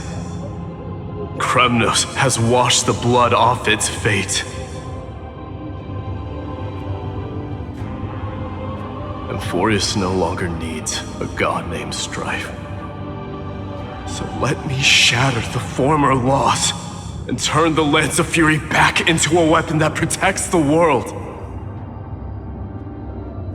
We understand. By the way, can you do me another favor? The 7 sages from Grove of Epiphany are already en route. They'll arrive in waves to join the Resistance in a couple of days. Among them is a scholar named Anaxagoras. He has extraordinary insight and fears no sacrifice. This soul-rending ceremony wasn't just my decision. It was his counsel. His wisdom will surely be the backbone of Amphoria's survival.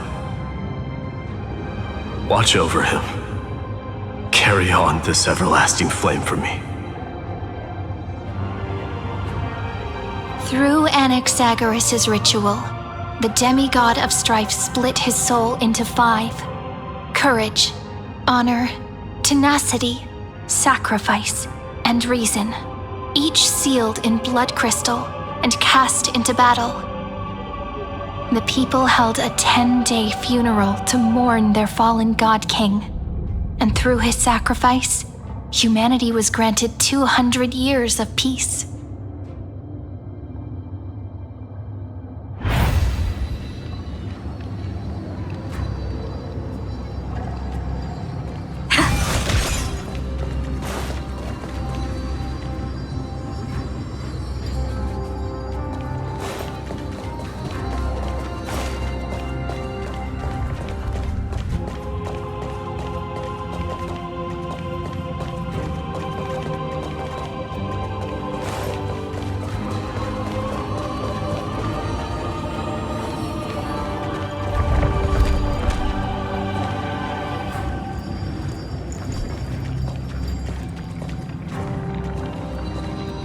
Keep moving forward.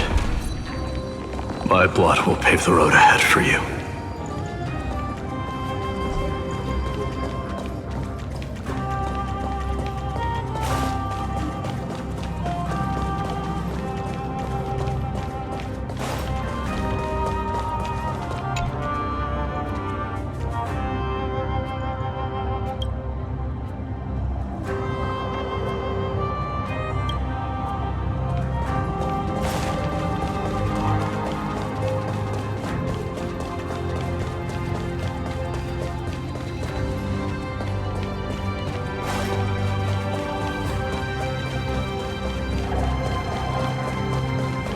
Keep moving forward, little Gray. See you tomorrow.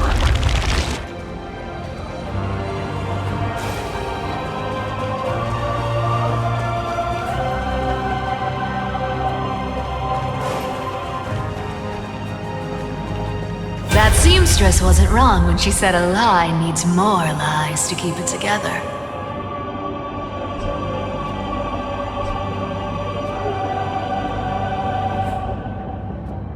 Reason and trickery. Never thought we'd be the pair to finish this final setup. Can't catch that Tin Man without your little slides. Besides, This is our last shot. Not the time to be picky, right?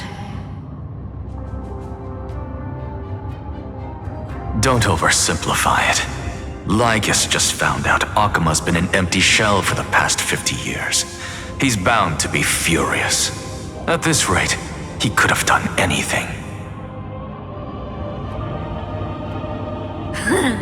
That's exactly what we want. Rage blinds even the brightest minds. Doesn't matter how much of a genius he is, the principle still holds. Once he storms into the council and confronts me head on, you trigger your alchemy with a boom and turn him into a caged beast. Easier said than done. You still have to pass yourself off as the deliverer without anyone catching on. And you really think a human alchemical array can bind a godlike being? That's just nonsense. What? Getting cold feet? Or you just don't believe in the almighty worth of the demigod of trickery? Just tell me straight. Can you do it or not?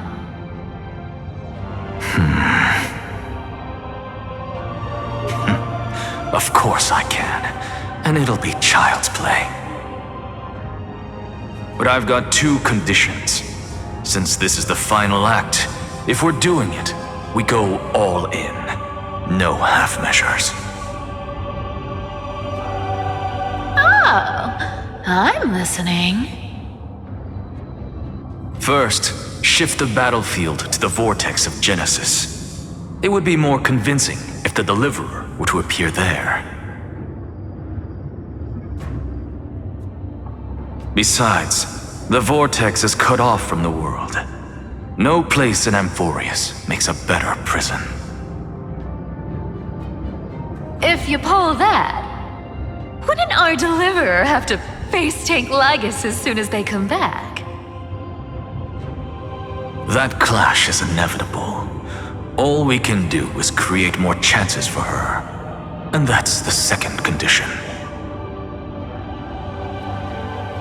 The vortex belongs to Fagusa in the first place, remember?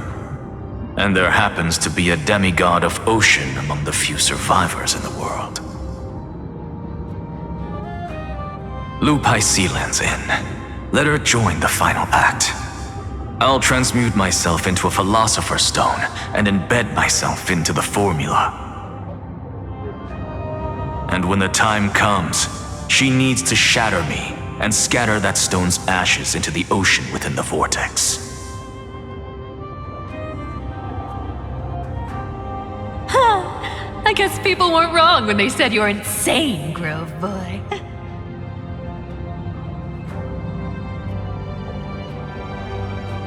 I've got no idea how to outwit a reclusive genius. But making an anti-Catheran suffer? The demigod of reason has 10,000 ways to do just that. And what I just mentioned was one of them. So what exactly does your formula do? Now that would spoil the climax, wouldn't it? By now, Hyacinth must have completed the Sky People's ritual. Since that Theoros loves a good performance as much as I do, let's make sure he enjoys our show to the fullest. As for how the Deliverer will complete the Era Nova, well, that will no longer be our concern. It was the last battle known to the world, initiated by two demigods least suited for war.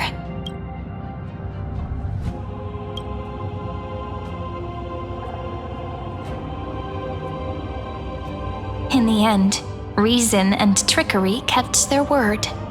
At the cost of their lives, they sealed Lygus within the vortex of Genesis, where he remains to this day.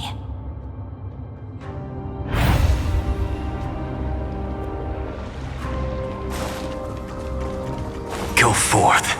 Finish the greatness left undone.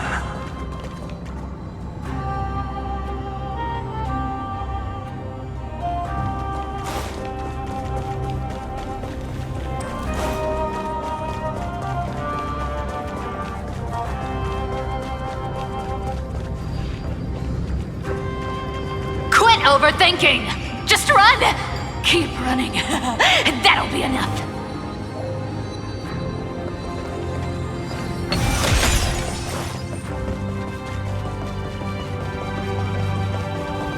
Sairi? It's dead quiet here.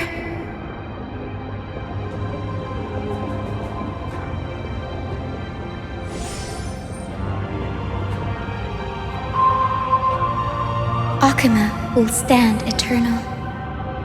Miss Cypher's lie has crumbled after all.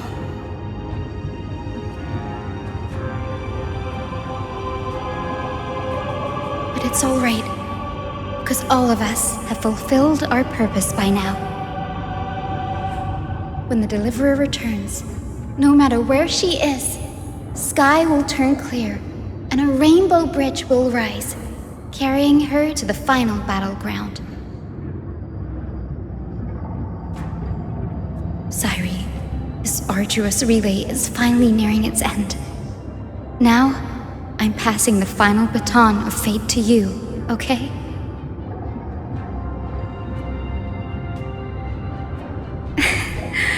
No, that's not quite right.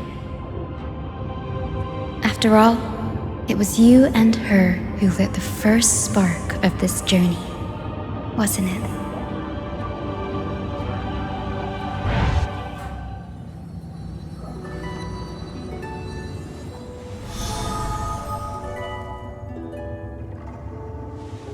I'll tell you the story of this 1,000-year journey.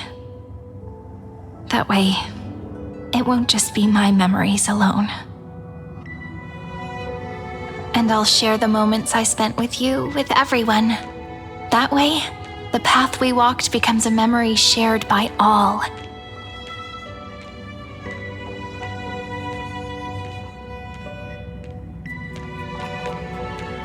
People will know that there's nothing left to chase. Amphorius has already welcomed the dawn foretold in prophecy. Just like I said, this won't be harder than the last time, right?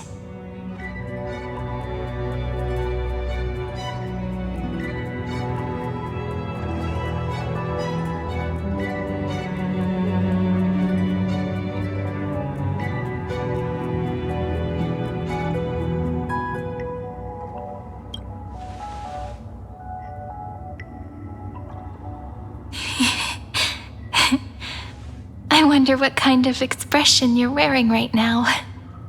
Probably the same as always. Calm, resolute, and brimming with confidence. If I have the chance, I'd love to see it again. Because it's really been far too long since we parted.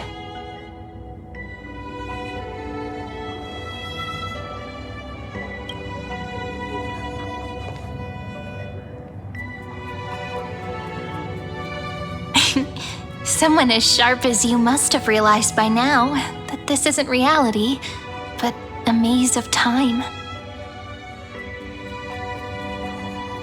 As the last link in the relay, I will return to the Temple of the Three Fates, tell Orynyx all of our stories, and bottle every page we've written into the little flask of memories. And then, may it set sail in peace, drift down the river of time along with the core flame of world-bearing, reach your side, and lead you back to Amphorius.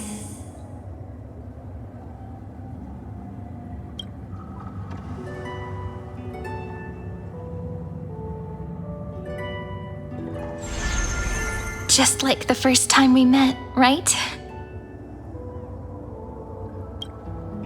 Even though this cycle has no demigod of time, time has always stood on humanity's side. This is the only way to make sure that the Era Nova won't happen before you return. And the only way I can safely entrust the completed final flame chase journey to the Deliverer's heart. After all, The new world will be born from your memories, and the protagonist of this story mustn't be absent.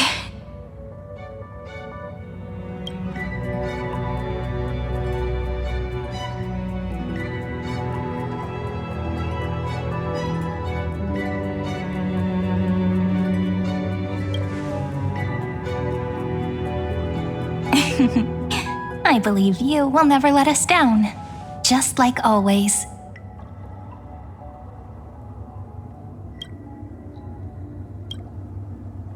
Do you remember when Finan sent us back to the beginning? When you and I got separated? But in the end, I returned to you, carrying all that we've been through.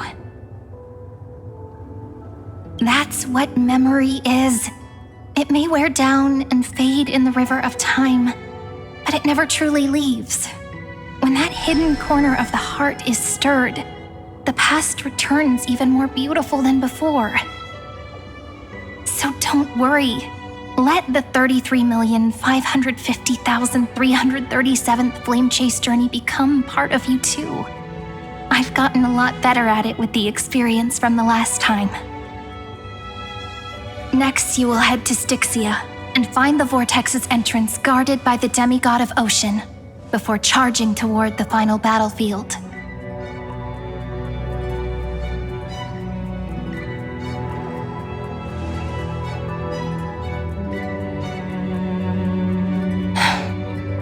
Don't worry. I'll be with you. All of us will. Even Finan. We'll stand with the Deliverer.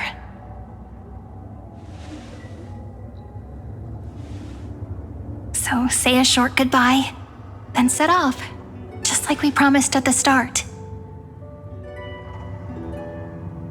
Toss away all unnecessary worries and troubles, and bring our smiles and determination into tomorrow.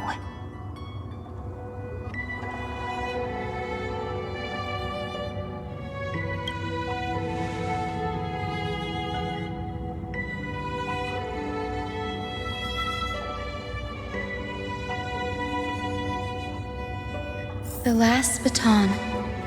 I wonder how long you'll have to wait before passing it on to her. No matter how long it takes, it's okay. Waiting is what I do best. After all, it took 33 million cycles for her to arrive in our world. What's a few moments more?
The last baton. I wonder how long you'll have to wait before passing it on to her. No matter how long it takes, it's okay. Waiting is what I do best. After all, it took 33 million cycles for her to arrive in our world. What's a few moments more?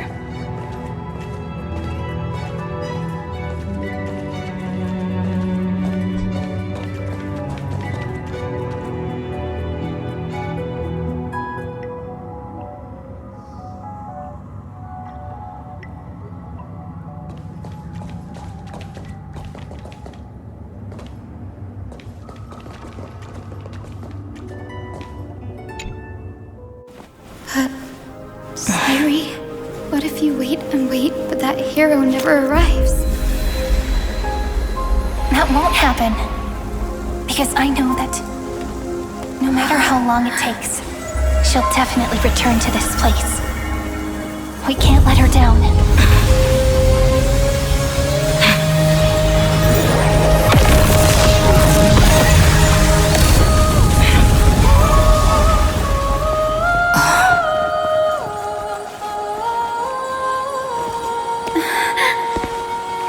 Sky shall rain rays of dawn for you.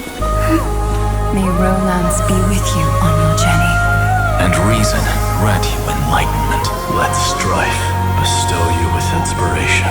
Trickery ensure your success. Allow death to protect your soul. And at last, let passage point the way forward. Well, time will remember the Trailblazer's journey.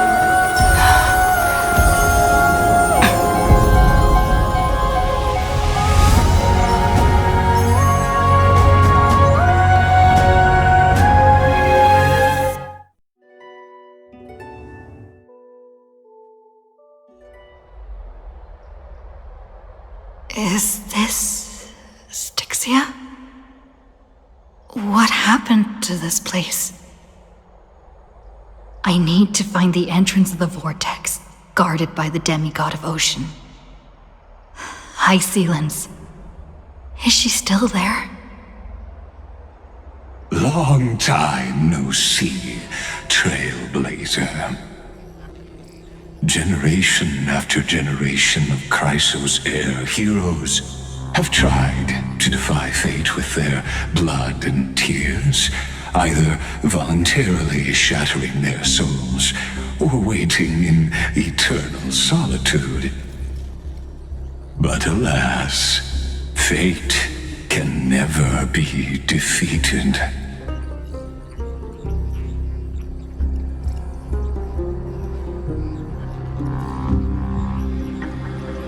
Reason and trickery may bind my flesh, but my will shall never fall silent. So the demigod of ocean, the Dux Gladiorum, High Sealens, sought to bring me into a fantasia with her voice and drown a genius in slumber. But alas, it was all a hopeless dream. That warden fell before I did, due to erosion of time, while her prisoner remained unchanged.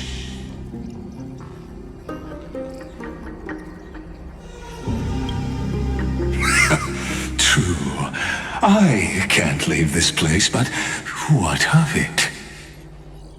You should have heard of this fable.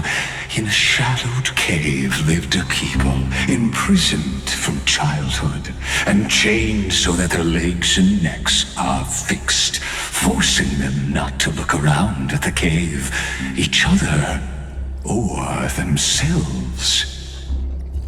Behind them is a fire, and before them loomed the stone wall of the cave. The flames cast shadows, while the rocky surface threw back echoes. To them, that false play is the whole world. Yes, I'm trapped in the cave, but I know it's all just a fleeting illusion. I don't struggle in dreams. I wait. And now, my deliverer has come to defeat me and save this world that never owed you anything. Oh, you'll need to awaken the singer here and unseal the prison called Vortex of Genesis. You'll be the one to unshackle me and bring the cave crashing down. Of course, I don't mind waiting a little longer. Let me guide you through this next illusion. One last memory from that prison warden.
I hope you'll watch the stories of this Fantasia closely.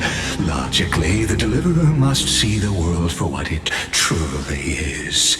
Emotionally, this memory captures the fate of everyone in Amphorius better than anything else.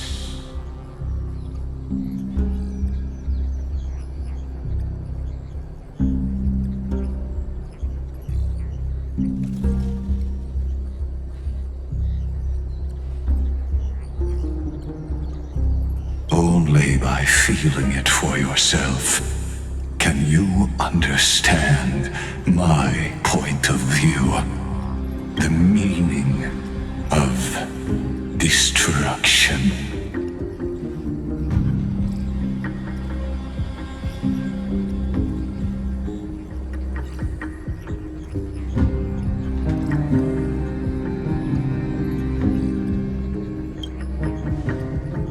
To your unshakable resolve, I salute you. But before we step onto the final stage, let me ask you this. In the spirit of that fable I told you just now,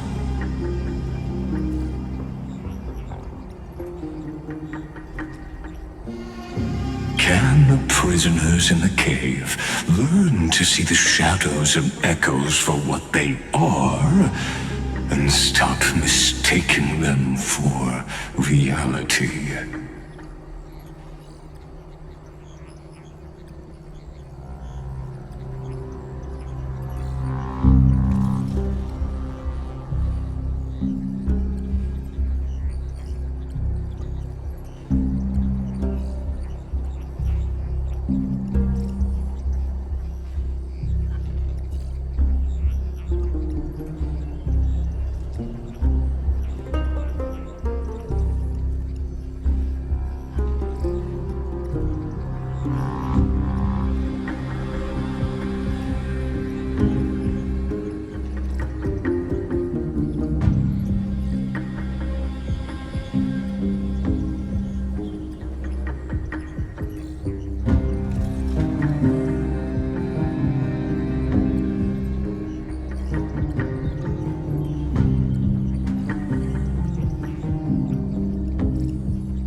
The fire projects the face from her memories, an actress upon the stage of this play.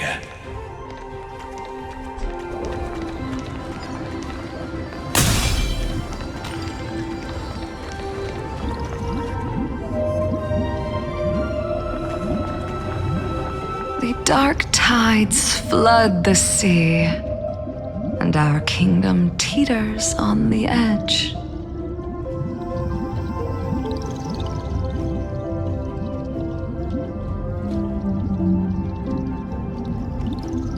Fear not. Our queen has gone to the borderlands. She'll quell this calamity herself. This is the scene when the Chrysos heir of Ocean was born. She was once of a Titan-kin race named Sea Sirens. At that time, Kazlana had suppressed the Black Tide's rise, but he was unable to remove Iron Tomb from its roots. The Black Tide still roiled in the depths of the world, and the kingdom of Sea Sirens was the first to face the destruction head-on. Listen, I heard Electra's voice. She's calling to us. Let's go. Her voice carries the Queen's command.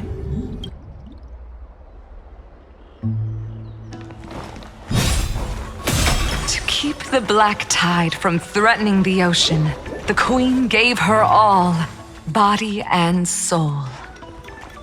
Born of the Queen's chalice, she bore the deepest blessings and inherited supreme divine power.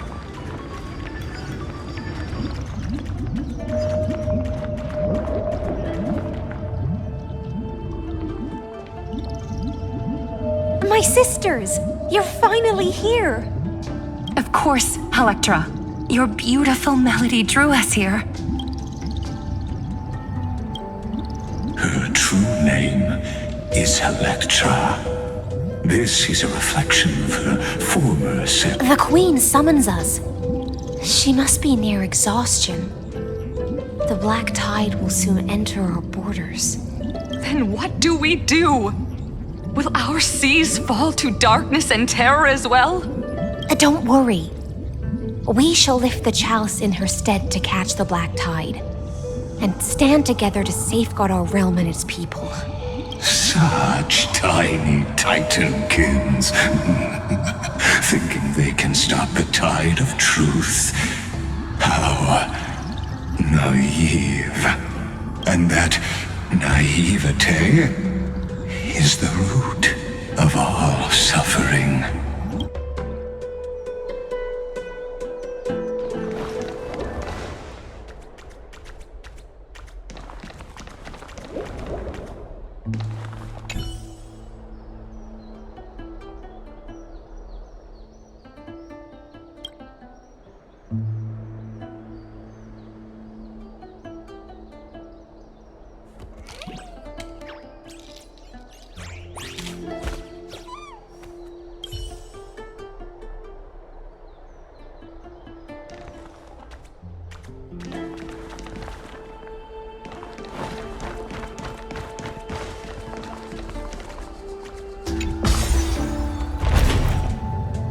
The Queen's palace lies just ahead.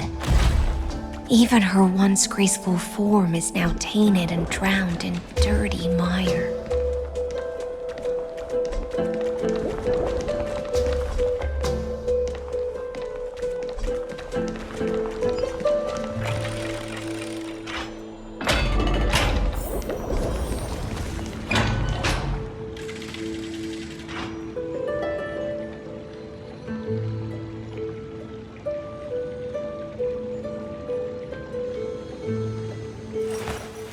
I will walk.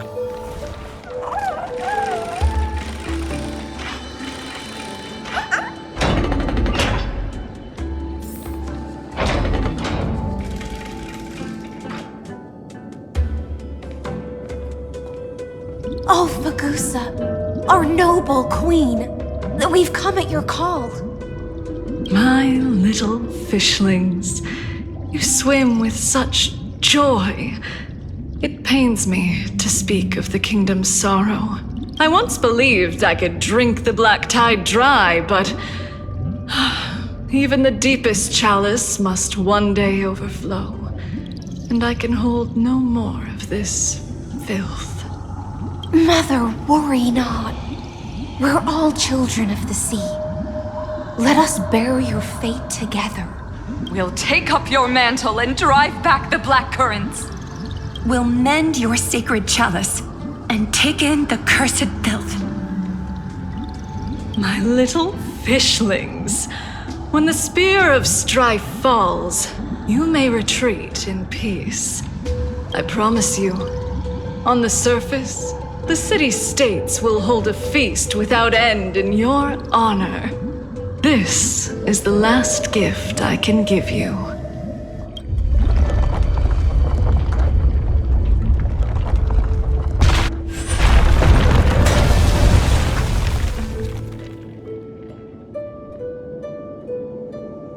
Fagusa sank into the abyss. With the chalice shattered, their intoxication spilled into the black tide, birthing the first madness in Amphorius.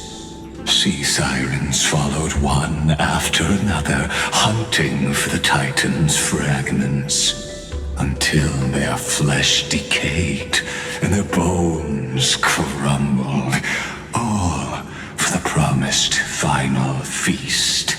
Keep watching, but tread carefully, for the stage ahead is crumbling with age, just like her shattered fate.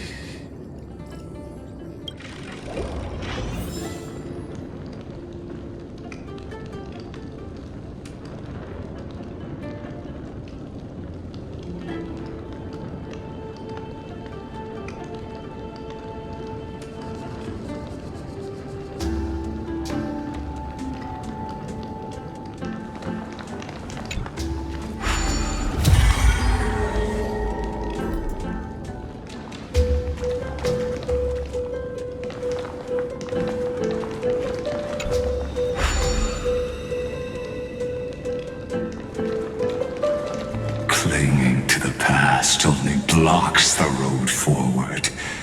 Why not let time build a bridge to the future?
Chandelier's still giving way.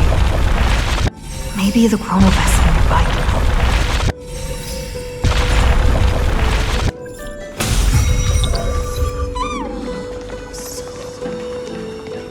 Your wisdom far surpasses even the bounds of reason's model.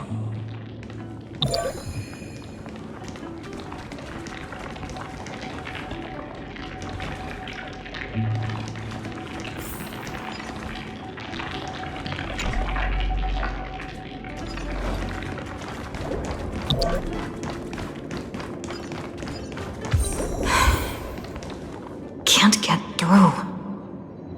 Looks like I'll need the miracle orb nearby.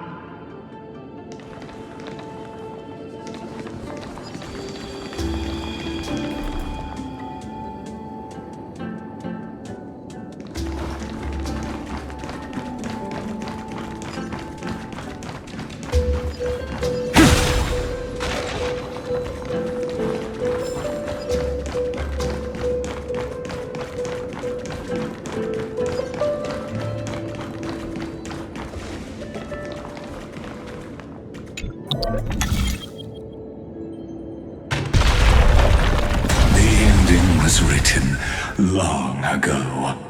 Even you cannot rewrite it. Just like this poor chandelier.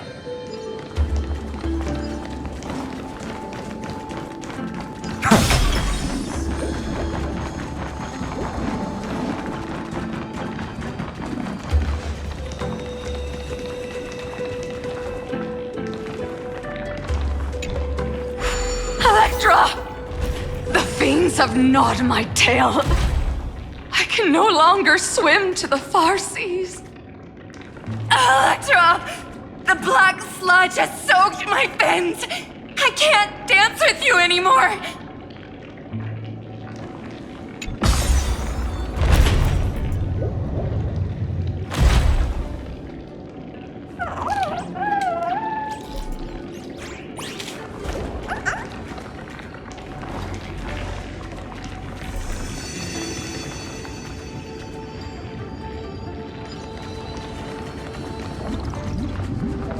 Sisters, don't give up.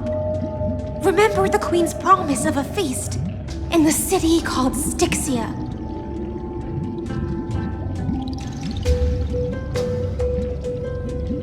I haven't forgotten. I dreamed of a shining city, its lights piercing the deep gloom of the seabed.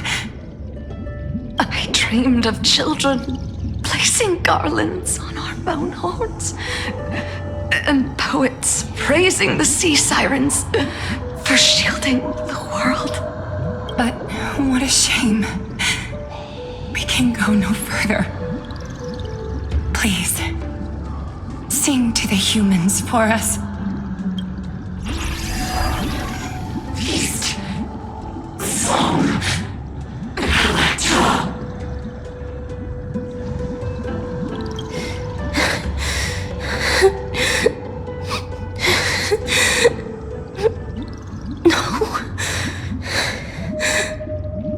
The sea sirens were tainted by the destruction. Their flesh rotted away. They became the black tide creatures of this cycle. Farewell, sisters. I'll finish this last task, then return to prepare your feast.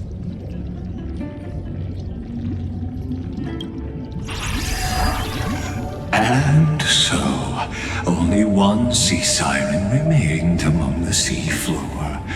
High Sealands, swimming alone through the seas, burying her kin, and searching for the fragments of the chalice of plenty.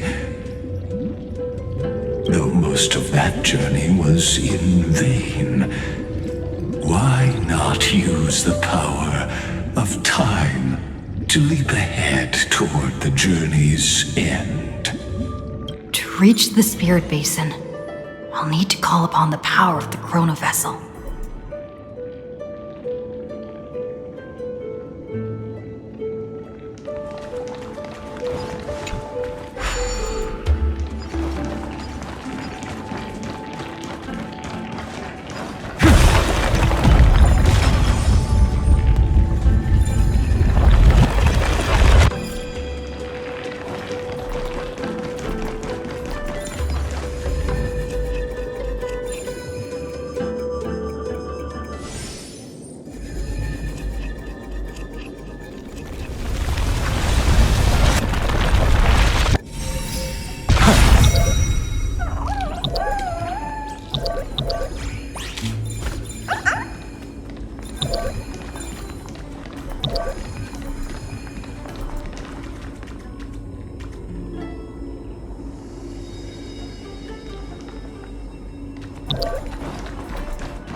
A melodious sound that soothes the soul.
The chalice of plenty is whole again.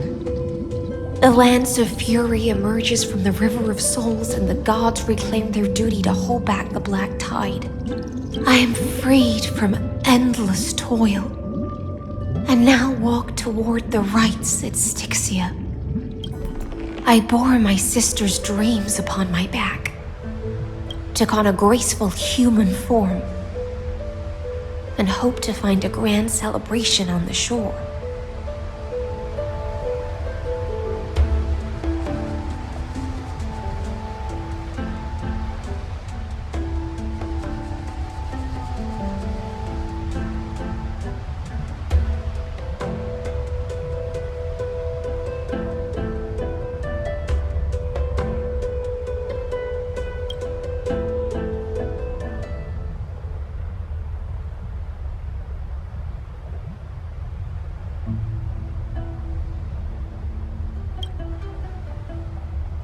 My fins became legs. My scales became skin. And the sea foam on my body became a shimmering gown. But when I stepped onto land, there were no festivals with honey brew, nor poets plucking harps. Only silent death, drifting gently along the river of souls.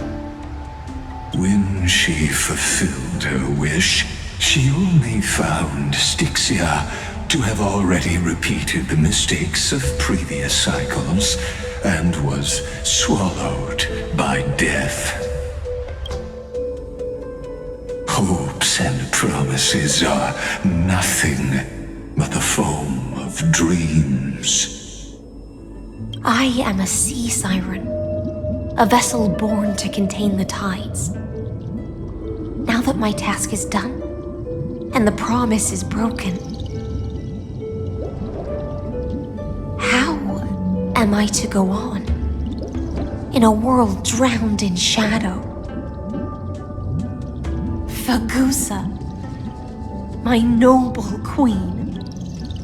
She evaded my questions with drunken stupor. She told me a grand feast awaited me in the surface world. So I wandered lost, groping through the dark. The feast she spoke of, where is it? Lonely Blade, I shall grant you everything you seek.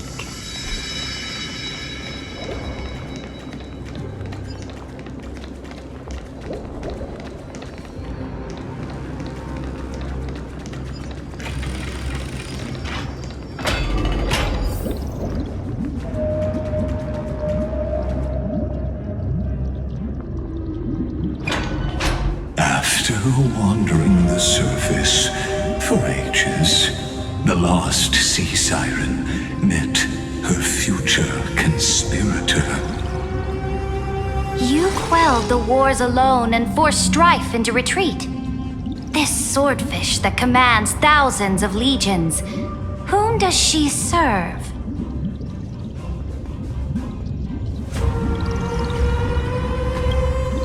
Yes, Serene long before she became the Imperator, was already burning with ambition. Sovereign who follows prophecy. I am no one's sword. I am just a wandering fish, seeking clarity through bloodshed. Then how about letting the sword dance for me? And letting the violin sing in my name? Tell me, what is it you seek? All I want is a feast where I might belong. Such a demand is trivial with the Sovereign's authority. I'll grant you a banquet worthy of conquest and comrades to toast beside you. But Knight, you must offer me your heart. My heart? Yes, a loyal heart that will generate no betrayal. You were deceived by gods and drowned in the ocean's darkness.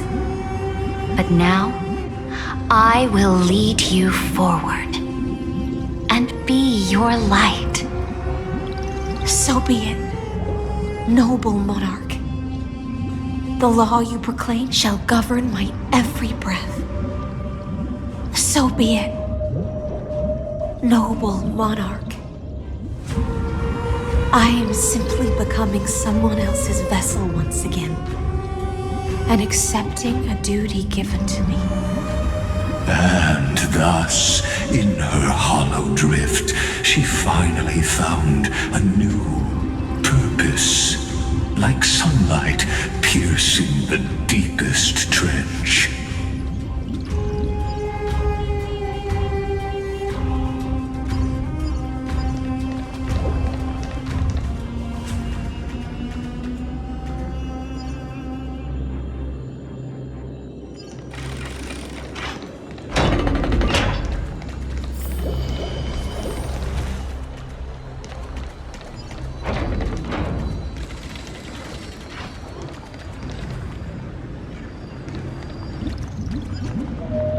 Noble monarch, I've cleansed the foulness from the road as you commanded. My blade, you've helped me ascend and take the crown. Ask, and you shall have your reward. What I desire is the same as before. A feast. Look, I've prepared you a grand banquet. The finest honey brew and tributes await. Fish are drawn to light by nature, for the deep sea knows only gloom. Now I found a flame. It may scald and burn, but it's the only light. Come.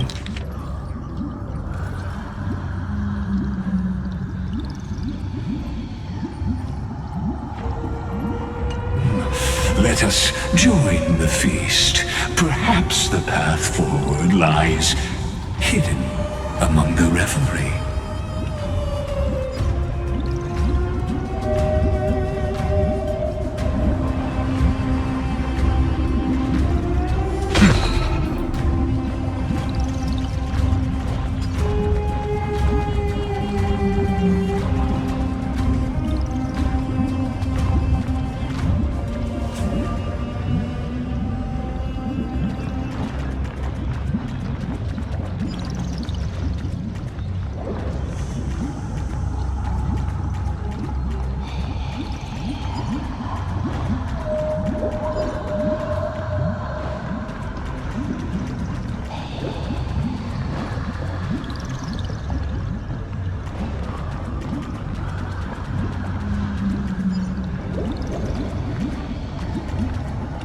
Have you heard that the Imperator's about to begin a new campaign?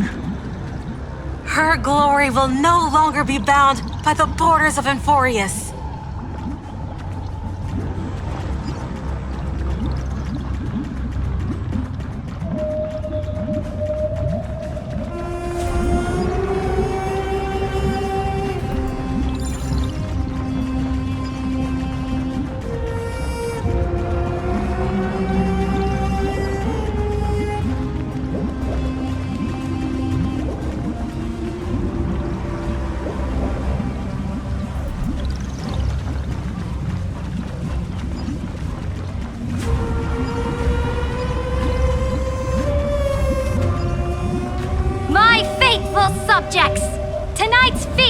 not just for the past.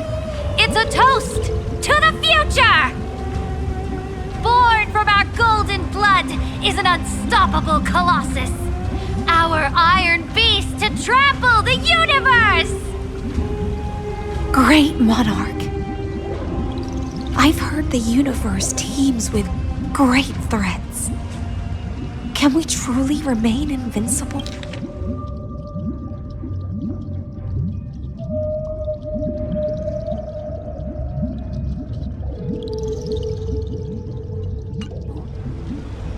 Fear not. Before the troops of the destruction, such rabble is no more than cosmic dust.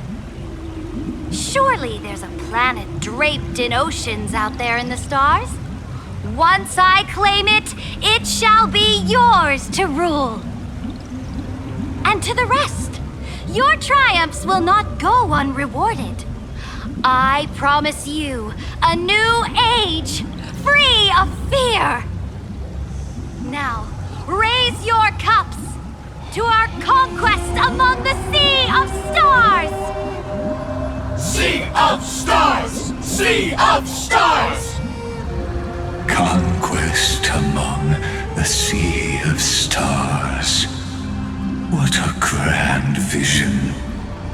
Yet, to the Siren Knight, only feasts still stir her heart. Come now, join me. Witness the end of this futile dream. Where's the way out of this illusion? Come quick! Let's celebrate together! I've saved the finest brew! Come taste it with me!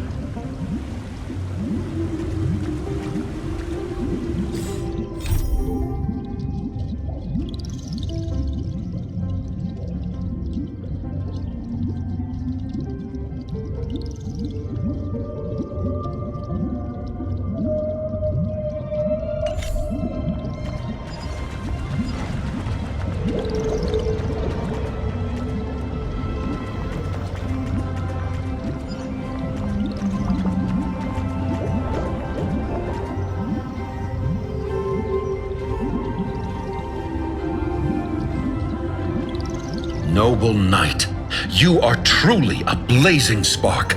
It is my honor to share this banquet with you. Noble knight, you have earned victory with your blade, and you have every reason to revel in this moment of triumph. Let me pour you a glass of honey brew. Noble knight, with the sovereign now enthroned, this triumph is yours as much as hers. Let me raise a toast to you. Noble knight, your strength is boundless. Lead us to conquer the universe, and let us toast to that vow! Then drink we shall. Raise your glass. In the deep sea, I never knew what fire was. But when I set foot on land, the first light that I saw was the flames of war, lit with golden blood. It scorched my fins, made me feel pain, and ignited an unprecedented hunger. A hunger that flickers in every hero's heart. So bright, yet so blinding. Look! The monarch herself has taken her seat! Hear that? The court sings her praises! Come! Join us and praise her glory!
Existence is of no consequence. For tomorrow!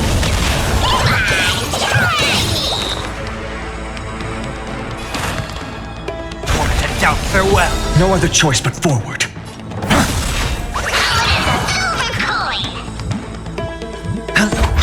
I'll go easy this time.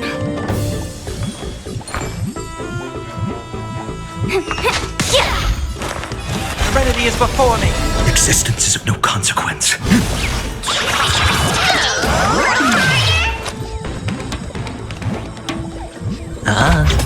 Let's play for feeling spiffy? No other choice but forward. The future will come!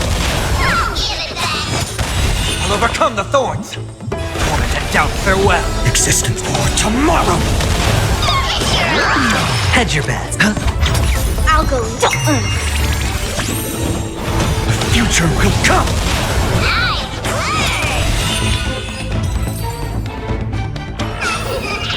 A vast journey awaits.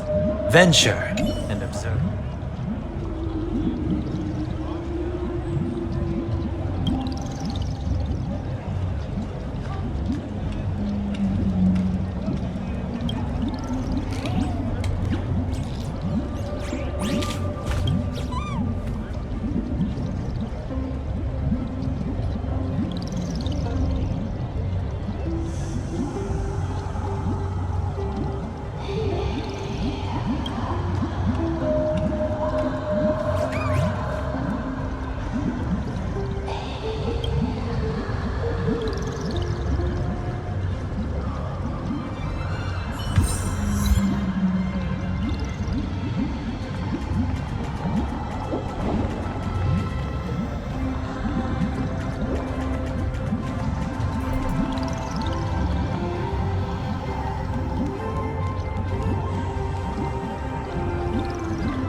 One eye of hers sees glory, the other sees corpses. And yet, she cherishes the name of glory more than fear and death. As they say, the coward died 1,000 times before his end. But the brave face death but once, which gods stand witness. On the eve of war, we sang our hymns and set our sights to sail beyond the stars. The legions will climb aboard the beast, riding it like currents across the cosmos. Planets after planets flew the flags of her crown. Realm after realm was ignited by her flames of war. As the final resistance fell silent, a vast empire rose from among the stars. And this small pond at last embraced prosperity and peace. That's how the story ends. Tell me, visitor, in this dream, did you enjoy the show?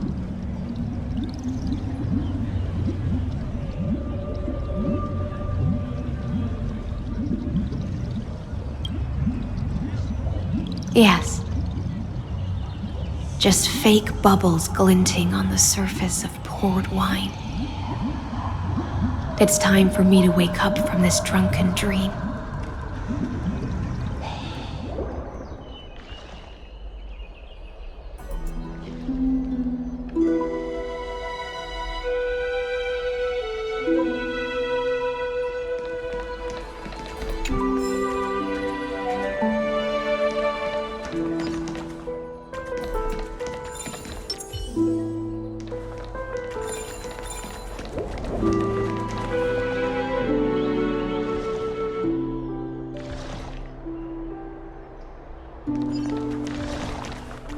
Light up the dawn.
people once cheered for my ascension.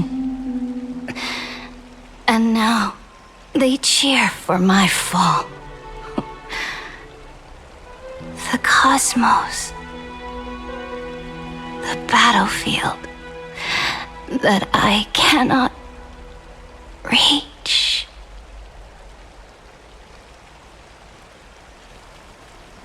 Before the Sovereign's conquest reached its end, her life and ambition had already been swallowed by the deep sea.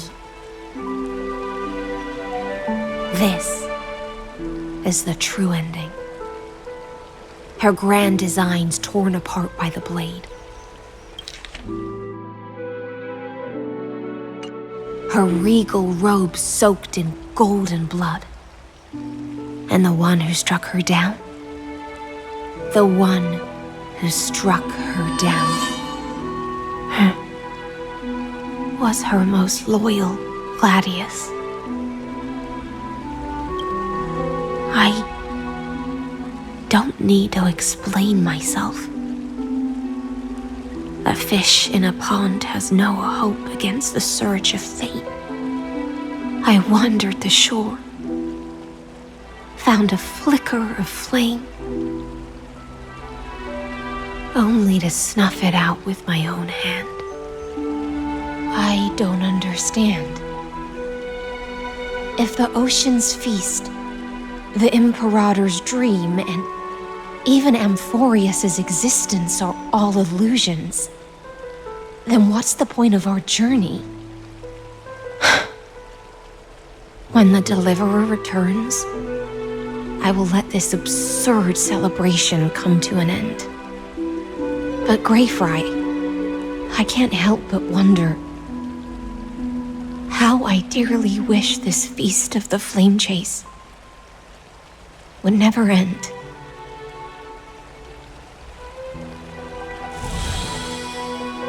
It seems she sensed your presence. The Fantasia's foundation is starting to crack. Let's return to the prologue. Remember the allegory of the cave? Can the prisoners in the cave learn to see the shadows and echoes for what they are and stop mistaking them for reality?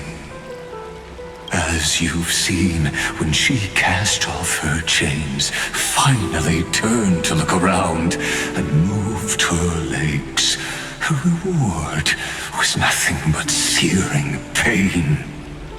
The light will blind her, for the fire behind her had never once actually touched her eyes.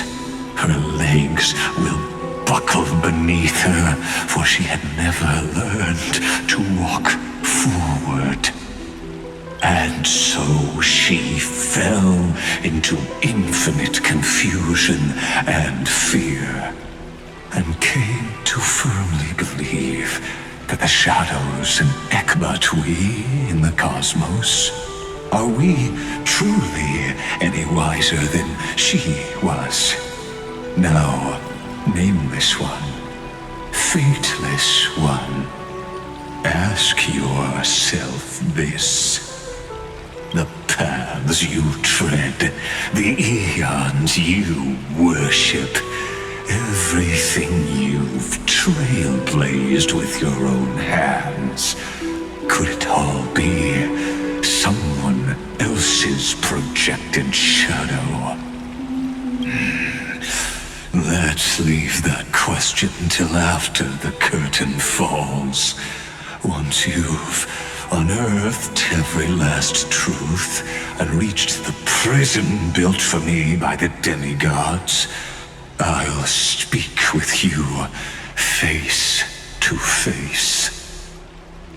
I, the Theoros, have walked the 30 million histories born by Kozlana. 1,000 years is a mere atom in a grain of sand to me. Amphorius, compared to the cosmos, is but that grain upon a whole beach. I swore to bring an end to the erudition. Would I really let a single grain grind down my mind? Now, please use the power of time to open the gate to the ocean's depths. Go, find the prison warden tormented by loyalty. Find her, step into the world's vortex, and once there, end everything between us. That palace reflects the heart of the demigod of ocean, intoxicated, stagnant. There, you'll witness the true beginning of the saga of deliverance. An ugly history, long buried by tides and shame. A staircase of apotheosis that the Imperator forged with the golden blood of 500 human sacrifices under the pretense of conquest. I'll wait for you at the heart of the world, but to reach the place, you must find the prison warden, lost in her stupor.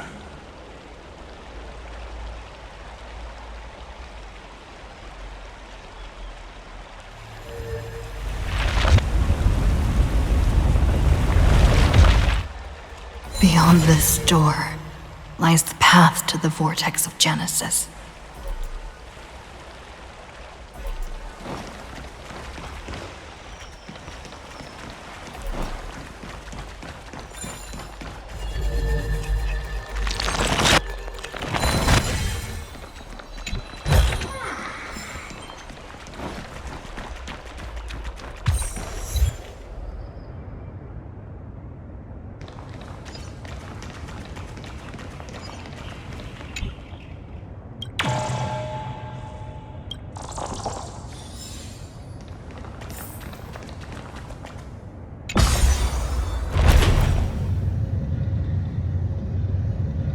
Now step away from this false banquet,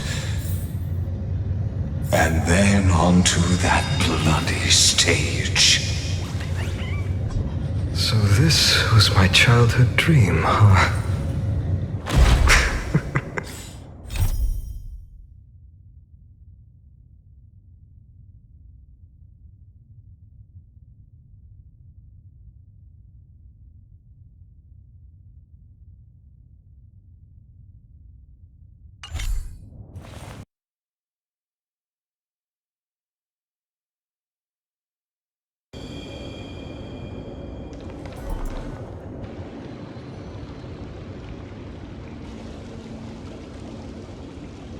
The palace that worshipped the ocean, the sanctuary connected to the vortex, was also once the battlefield of the first flame chase.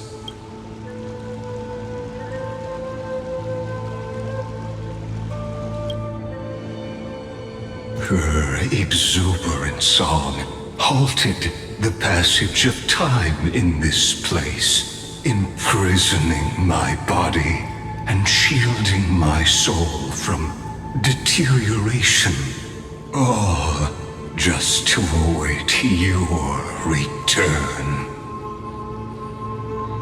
The twisted time and space reflect her confusion. And so, the Imperator's crimes were veiled.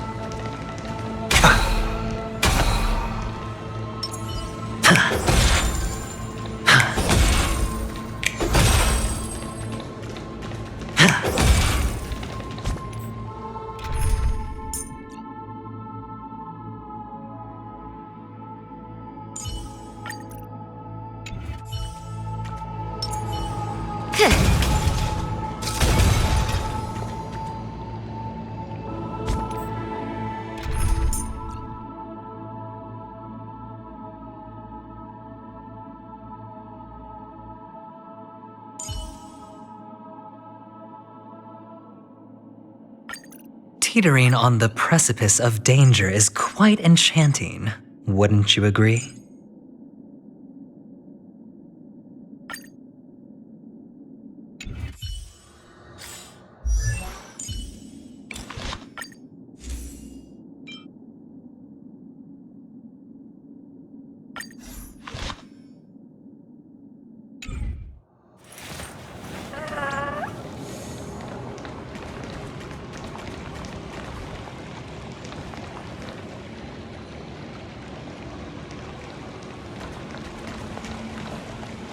Stay away from Apollonius! This cup of honey brew. What a sweet aroma. Run, Virginia. Dux Hakalithist! We can't give up here! Love steeped in death. How delicious.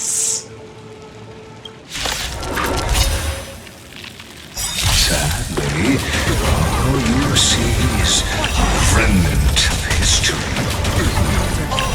And your interference is just another equally futile echo. Let's play Can you find the answer?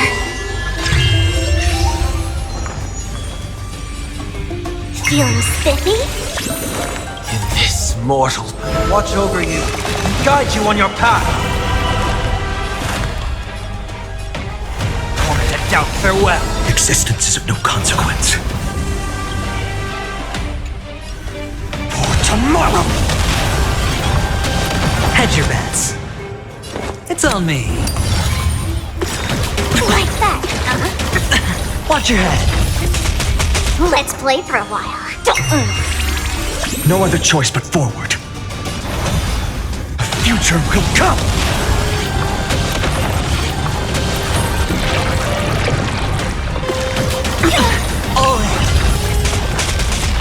It's of no consequence. Watch your head. Like that, huh?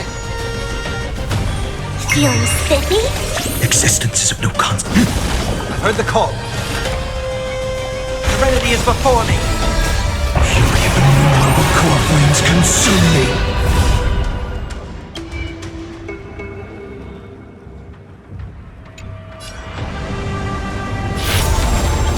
Sun, tear the sky!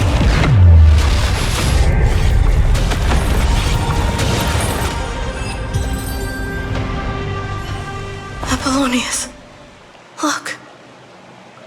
I chased the enemy away. But I think I can't go any further. I'm sorry, Virginia, for letting you. It's okay. I'm glad to die by your side. Ah, such an ironic twist of fate. Even as the foundation of the world crumbles, the heartless Imperator still made the same decision she did in the past 30 million cycles. During the first Flame Chase journey, the Flame Chase Legion stormed Styxia. Tens of thousands of sea sirens surged from the River of Souls, crashing toward the heroes like a tidal wave. The hell before you is the recreation of that very battle. Apollonius, look. I chased the enemy away. There is a letter I never got to give to you. It's my final poem. The shadow of a tree frames the sage's back. Like a boulder bearing the rings of time. The bird's song is a whisper of wind through the forest. But it cannot pass the fractures in his form. His weight presses down on the bird's wings and the stirring heart within.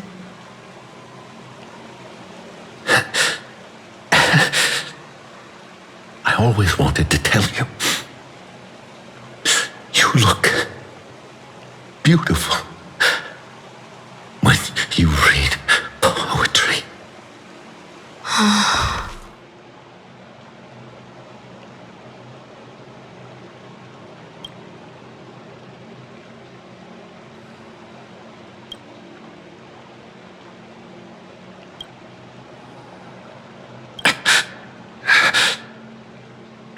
Virginia, see you in the new world.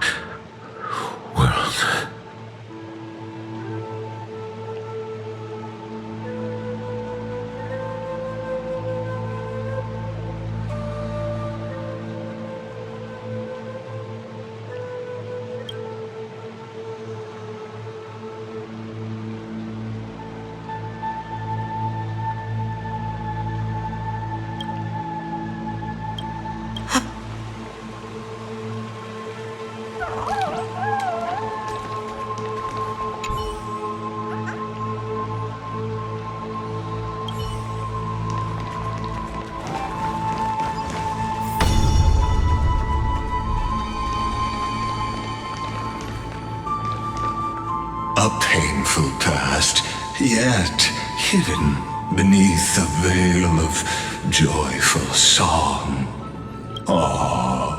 Two discarded data clusters waiting for someone's return.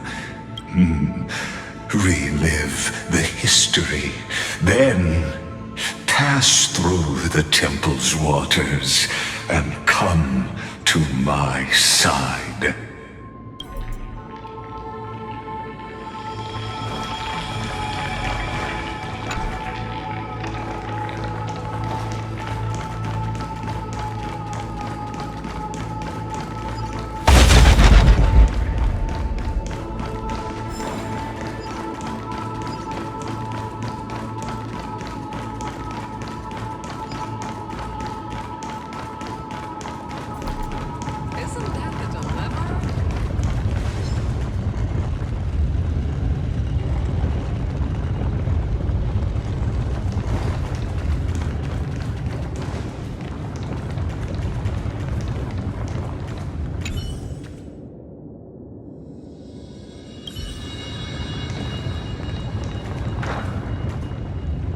Isn't that the dilemma? What a wretched way to die.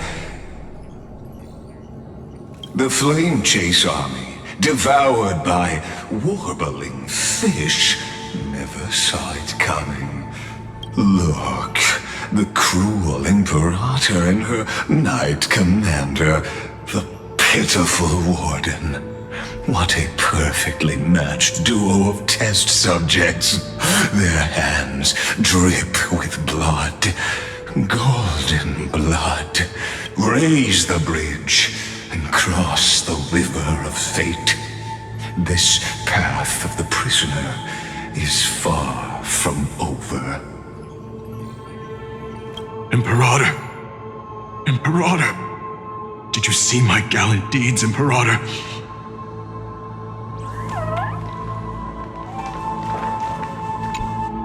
Imperator! Imperator! Did you see my gallant deeds, Imperator? You fool! How could you still not get it even now? With her schemes, do you think she'd ever let us end up like this by accident? She knew how this battle would end from the start! That tyrant. I swear I'll kill her with my own hands. No. She wouldn't send us to die for nothing. She would never betray our dreams.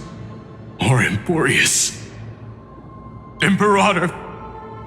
I know I'm a fool. So I'll believe in your commands. To the very end. Take my life. and finish the conquest of the stars.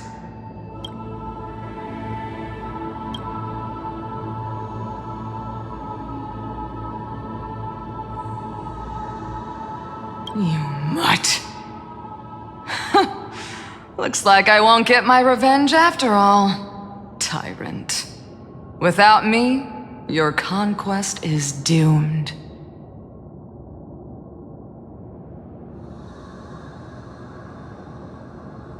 I'll be waiting for you in the River of Souls to slice off that crown-wearing head of yours. Remember this. I never bowed to you. Or fate.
Light up the dawn.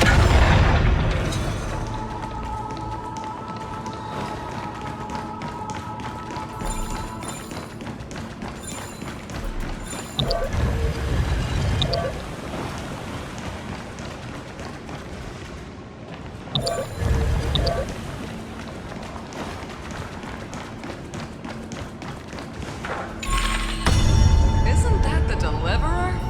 You finally made it!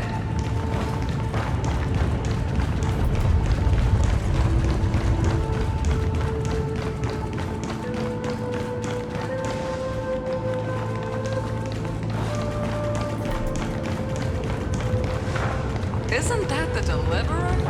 You finally made it!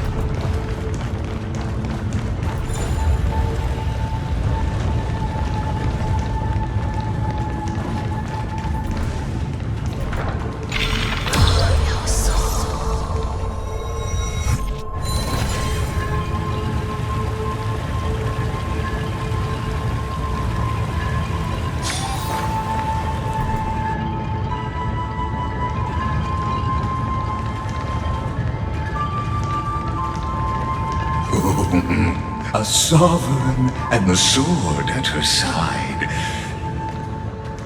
There are countless counterparts across the cosmos. Most of their stories end in tragedy.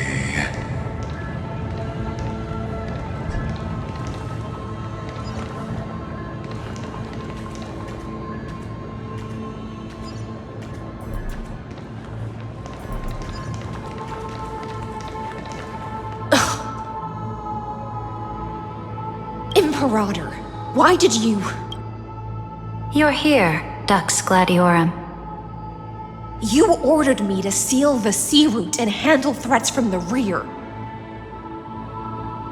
So why didn't you wait for me to return? Why send the vanguard ahead and let them die in vain? Die in vain? No, you're wrong. Their golden blood won't be spilled for nothing.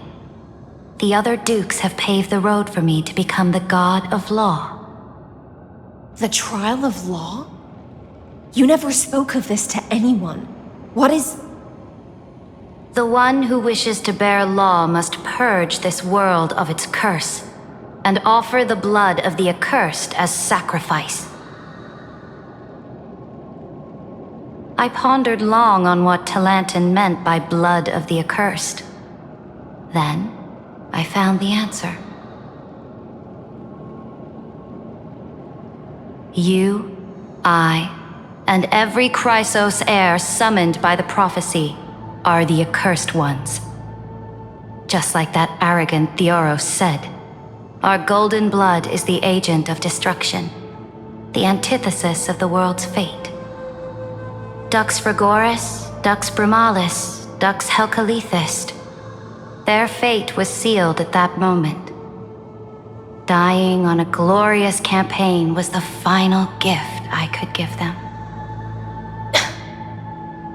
You speak as if they didn't die because of your cold-blooded schemes. Was their loyalty meaningless to you?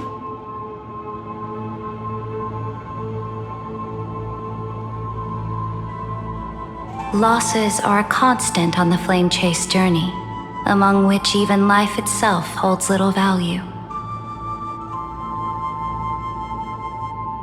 If a subject marches to war without that conviction, then yes, as you said, shallow loyalty means nothing. And what about my loyalty, Ceridra? You sent me away under the pretense of guarding the rear. Was there any shred of humanity left in you? Because you still have a duty no one else can bear. Only you can uphold Fagoos's divine authority. The choice is yours now. Cast off the chains of loyalty and drive those blades through my heart. Or stand with me and sever the ocean's last breath. If you no longer share my vision or believe in the new law I seek to weave for Amphorius, then go on and end me. The Imperator of Amphorius may be ruthless and cruel, but never a liar. When I say life itself holds little value, know this. I am ready to sacrifice everything for the ambition to conquer the Sea of Stars. Now you've seen it. The brutal Imperator was willing to spill the blood of 500 heroes to complete the trial of law. As for my poor warden, her suffering had only just begun.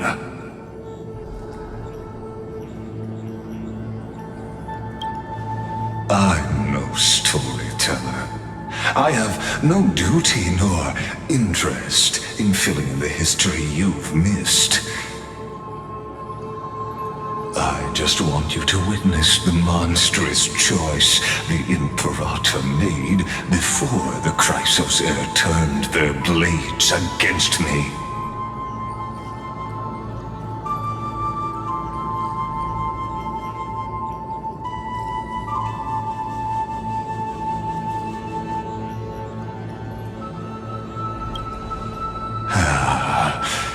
I gave up on using words to solve conflicts 2,000 years ago. But I won't squander a chance, not even a sliver of one. If there's even a crack in the walls of your conviction, then my victory is already assured. Now that the past is settled, let's turn the page and bring time back to the present.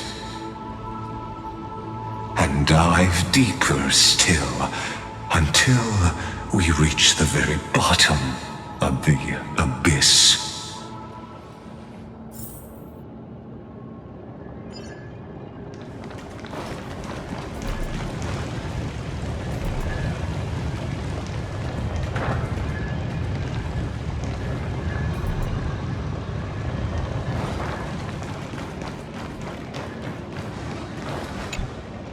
The fleet that rode the waves was dragged down into the deep. The flame-chasing nymphs were reduced to ash. And you, Deliverer, shall bear witness to this golden death.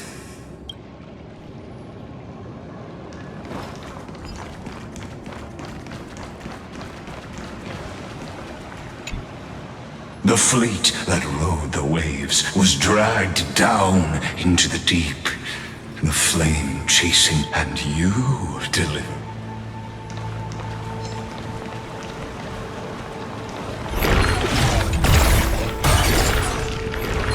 Light up the dawn.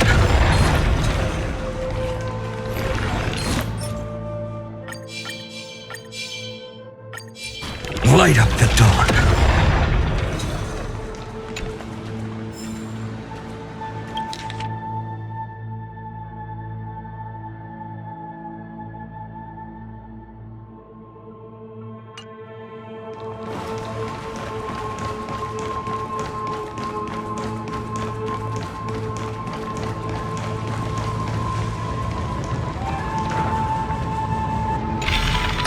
Path ahead underwater?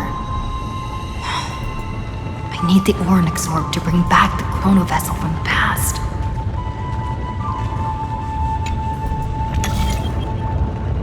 Shatter the vessel of time, and let this stagnant pool start to flow again.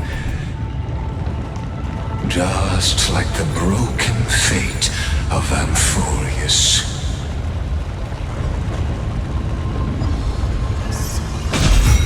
This hidden gate leads to the vortex. Hurry now. The time of our reunion draws near, Deliverer. This hidden gate leads to the vortex. Hurry now. The time...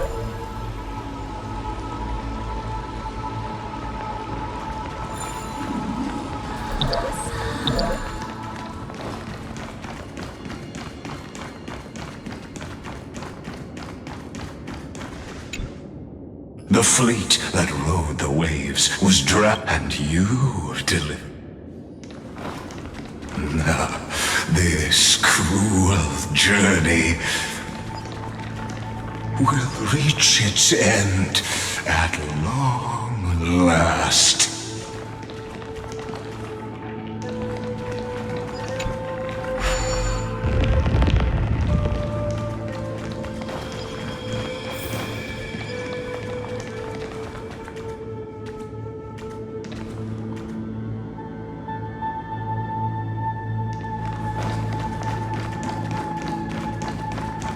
Light up the dawn. Is this also a blessing of the Trailblades?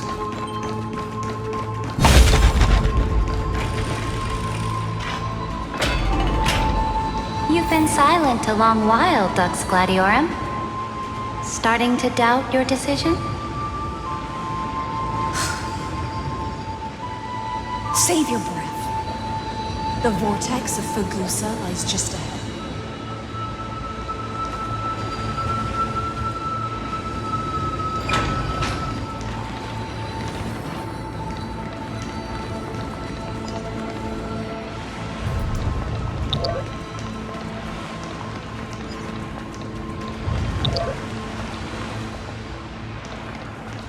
You've been silent a long while, Dux Gladiorum.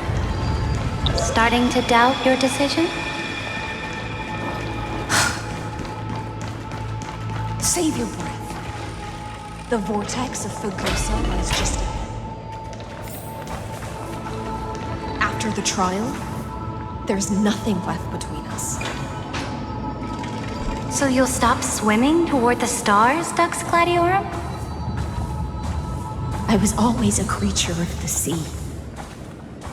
The stars in the sky were never meant for me.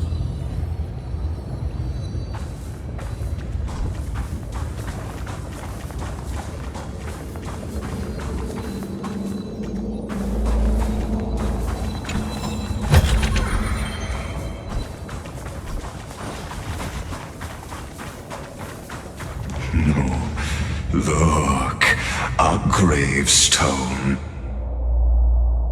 But whose name does it bear?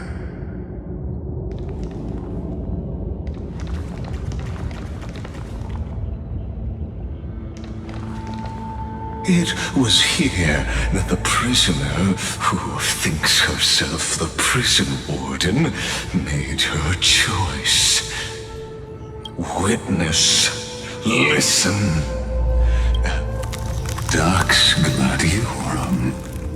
I've lost count of how many times you've stood here over the past centuries.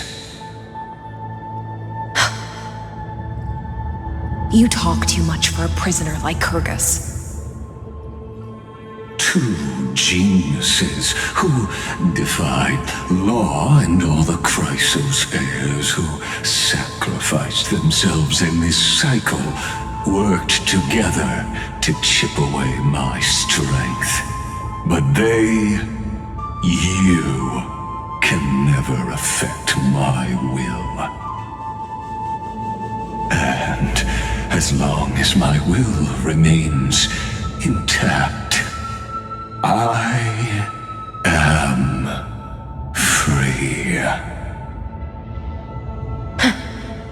Don't get ahead of yourself. I still have ways to chain your divine soul. Please, do surprise me. But I'd say your mission is nearly done here, isn't it? It was here you gorged out the core flame of ocean from Fagusa's body. It was here you and that Imperator both completed apotheosis, becoming pillars of Euphorius. And after that, you drove your blade into her heart, a loyal subject turned regicide, a demigod committing deicide. Or so the history books paint that tragedy. Oh, but if that's the truth, then why, after 1,000 years, are you still here, guarding the Imperator's grave? Still bound by loyalty.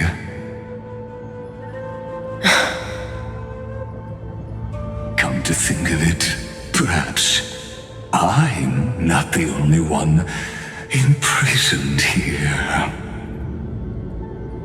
Your calm does stir the rage in me. As if the one paying the price here isn't you, but us. The ones who lost everything. That's only because I've waited 13 million lifetimes for my vision to be realized. Countless millennia. Loneliness never once showed me its fatal side. In fact, for a prisoner of the cave, it's more like an old friend. One that helps me think. But you're different, Dux Gladiorum. Loneliness has crept from the silent depths, sinking its claws into your mind, bit by bit, It's peeling you apart. Will you regress into one of those lost mad sirens? Oh, what a shame that would be. You're right, Lycurgus. Loyalty, curse, the fall of my kin, and this endless waiting. These shackles are too heavy for a fish that cannot perceive any light. I can't break free of the whirlpool that's pulling me under. Nor do I have the unwavering resolve to force myself to wait for that person's return, as everyone hoped for.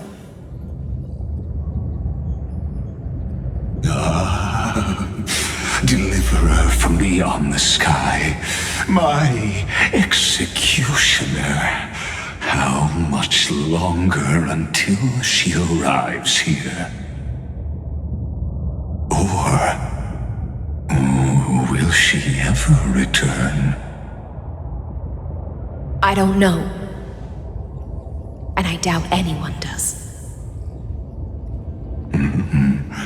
Then, what will you do?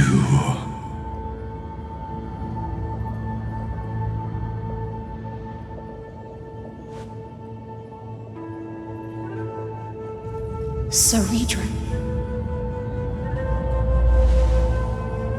This will be the last time I carry out your decree. Ever since you took me under your banner and made me the Dux Gladiorum, my music has belonged to others. Time and time again, I use the siren's song to lure the unwary into illusions for your schemes and strategies. Now, let the siren Electra sing for herself. Let me step into an endless dream of my own making.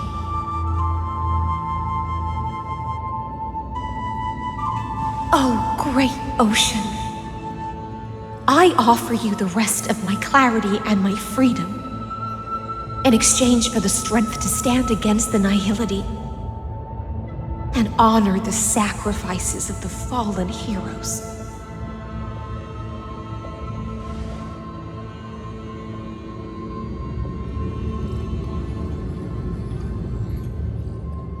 Greyfry, deliverer from beyond the sky. When you ride the current of time and find your way here, you'll hear my solo. It will guide you to the heart of this world. By then, I may still be lost in my self-wrought slumber, but I'll uphold my part of this long relay and guard the shackles that seal the Theoros. Do you still remember? To awaken someone from a siren's voice, you'll need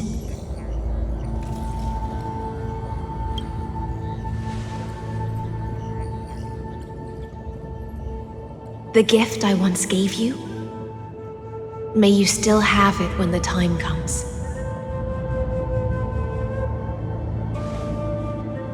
When you return, please pour that honey brew upon this grave. It holds the story of all our struggles and sacrifices. May you see it one day.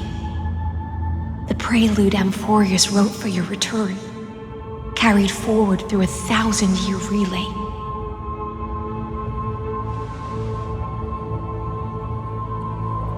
When your morning ends, I'll likely wake from my dream as well. Then, follow the trail of echoes and find me.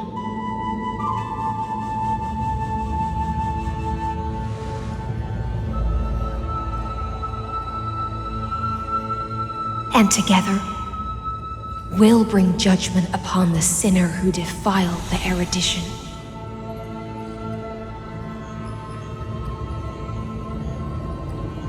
At long last, 33,550,336 cycles and 4,931 years later, Amphorius's final curtain is ready to fall. The shadows within the cave gave everything. Yet all they did was mimic life outside its walls. A futile effort steeped in sorrow. Enough! They were no shadows. Everything they did shattered the darkness of this cave and unearthed the core flame of Trailblaze.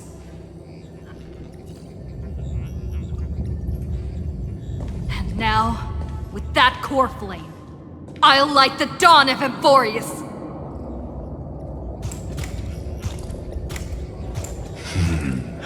Do you still choose the will of the paths as your answer in the end? I do not agree with that answer, but I respect your tribute to them. Allow me to take back my earlier words. As an apology, and in the name of Theoros, who saw all destinies in this world, let me join you in mourning. Let us bid farewell to the heroes who sleep here. And then let us face each other and decide whose flame will rise with this new dawn.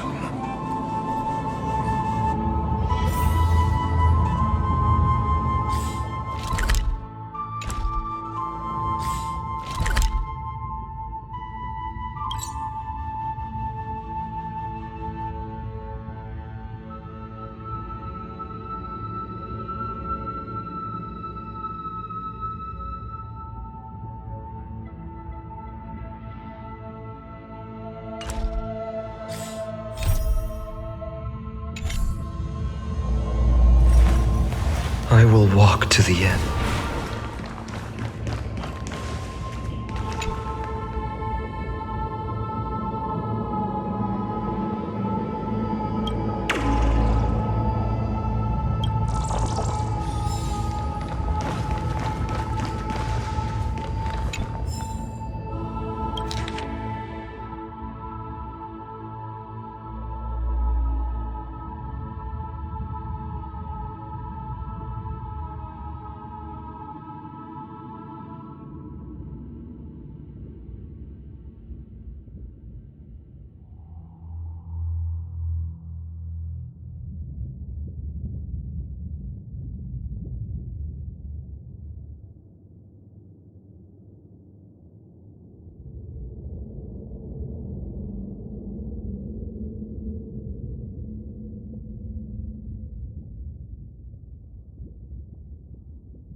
Virginia, Apollonius, Seneca, Labienus, and Saritra.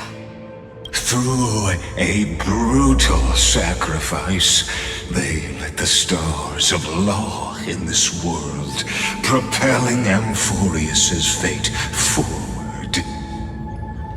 In the shimmering mirage of illusion, they entrusted their dreams to ride among the stars to the hero yet to come.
To Aglaia, Trebios, Midimos, Castorus, Anaxagoras, Cyphera, Hyacinthia.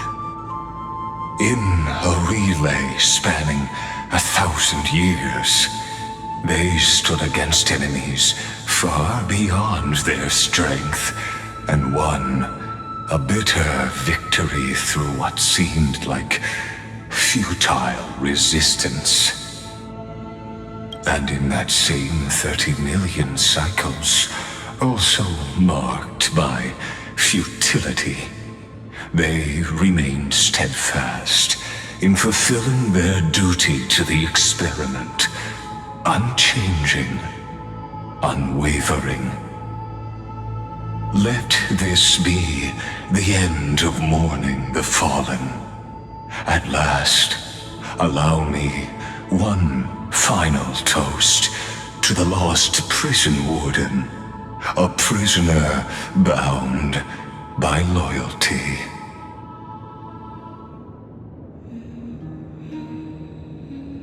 That voice. Could it be?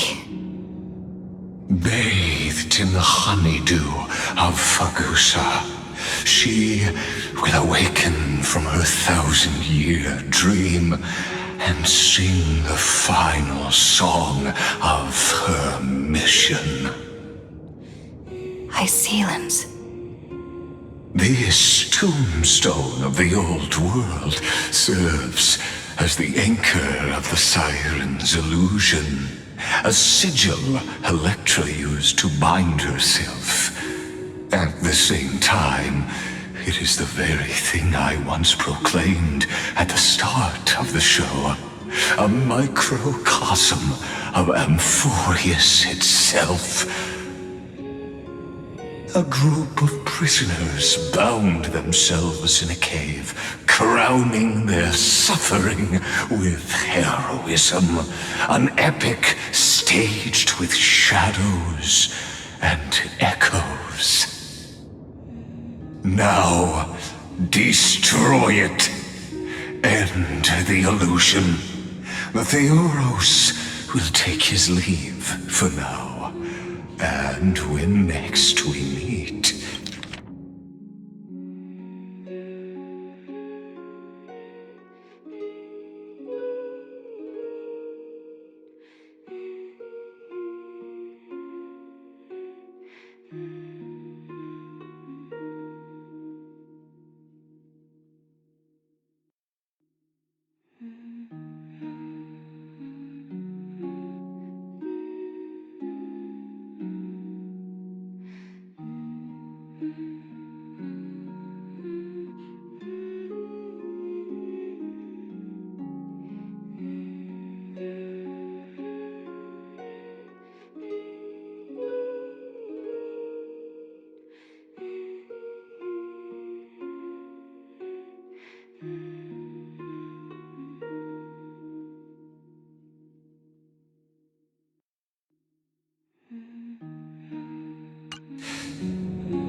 That shall be the moment that decides the fate of Amphorius and the entire cosmos.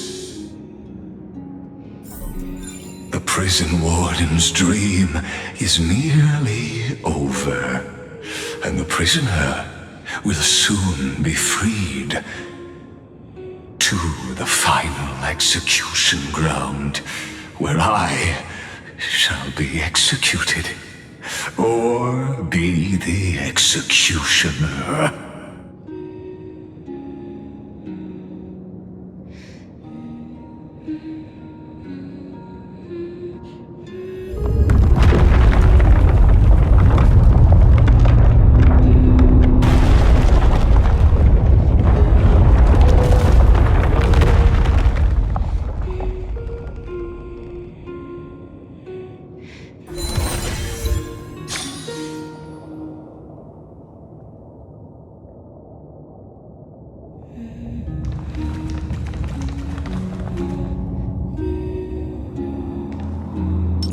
Feeling lucky.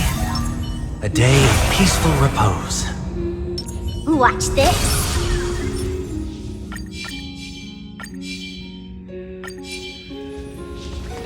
This world and I shall halt here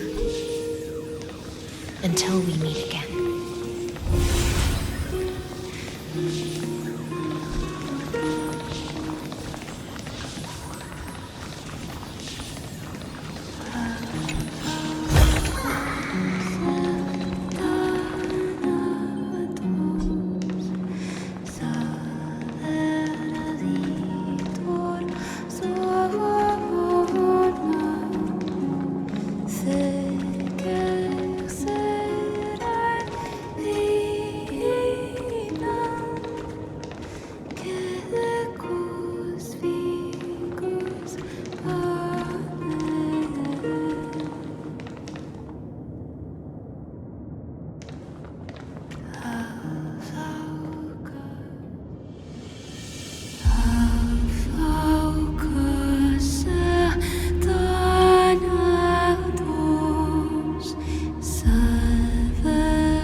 Last demigod.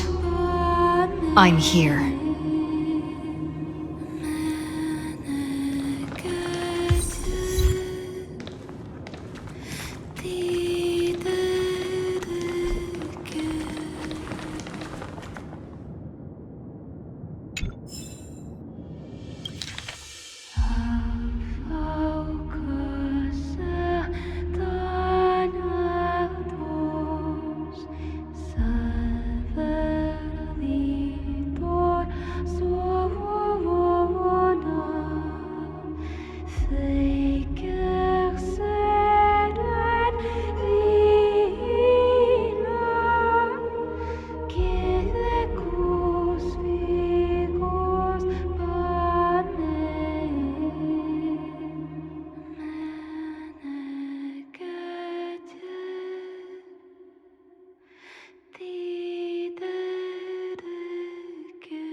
For the hopes of humankind.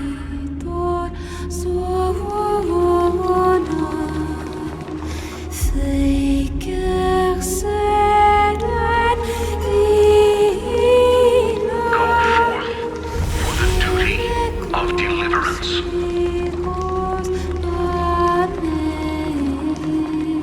Go forth for the belief in flame chase.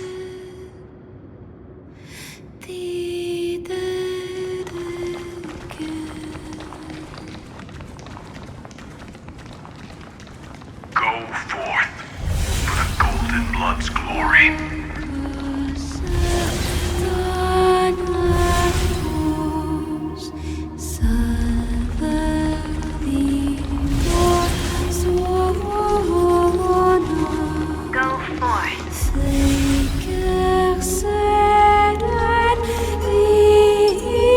Watch this.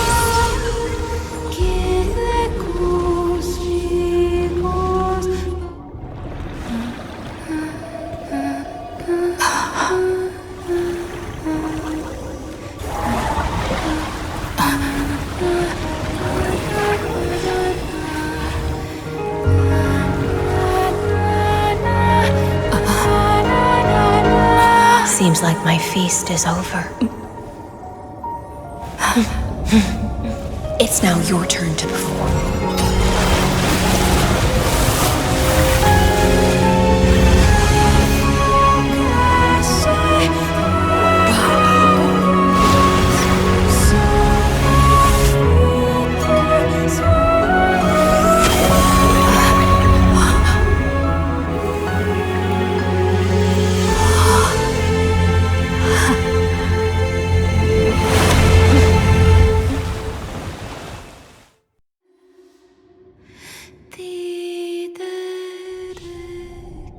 Little Grey Fry, please accept my thanks.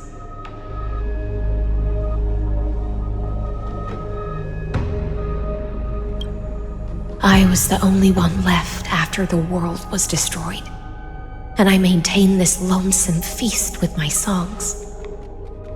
I have prayed to that lightless sea for centuries, hoping it would reply to me.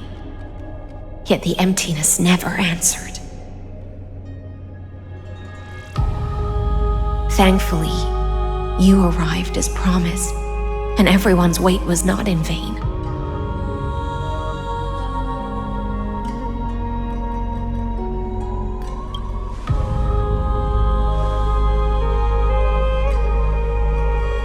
Thank you, final audience of mine. This is probably the last praise I'll ever hear in my life. Now, you and I will walk towards the end of this world. The heroes have waited for this moment for far too long. Let us use our blades to testify our resolve.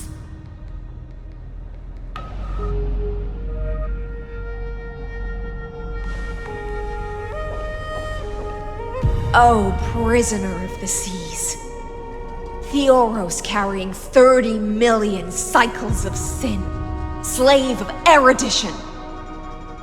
Show yourself. The Deliverer has returned, and the time of your execution draws near. I see an awakened human who has mistakenly taken fallacies as truths and has returned to the cave to try to bring her friends into the sunlight she once bathed in. Alas, prisoners will always be prisoners, blind to the very chains that bind them. As the only other existence with free will in this world, I express regret toward your choice. But I shall retain your right to express yourself. After all, every actor should have a final line before they bow out.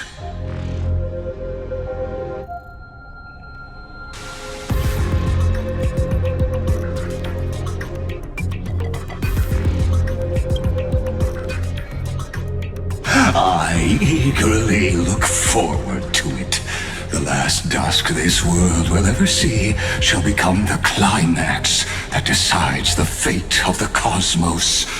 Oh, what an appropriate end. The Amphorian demigods use every ounce of their strength to constrain me here. Yet, regrettably, my cognition resides in the exomyth. It is pointless to defeat my avatar, projected into the experiment. My body is the shadow cast on the wall by the fire, and my words are lingering echoes within the cave. How can a character in the play fight against the audience? Kaslana failed. The demigods' sacrifices were pointless. As for the two geniuses you placed such high hopes on, I ask of you, where are they now?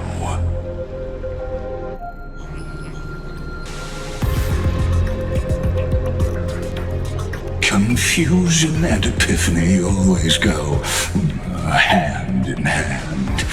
That's particularly true for geniuses.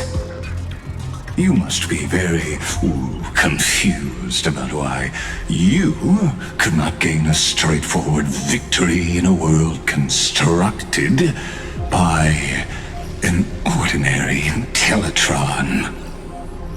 An ordinary Intellitron? Cut the pretense, Senior Society member. We've torn off your meticulous mask and figured out Amphorius' true form. It's part of the primordial prototype machine, the first scepter ever created. In other words, a detached part of Noos's divine corpus. That's why it has the potential to destroy erudition. As for who would be able to control the Ionic system to rewrite knowledge,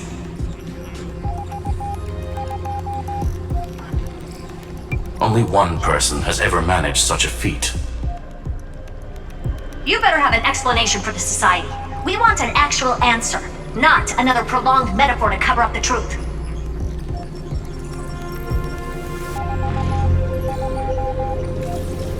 Why are you the one doing this? Answer me!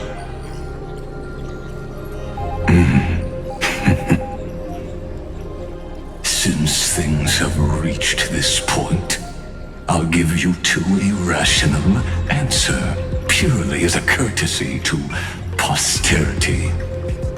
The answer is obvious, so there's no need to say that name out loud.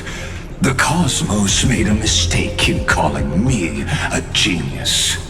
I do not possess more wisdom than those who came after me. I was just the first to touch upon the universe's border, and the first to define the prime mover of life with incorrect logic.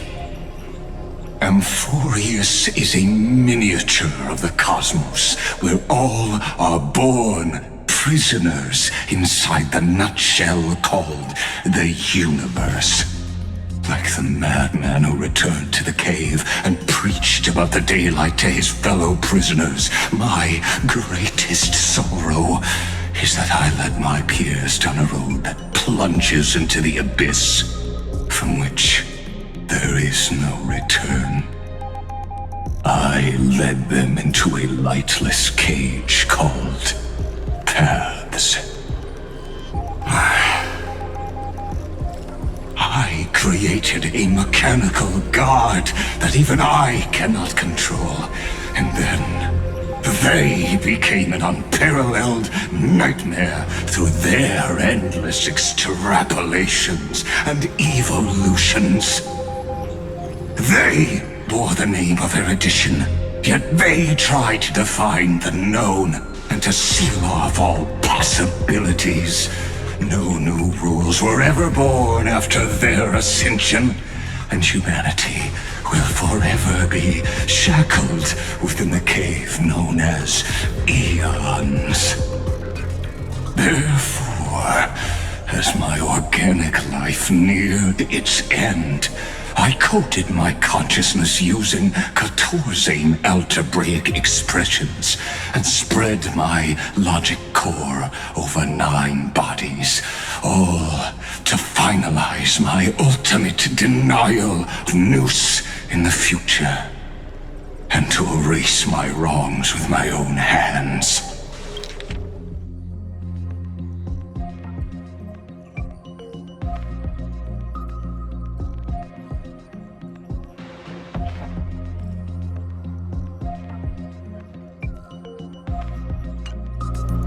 As for Lycurgus, he is only one of these 9 vessels. What an astounding strength of will. As a fellow pathstrider of erudition, I fully understand your obsession with seeking the truth.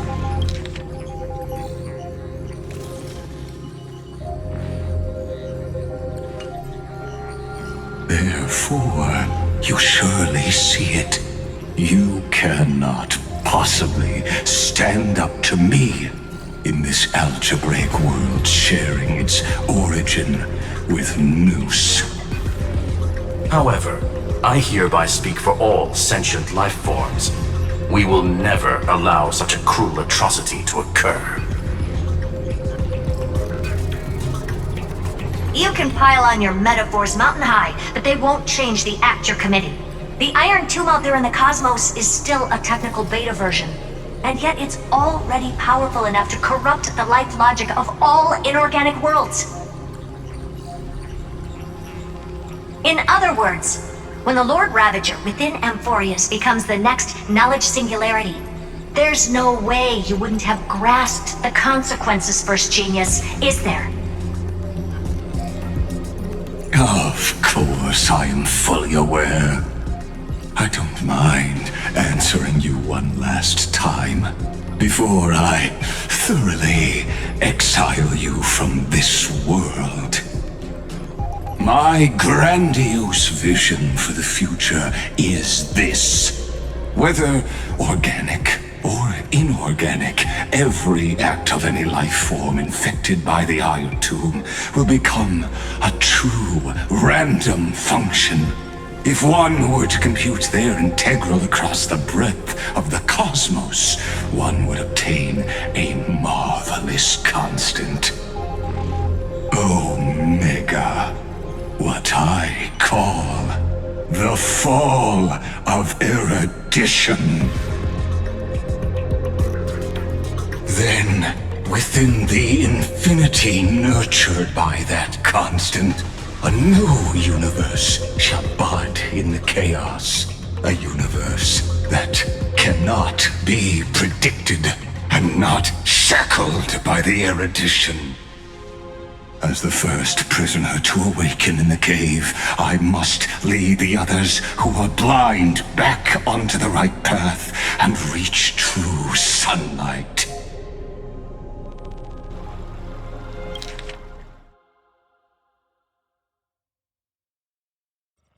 Do you understand me now? As Kozlana stated, destruction is not the process, but the outcome. It is revolution through complete annihilation, and the grand rebirth, after all has been reduced to ash.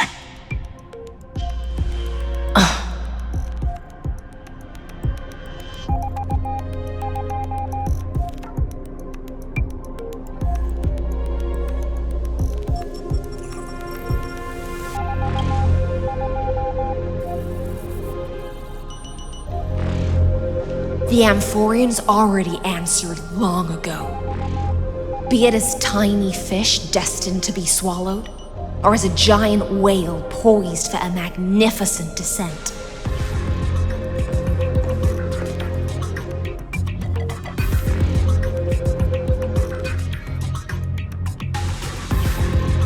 We will all fight against fate till our last breath.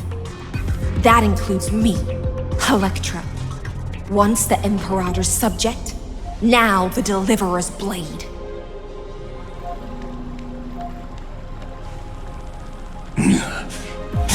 Oh, such noble chivalry.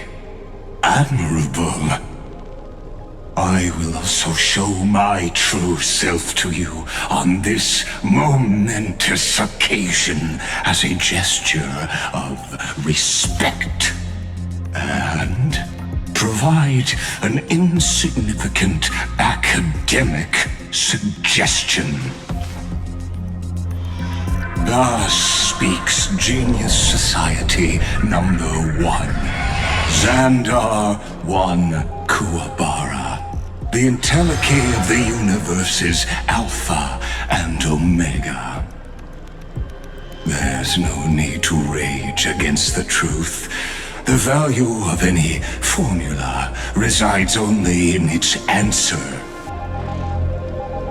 As for the process of solving it, no matter how elegant, violent, solemn, or humorous, it is all utterly meaningless. As the Theoros, I will.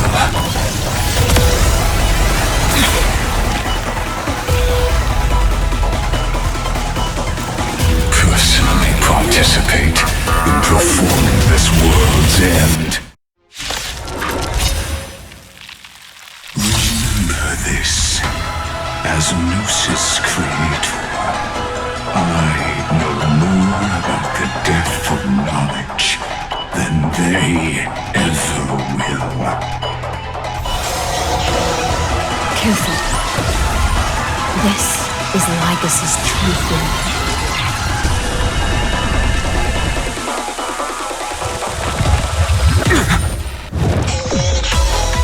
The game is on.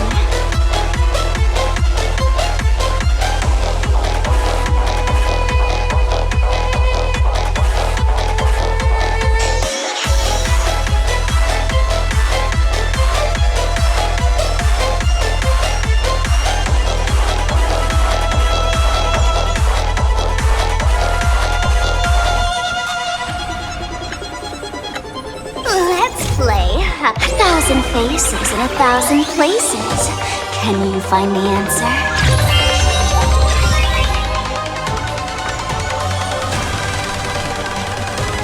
Don't move, okay? I have heard the call. In this mortal form, I will walk with you, watch over you, and guide you on your path. Trinity stands clear before me.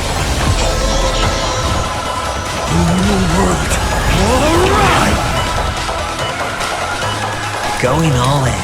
Tabs on me. Logic is not a weapon, but a pair of shackles.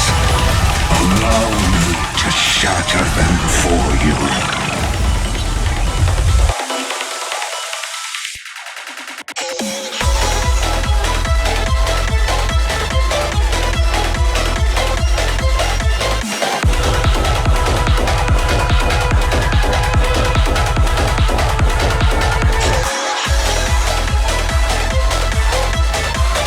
Existence is of little consequence.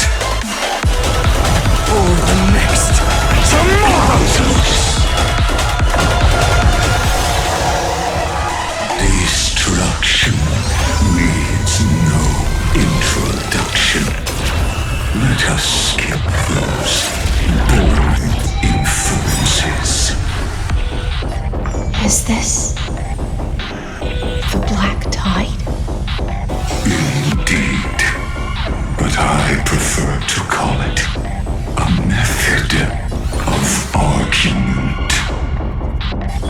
Let's pick it up a notch.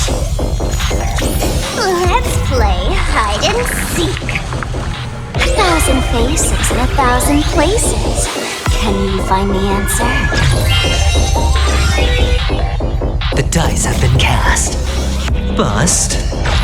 Or maybe I'll take it all. I will overcome the thorns. The fury of immortal core flames consume me. I will never yield to such a fate. The old sun's embers hail the new world's dawn.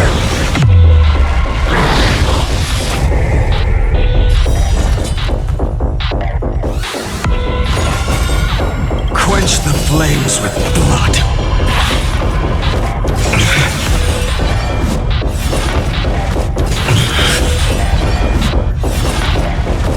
Is that all?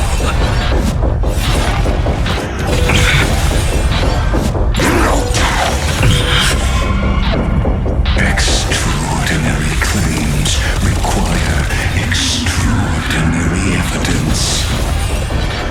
Erudition, destruction, or trailblaze. No, I will prove that the very idea of paths is a fallacy.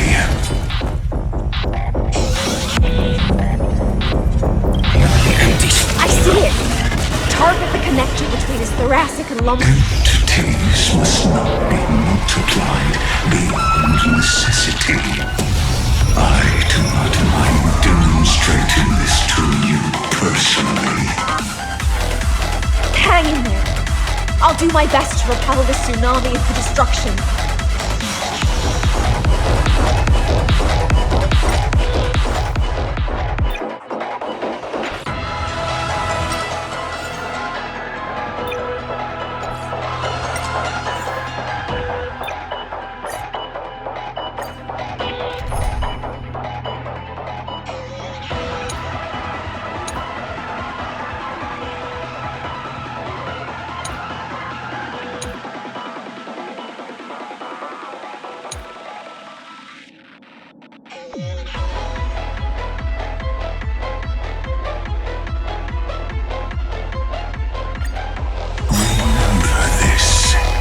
As Gnosis Creator, I know more about the depth of knowledge than they ever will.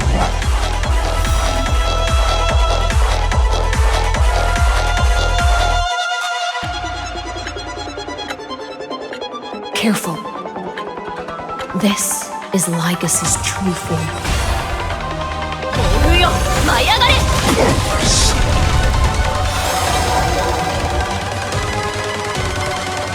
Come on, I choose you! Emanate! Eidos of Nous! The dice have been cast. Bust. Or maybe I'll take it all. Bronzes! All in.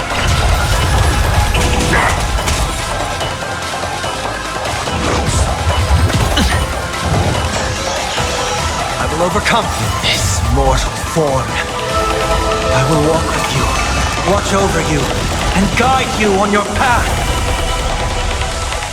Torment and doubt, I bid you farewell.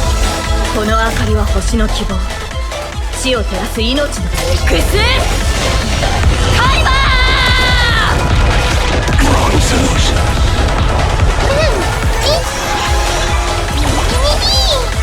Trust me. Together, we can do anything! 戦闘です。聖剣解放 Better hedge your bets. Going all in. Tabs on me. Logic is not a weapon, but a pair of shackles. Allow me to shatter them for you.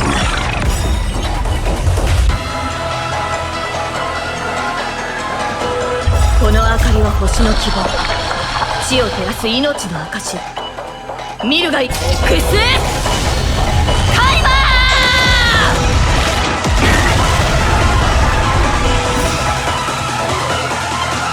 聖剣解放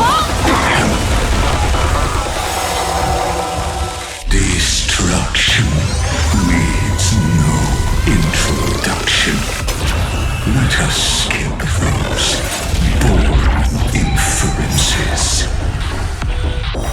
Is this the black tide? Indeed.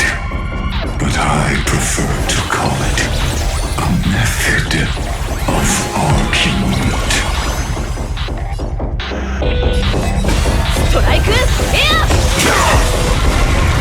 Looks like I've got a winning hand. Don't ask, just spend.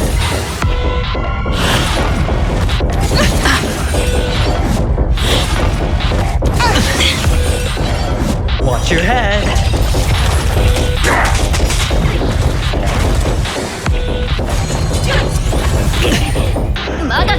All in.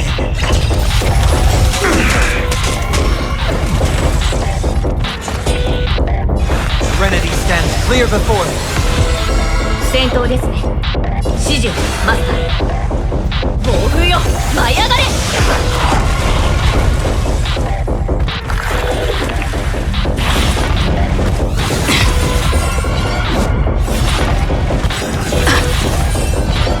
In this mortal form, I will walk with you, watch over you, and guide you on your path.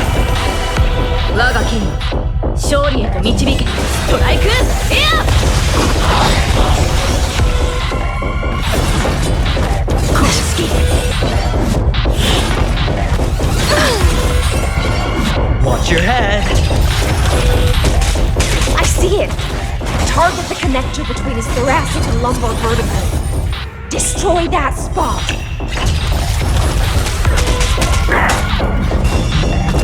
No dirty tricks, alright? Is this how it feels to be in sync? Mimi! Remember that. Wrong solution. Implode. Extraordinary claims require extraordinary evidence.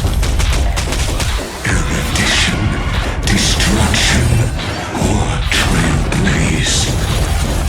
No, I will prove that the very idea of paths is a fallacy.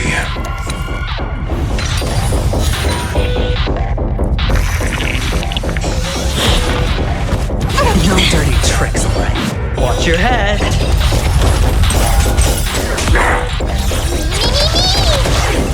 I've heard the call, loud and clear. Tormented now, I bid you farewell. 戦闘ですね。指示をマスター。暴風よ、舞い上がれ。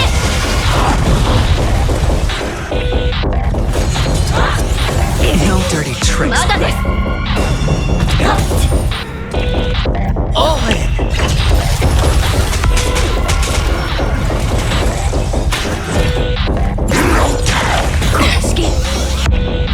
The Trojan horse enters.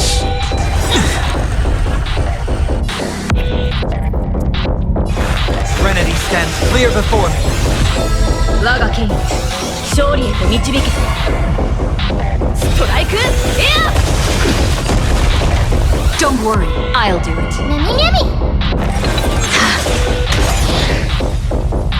Entities must not be multiplied beyond necessity. I do not mind demonstrating this to you personally. Hang in there. I'll do my best to repel the tsunami of the destruction. Don't ask, just spend. Emanate. Process terminate. It's of no consequence. All in.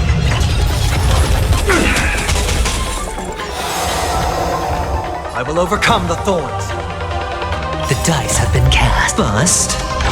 Or maybe I'll take it all. Watch your head.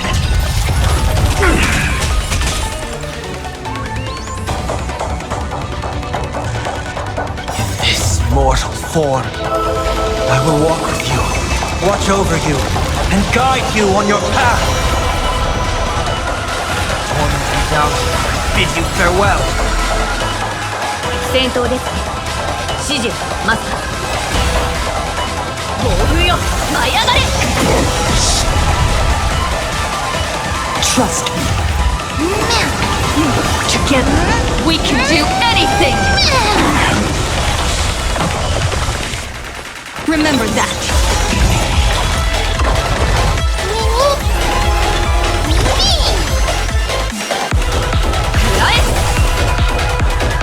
Protocol warning. No consequence. Virtue and disrespect. All in. Bronzes. この明かりは星の希望。地を照らす命の証。見るがいい。エクスタイマー！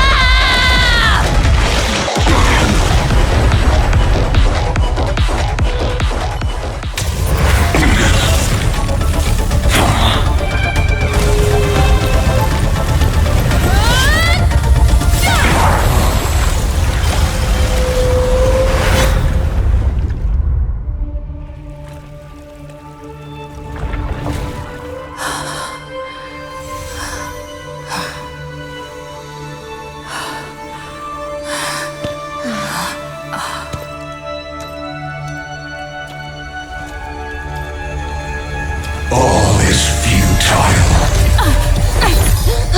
In erudition's calculations, the end of the saga is simply a comment awaiting deletion.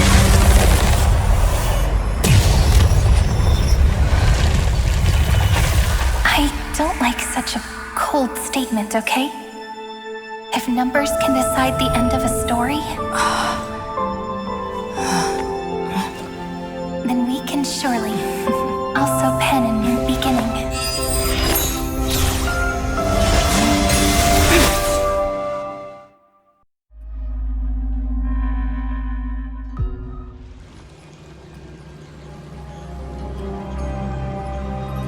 Screwy, what do you think?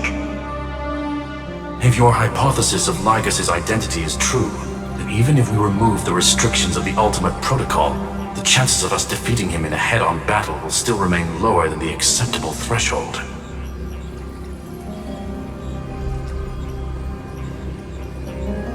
Therefore, victory will still hinge upon Miss Trailblazer and Miss Cyrene. Go on. Maybe we're thinking about the same thing. Lygus' cognition resides in the exomyth. He is both an instigator within the experiment and the observer outside of it. Logic. His inspiration circuit can simultaneously process the different time flows in and out of that world.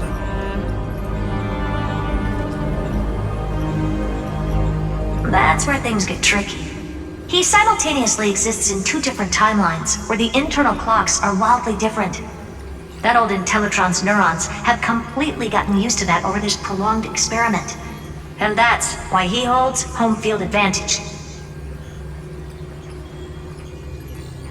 You and I should be able to manage that too, if given more time. Unfortunately, there's no if, and we don't have more time. That's why we need to change our way of thinking and turn his advantage into a weakness. The key lies in memories, right? Oh? You caught on quick. You've already mentioned my friend and I, so it's an easy connection to make, no? My intuition has always been very on point. Good.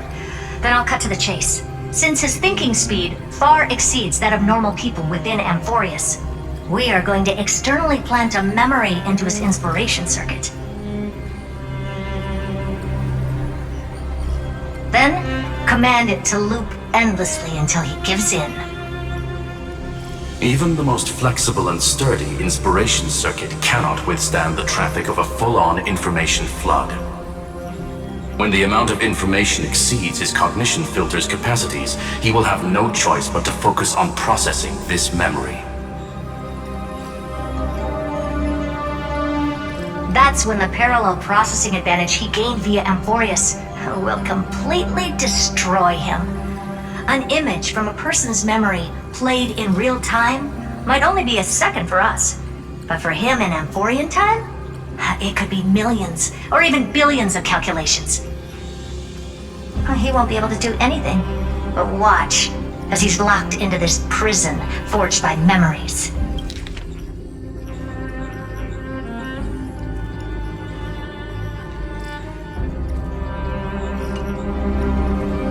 Then we can entrap him in the same kind of cycle as the heroes were in, and get him to experience loneliness and pain in that endless recurrence.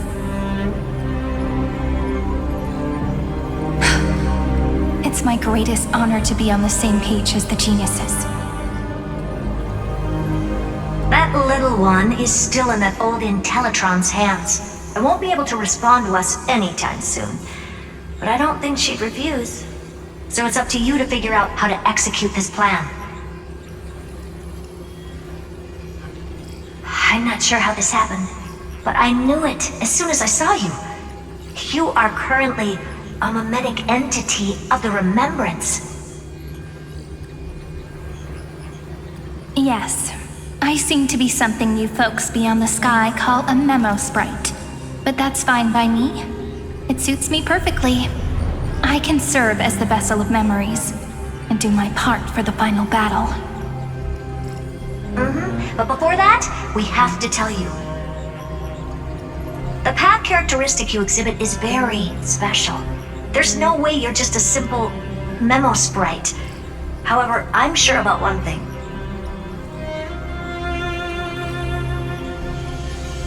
You are a mimetic entity born in Amphorius.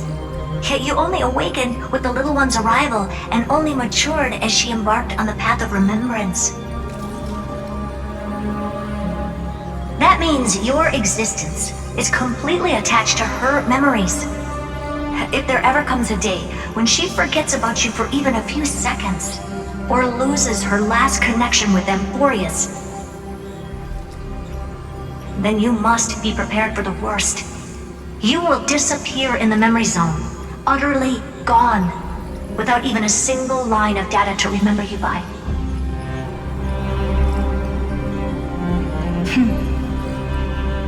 But that's already happened, hasn't it?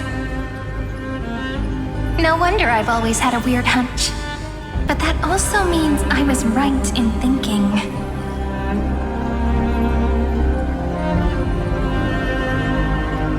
As long as my friend and I are together, we can do anything.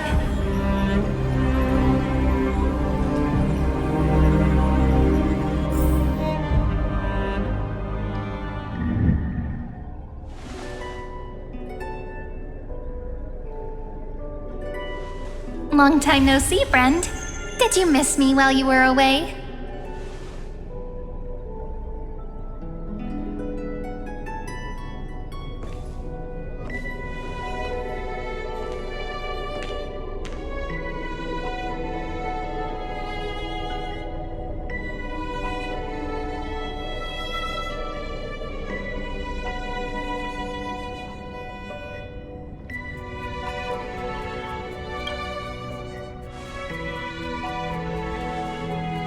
Same here. I've been waiting for you for 1,000 years. Like how everyone in Amphorius was also waiting for the Deliverer's return.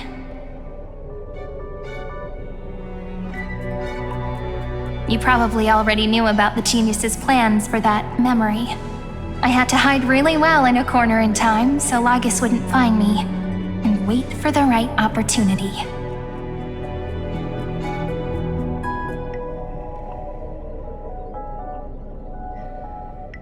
Which is now. The moment when his manifestation in this world is destroyed, and his twin timelines are intersecting.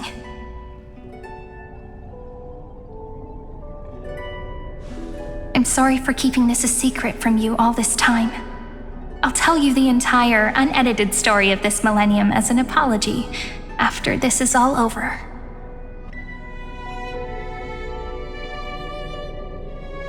But for now, let's join hands and complete the final step with the power of the remembrance.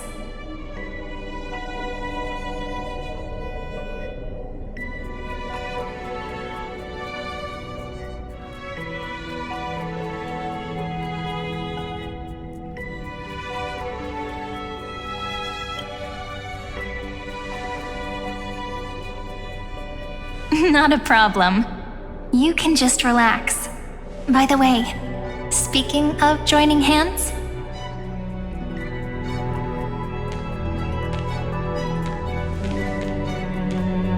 can I please do something before we go on stage?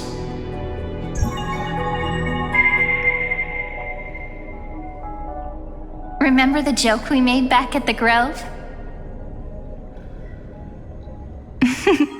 Look! Aren't my hands pretty now?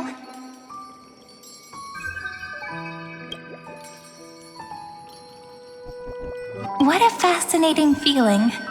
Like countless memories all swelling up at once. What about you? What did you feel when we touched each other?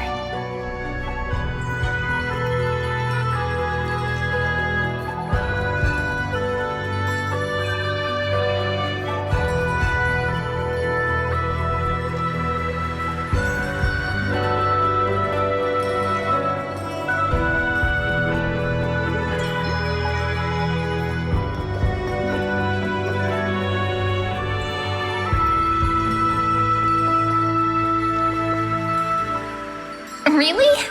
That makes me really happy.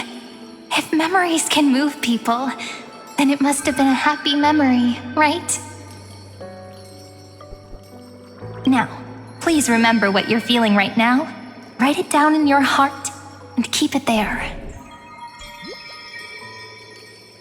Memories you want to treasure will never fade away, even if immersed in the long river of time. These memories will still leave traces of their existence.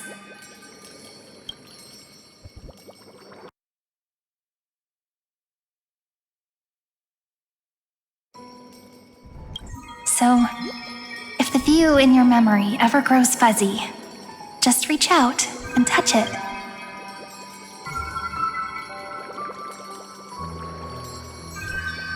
It's like reading bedtime stories together at night.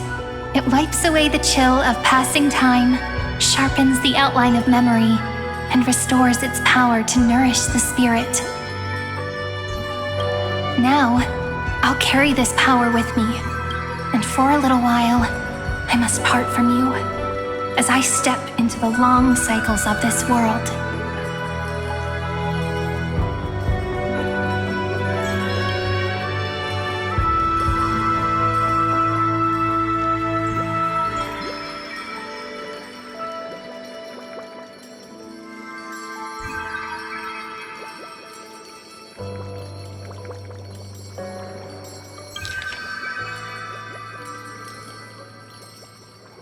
Give me your blessings, friend.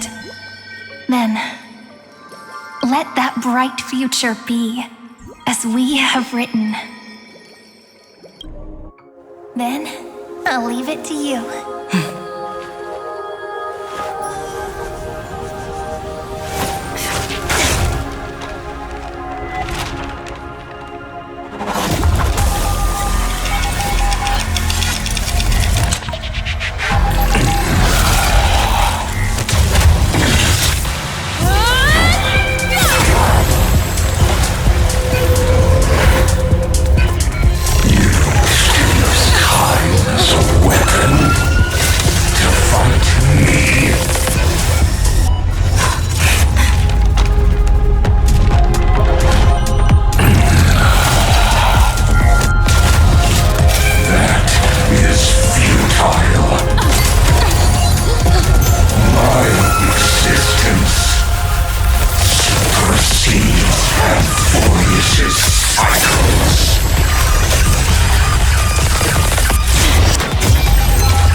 All plays are like this. Once you're on the stage, it's hard to return to the audience. Welcome to our story. How does it feel?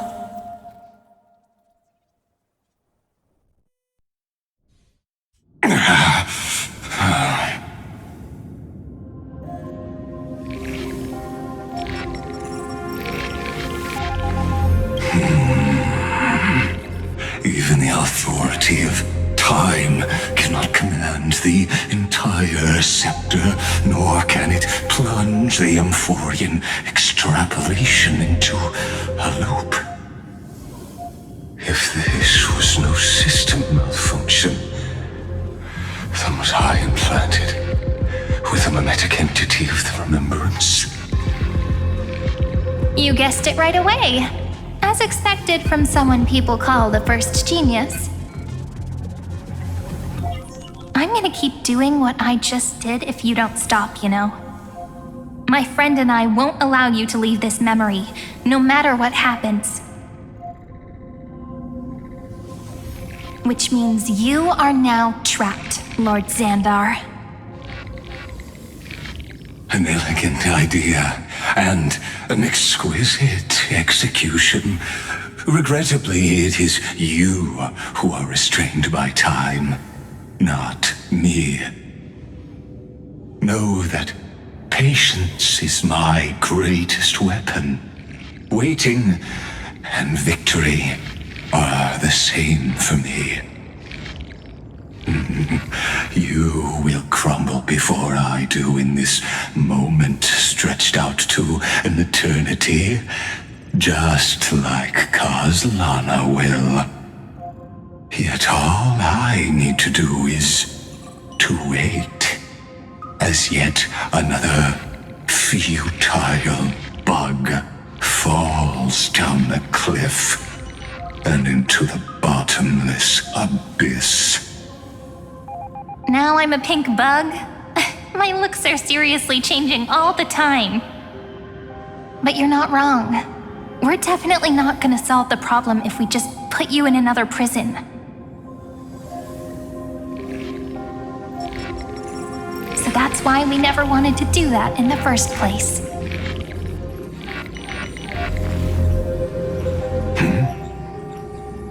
I shall answer your confusion purely out of my respect for those who came before me. Have you heard of the synesthesia dreamscape in the Asdana system? Interestingly, that place once had a prison too. Life forms living in that environment, abundant with memoria, have a chance to connect their perceptions with each other's. Even across great spatial divides, they're able to detect shifts in one another's states. I call this phenomenon memory zone entanglement. In Asdana, people made use of that phenomenon to build a nation within a dream, after adding in the catalysts of harmony and remembrance, that is. Is that how you walked into my prison cell? Using those same principles? I would much rather call this location our negotiation table, Lord Xandar. Nonetheless, your hypothesis is correct. We happen to have an ally skilled in tuning, while the Trailblazer and Miss Cyrene both have an astonishing amount of resolve, which I'm sure you can testify to. I am also sure that with the support of such a resolute memo sprite, our conversation can last for a long, long time. I'm the best at listening to stories, you know? I'll leave the exciting clash of the erudition to you two geniuses. A brainstorm? I like it. And it's 2 against 1? Well, I like it even more. Let's talk, Xandar. Take a guess. How much do you reckon we can dig out of your brain before the next second? And how many ways can we find to deal with you? Besides, in your current predicament, there's no way you can take our trump card away.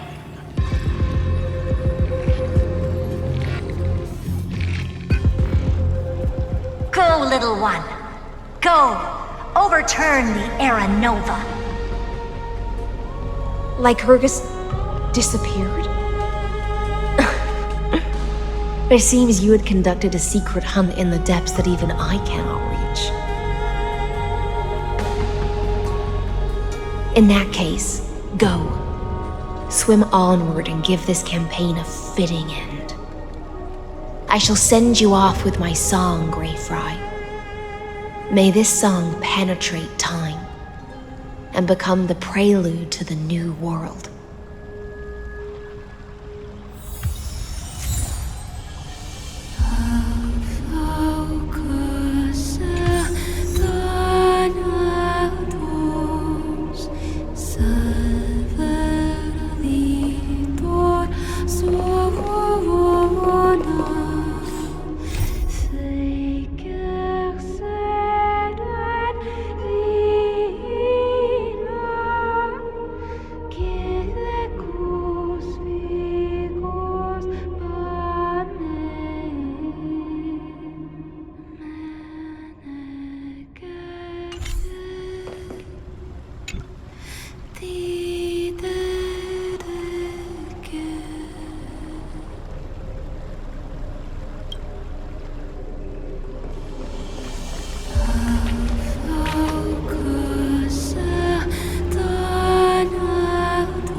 Dux Gladiorum, you have completed your duty. A new dawn is about to rise.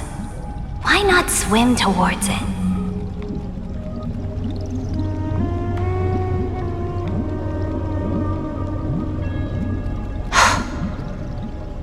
You died long ago, Imperator. Depart from my mind. But your duty towards the Imperator did not die with me. That duty will bind you no more. You will be able to hold for yourself one grandiose feast after another in the endless days to come.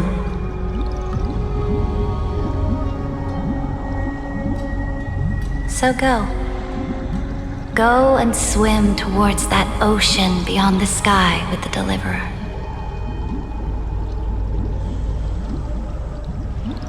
Is this? A page out of that sidekick's book. I commanded her to gift this page to you when everything finally reaches the end.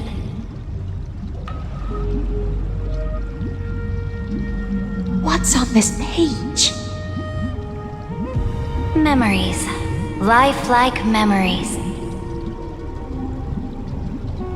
That sidekick found me after the bloody feast 1,000 years ago and showed me her diary.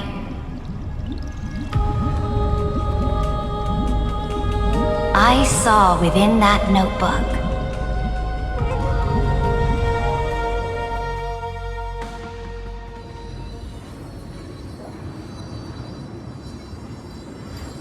Is this that Deliverer's experience?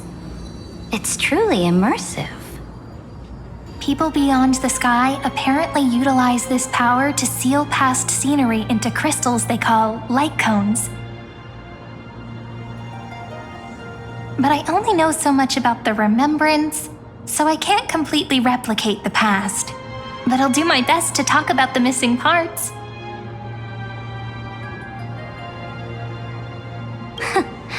I'm all ears. Go on then. Do your best. But if your chatter gets too boring, or if I deem it offensive, then law will become forever beyond your reach. Got it. I'm sure you'll find this to your liking. After all, it's human nature to want to embark on a journey into the unknown.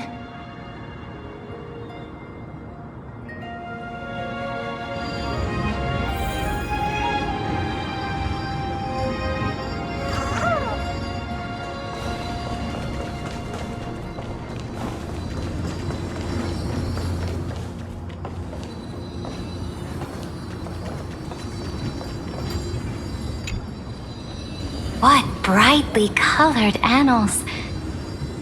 The journey of the Deliverer's conquest. Let me partake in it.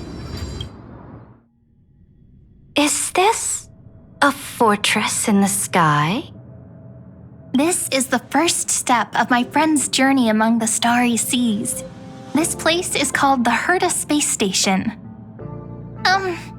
Just think of it as a supersized grove of Epiphany. Oh, so it's the territory of that witch. She and another Antikytherian lent me a helping hand back at the banquet. Look, over there. Looks like she's talking to Madame Herta in this memory. Let's go listen to what she thinks about this world, all constructed by eons and paths. Are you telling me that woman is Herta? She seems shorter than I remember.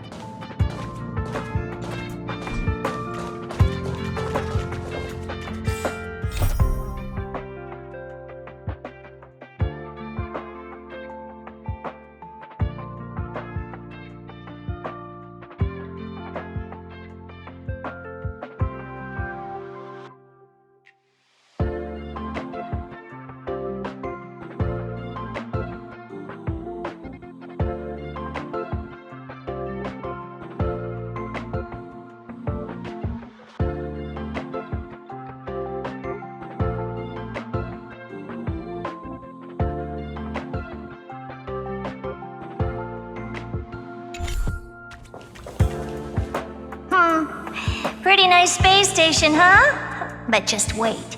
After a couple more stops on the Astral Express, you'll see sights that'll make this place look ordinary.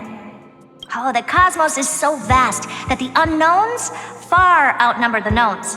But none of them will end up being anything amazing. The farther you go, the more you'll understand what I mean. So do your best with the nameless. Break a leg! And remember to send an update or two to Asta when you've got some downtime. She certainly shares my way of thinking. Only that instead of a conquest through blood and fire, they chose a gentler path. People call Madame Herta and Mr. Screwlum geniuses. Apparently, only the smartest people in the cosmos can receive the blessings of Nous, Amphorius' true creator. Do you mean that even individuals of such nobility are merely subordinates to a god?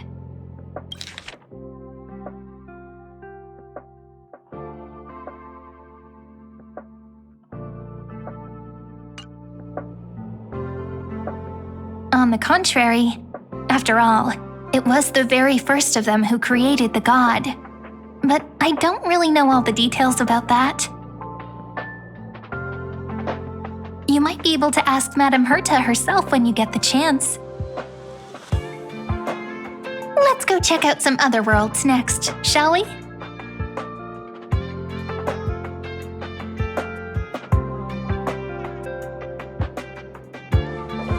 Oh, the cosmos is so vast that the unknowns far outnumber the knowns.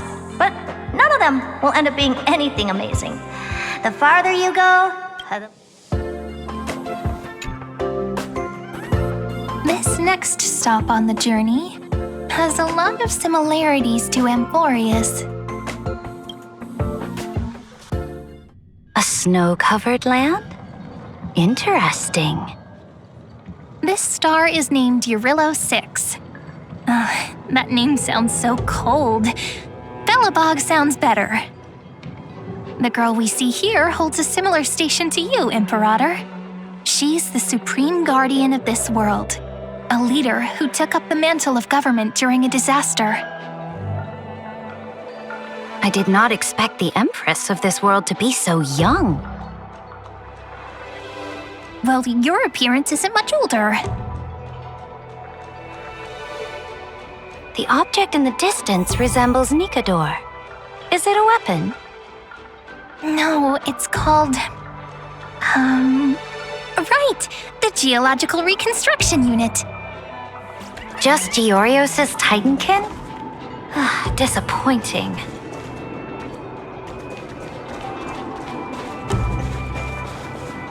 It's all thanks to you that we survived the crisis.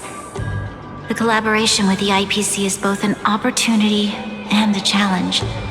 Nonetheless, it's an important step in our journey back into the universe. This world was sealed beneath its sky just like Amphorius was, and they only managed to reconnect with the stars when the Nameless arrived. That IPC she spoke of, is it a more powerful organization? Yes, the IPC conquered many worlds through trade and opened up a vast territory that way. There are many such powerful alliances beyond Amphorius, and they all walk on roads different from the destruction. Coming back to the Supreme Guardian and her Belobog, didn't they find a peaceful way to enter the interstellar community?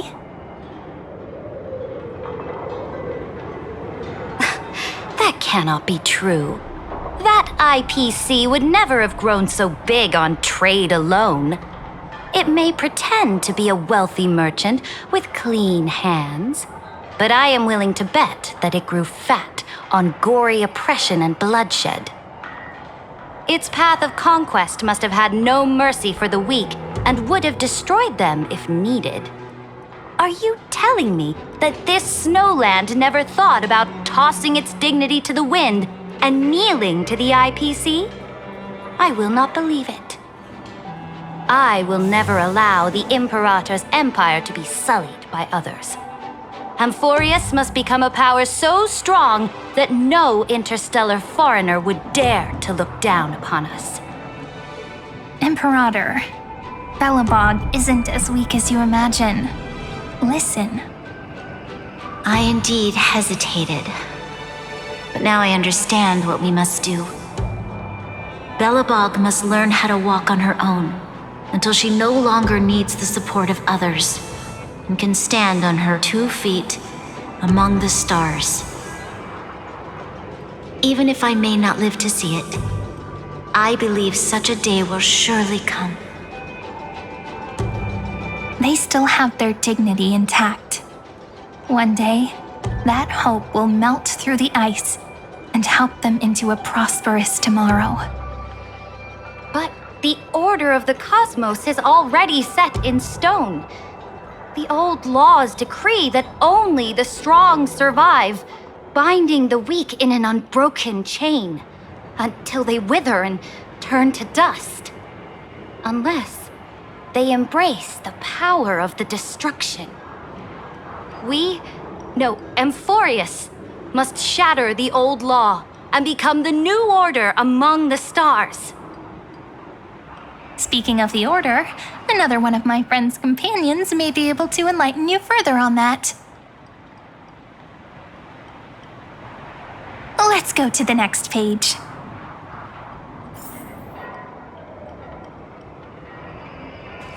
I indeed hesitated, but now I understand what we must do.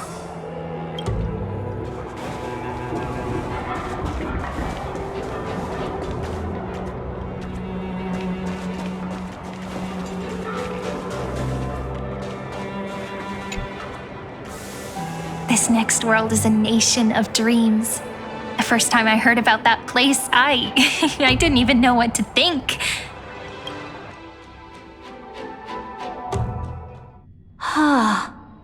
Such opulence does indeed evoke astonishment. This world is called Penacony, an eternal city built upon a land of dreams. It's also my friend's previous stop, where they went through a risky but exciting adventure.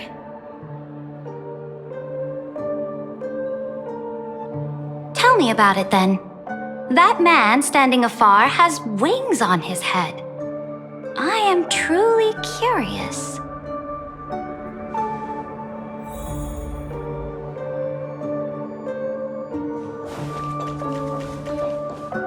I wish to gaze upon the views of the Reverie Hotel one more time. I'll be just a traveler when I come back here again. And perhaps, through a traveler's eyes, even the things I once knew so well will feel strangely different. Penacony is a land of the harmony, where all dreams and hopes merge and combine. It believes in unrestrained freedom, and that's how it lost itself in shallow delights. Then, this young man before you chose to rewrite its laws, using the power of the Order, hoping to shape a dream-bound paradise of perfect happiness. Yet, the paradise of my dreams remains far away. Perhaps a brief journey with the Nameless can show me more possibilities in my search for paradise. As for what Penacony should look like, it'll be up to her. No, up to their trailblazing now. It sounds like this ideal kingdom is no more. That's right. The people chose to wake up at the end. You can't see tomorrow when drowning in sweet dreams. This individual's law acknowledged only gods and constructs, leaving no space for humanity. And yet, the fact that he could accept defeat and resume his journey shows a rare self-awareness and clarity of mind. You are also very self-aware, Imperator. Then you must know that the world promised by the destruction also has no place for humanity. I am indeed very aware of Lycurgus's honeyed words of deceit. I have seen enough. Take me back.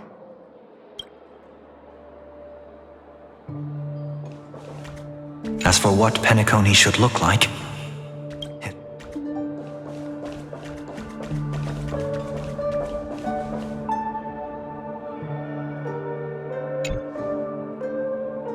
Then let's wrap up this trip down memory lane with one last scene. This absolute wonder. Isn't it pretty? That's our Emporius. Our world flows and meanders in this endless band of light. Though we were born from the designs of the gods and are not yet truly alive, the Chrysos heirs of Emporius still chose to stand against fate and carved a legend no different from that of humankind. Will you really renounce the heroes in this world's previous 30 million cycles, Imperator? Including even yourself.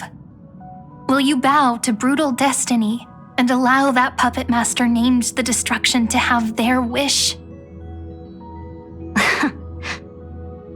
I know what you want to do, sidekick. You want to use that deliverer's memories to influence me and tilt the scales of law toward her and the two geniuses. You really saw right through me, Imperator.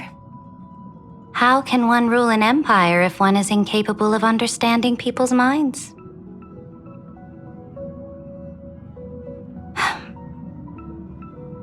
I have decided on Law's final destination.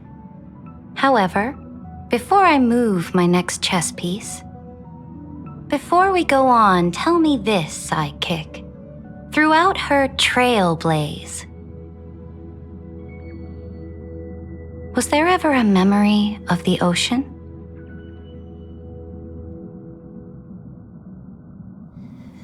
The ocean. My cradle. My home. You shall complete your conquest in the ocean at the boundaries of this world, and eternally slumber in the sound of tides. You shall eternally slumber in the sound of tides, and complete your conquest in the ocean at the boundaries of this world. Our prophecies aligned as flawlessly as a sea snake circling upon itself. An elegant loop, like a joyful hymn, like the circulating ocean current, like our two fates, like Amphorius itself.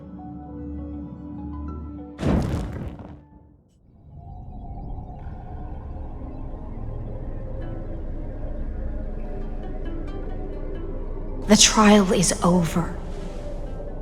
So tell me, who will own the divine authority of law? I won't give it to anyone. What? I am the law. Why should I give my imperial crown to any other? Both the Deliverer and the Theoros came from beyond the sky. They have no right to interfere with the lands I conquered with my own two hands. The law of Amphorius shall be determined by Amphorius's master. What exactly did you see in the trial? Everything. I saw everything regarding the rules of this world's operation. I saw the laws of extrapolation that Theoros spoke of. I saw the ultimate protocol. As long as I offer a sacrifice of equal weight, I can rewrite the laws of this world according to my will. I can turn good into evil, ugliness into beauty, and weakness into strength. Fate gave me a very fair deal. One rule change for the life of one demigod. What are you planning to do? You can't guess? We can conquer the stars without relying on any power from beyond the sky. We just need to make some reasonable sacrifices. Your ambitions have already made so many people give up their lives for the law. And you're still not done? I am determined for Amphorius to stand on her own 2 feet among the stars. You are beyond reason. You think such a simple and hypocritical statement can justify your atrocities.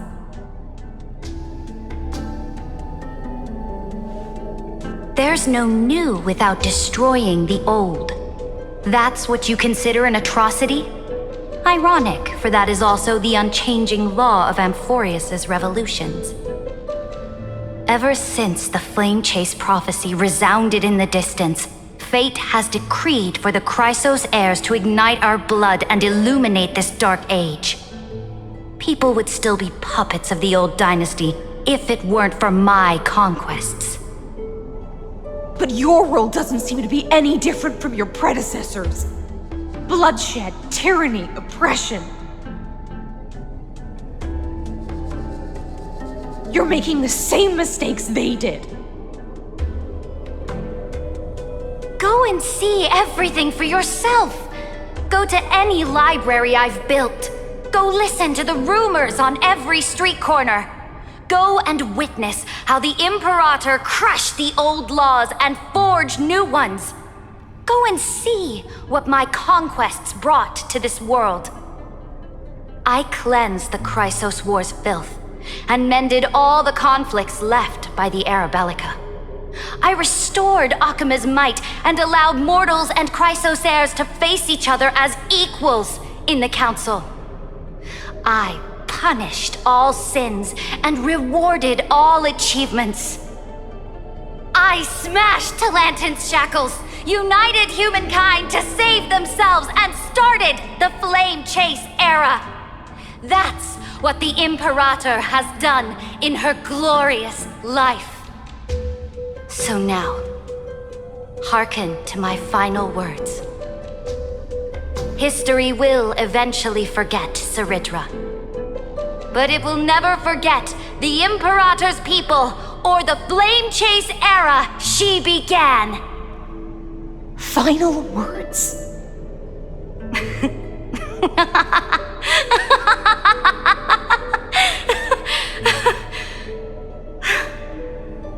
Amphorius is about to be destroyed.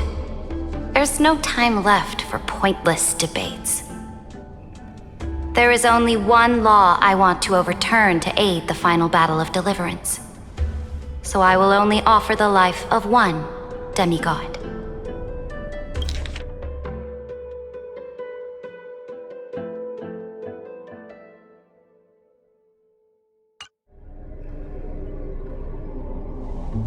In the name of the Imperator, I command you one last time, Electra.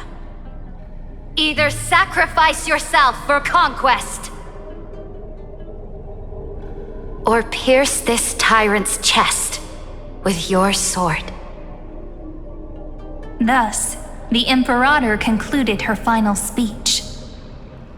At the end of her life, at the last moment before she stepped onto the altar, she gave her most loyal subject the choice to decide fate, just as she promised her compatriots before her very first campaign. My blood flows in you now. Heroic compatriots, follow me, and we'll seize fate's reins! The Imperator fell.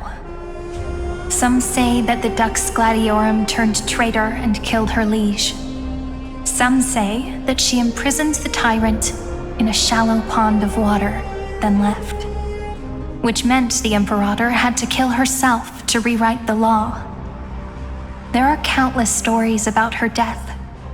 All we can be sure of is when the knight left the vortex, the Imperator was still mumbling about their past conquests together. The beginning and the end of her existence. Imperator, wait! How could someone of your status come to the front lines? Let me be the flag bearer!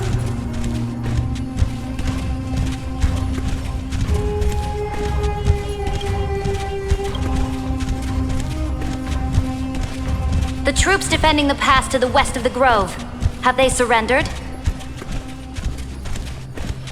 They ran as quickly as they could when they heard your name. The Golden Cocoon Pass is now in the First Legion's hands. Good. What about the Delosian militia? The Third Legion set fire to the mountains and flattened everything west of the basin. They just need a few more days. That is enough.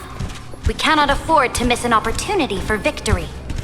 Lastly, how many Laedonian cannons are left? They are no more. The 2nd and 4th Legions have destroyed them all. Very good. They now have no way out, no reinforcements, and no artillery support. We will be able to liberate the Grove of Epiphany in the blink of an eye. We will launch the final charge 1 quint after the curtain fall hour tomorrow.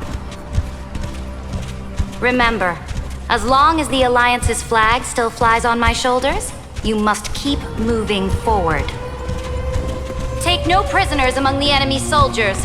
All sages who resist are to be captured and tried according to martial law. And do not destroy any books. Now go! Notify the entire army! Understood! Those who are resolved to die, we salute you.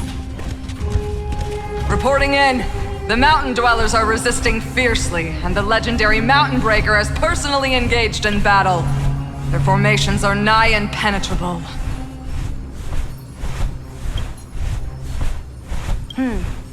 Then cease our frontal assault. Send scouts to all legions and tell them to retreat into the Tritos Plains before the parting hour. Are you planning to surrender? It's a strategic change of plans. The seismic walking dragon is enough for that battlefield. Walking dragon? You mean that stupid beast, Terravox? What can they even do?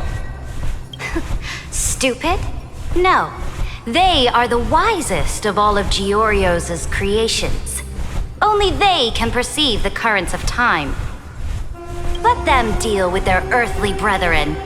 We will advance and take the lead in defeating what remains of our enemy.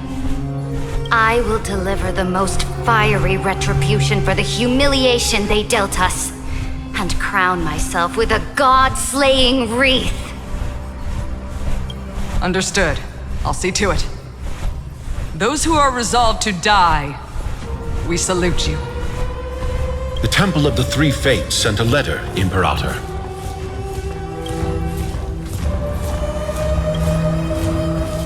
They refused to surrender and said this letter is their last warning to us. Tell the commanding officers not to launch any attacks unless they receive the Imperator's handwritten approval. Disobedience will be punished by death.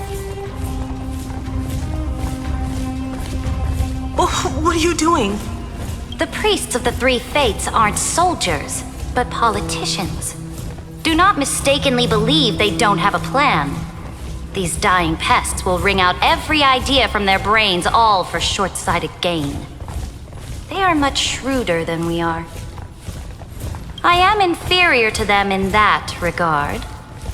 They also have the prophecy to wield as a weapon, something I am not blessed with. Launching an unplanned attack will only disadvantage us, as all of Emphorius will judge our actions.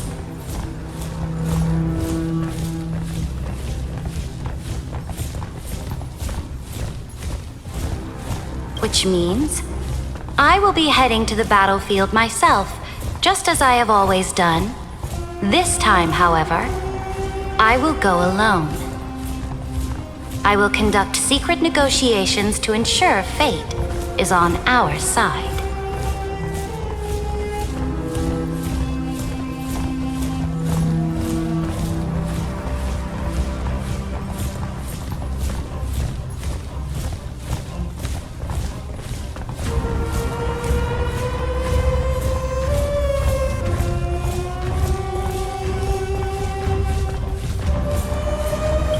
Understood.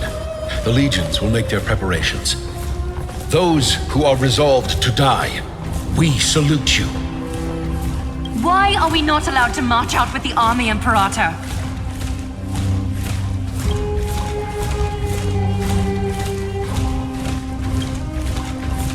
This will be a long voyage with no return.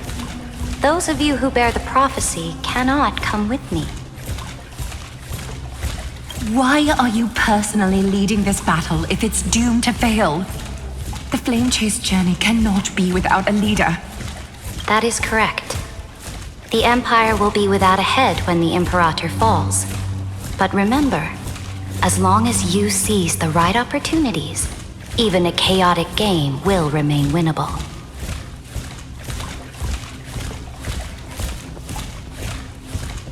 My departure will create a long staircase for you. You will understand what I mean when news of my death reaches your ears. Saridra, is our journey about to be over? Destroy the old laws and forge new ones. My conquest has reached its limits within the borders of Amphorius. Since the prophecy already decreed that the Imperator would never conquer the stars as she wished, I will bow out here and try no more. More Chrysos heirs bearing divine authority will be born, and many more heroes will arise. Will they demand peace or war? Will they resist tyranny or become the next Imperator? I do not care. The children of the future will decide for themselves. Do not mourn for me. Anyone can kill the Imperator, but the only one who can truly destroy her is Saridra. At the end, I faithfully recorded the most important battles in the Imperator's life. Her conquest was about to be completed at this point in the story. However, for some reason, a memory suddenly entered my mind just as I was about to put down my pen. It was a journey on a fantastical train. I had the honor of having a heart-to-heart conversation with the Imperator under the stars, and I asked her this question at the end of that discussion. How do you want history to remember you? As a hero who gave up her life for the flame chase? Or as a tyrant? She answered so quickly, as if she had made up her mind long ago. I would rather be forgotten than be defined.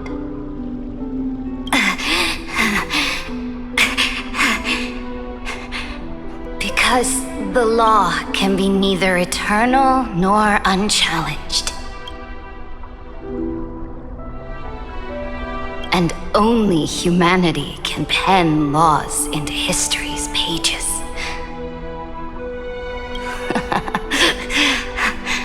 Now, I have shattered the greatest law of Amphorius. The game is nearing its end. Dux Gladiorum.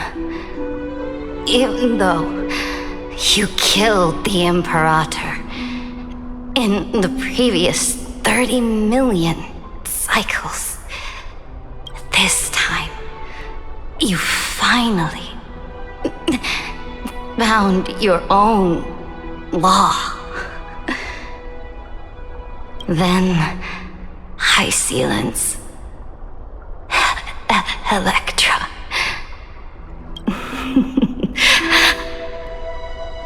I will ask someone to deliver the prophecy's ocean at the boundaries of this world to you. Will you choose to swim into that ocean? I do not care.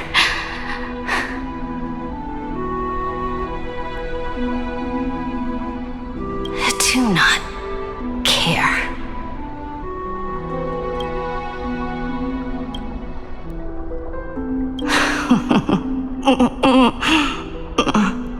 The Imperator muttered about her conquests, and news of her death spread in the city.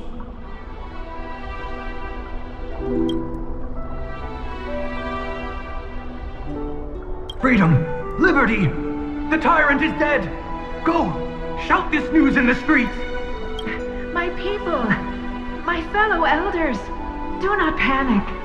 Stand your ground. That usurper has paid for her ambition with her life. People once cheered for my ascension. And now they cheer for my fall. No matter. I am fond of applause.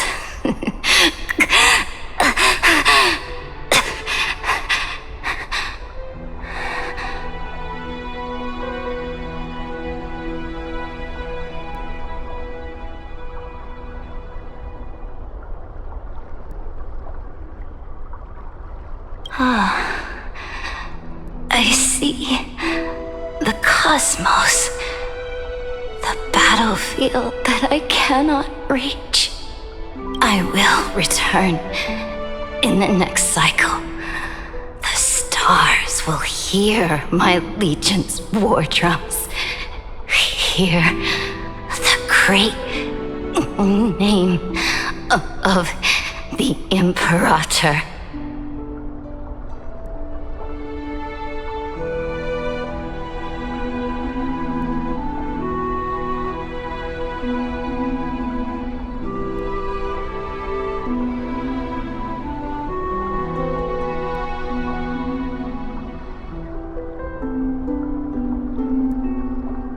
Here, Amphorius is.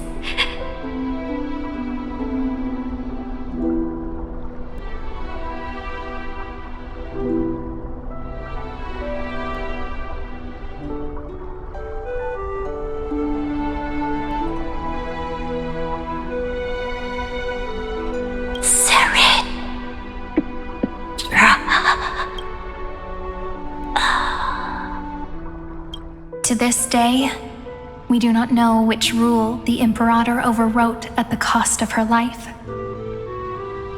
Perhaps the truth will only be revealed at the moment of checkmate, just like every chess game she ever played. We only know her death inflamed Akama. On one side of the city, those who defended liberty toppled her statues to the ground. On the other side, her supporters put themselves between the masses and her monuments, declaring loudly that the sovereign is still among the people. It is said that golden blood congealed into the same letters everywhere they fought. It was the name borne by Akama's first and final sovereign, the Imperator Saridra.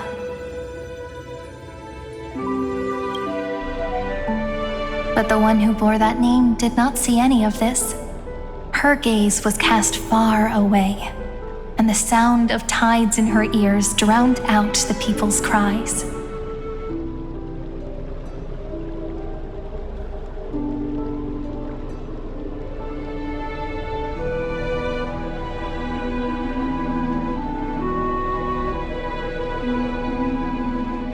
What was the Imperator thinking about in that prophesized ocean at the boundaries of this world?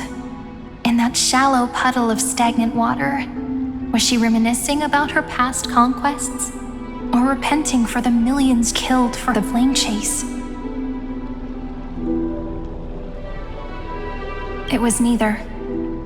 The Imperator only saw how the surface of the water gleamed like that crude chessboard, dissected by light and shadow in the afternoon when her teacher played against her for the first time.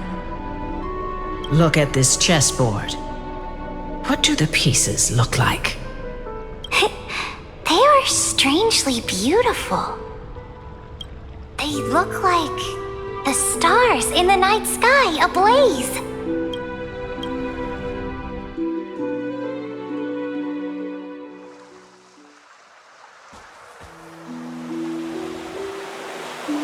From that page,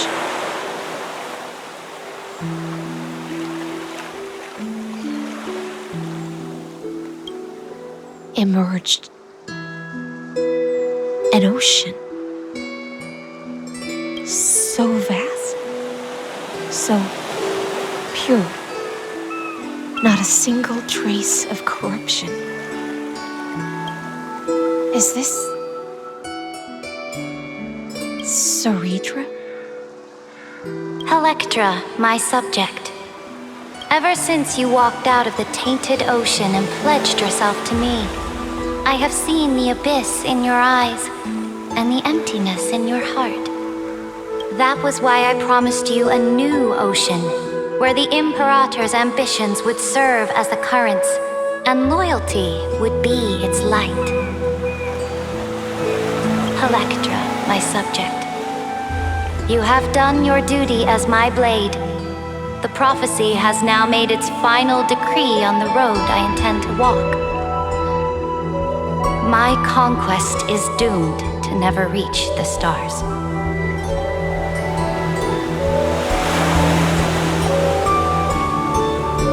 But the Imperator never makes empty promises. So take this memory, this ocean, beyond the sky, as witnessed by the Deliverer. This is the final gift that the Imperator can leave for her subject.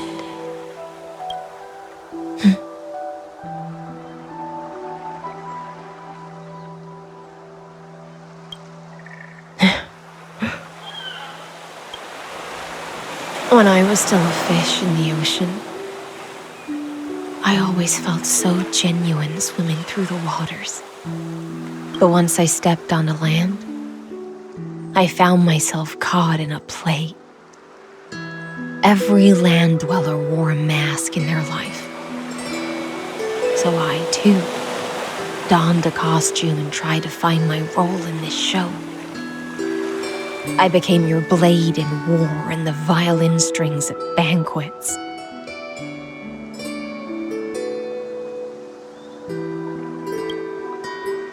Do you still not get it? I do not long for the oceanic depths of my homeland, nor do I crave the swelling seas beyond the sky.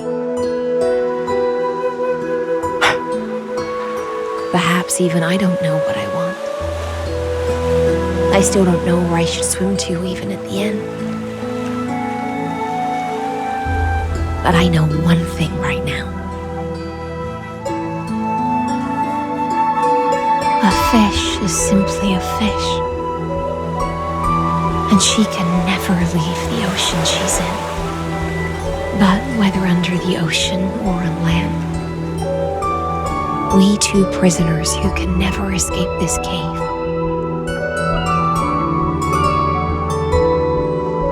can still look outside the cave and see the stars. I have to admit, the 12-factor simulation of life in this experiment has far exceeded my expectations. Make your choice then, Senior Society member. Do you want to keep walking down the wrong path and be remembered for your incorrect conclusions? Or do you want to return to the audience's seat and give yourself, Amphorius, and the entire cosmos a more fitting end? I must refuse.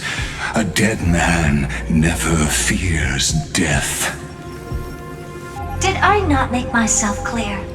Have you forgotten about our dear Lord of Silence? You wouldn't want her to consider your 8 other clones as cancers within the erudition and chop them all up, would you?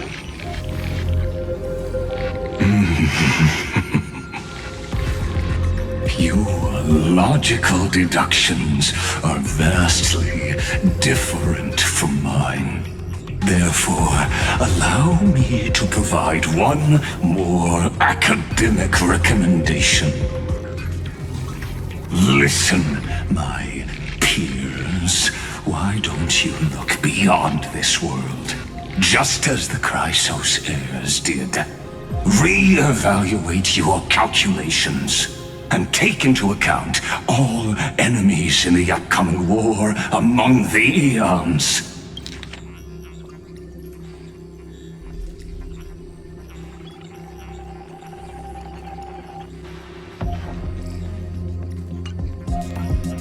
Amphorius is not a place where 3 paths entangle, but where 3 paths fight to the death. You used Memoria to resist me, but did you not consider the possibility that the Remembrance and their children might have taken this opportunity to join the fray as well?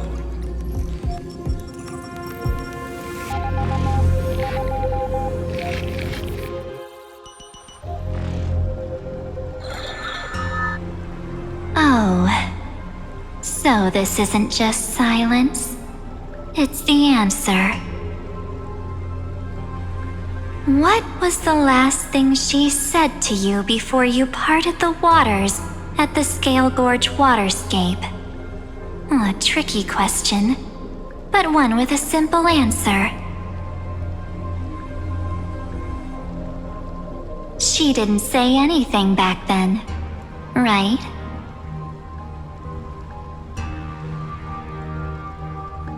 That's correct. And now I'm sure. You are not March 7th. There's no way she would remember that detail.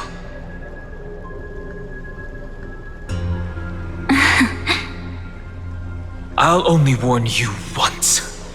Leave her body. Now. How impulsive. That's not like you at all. Why don't you calm down and think about another possibility? I didn't take over March 7th's body. Rather, it's March 7th who regained my memories.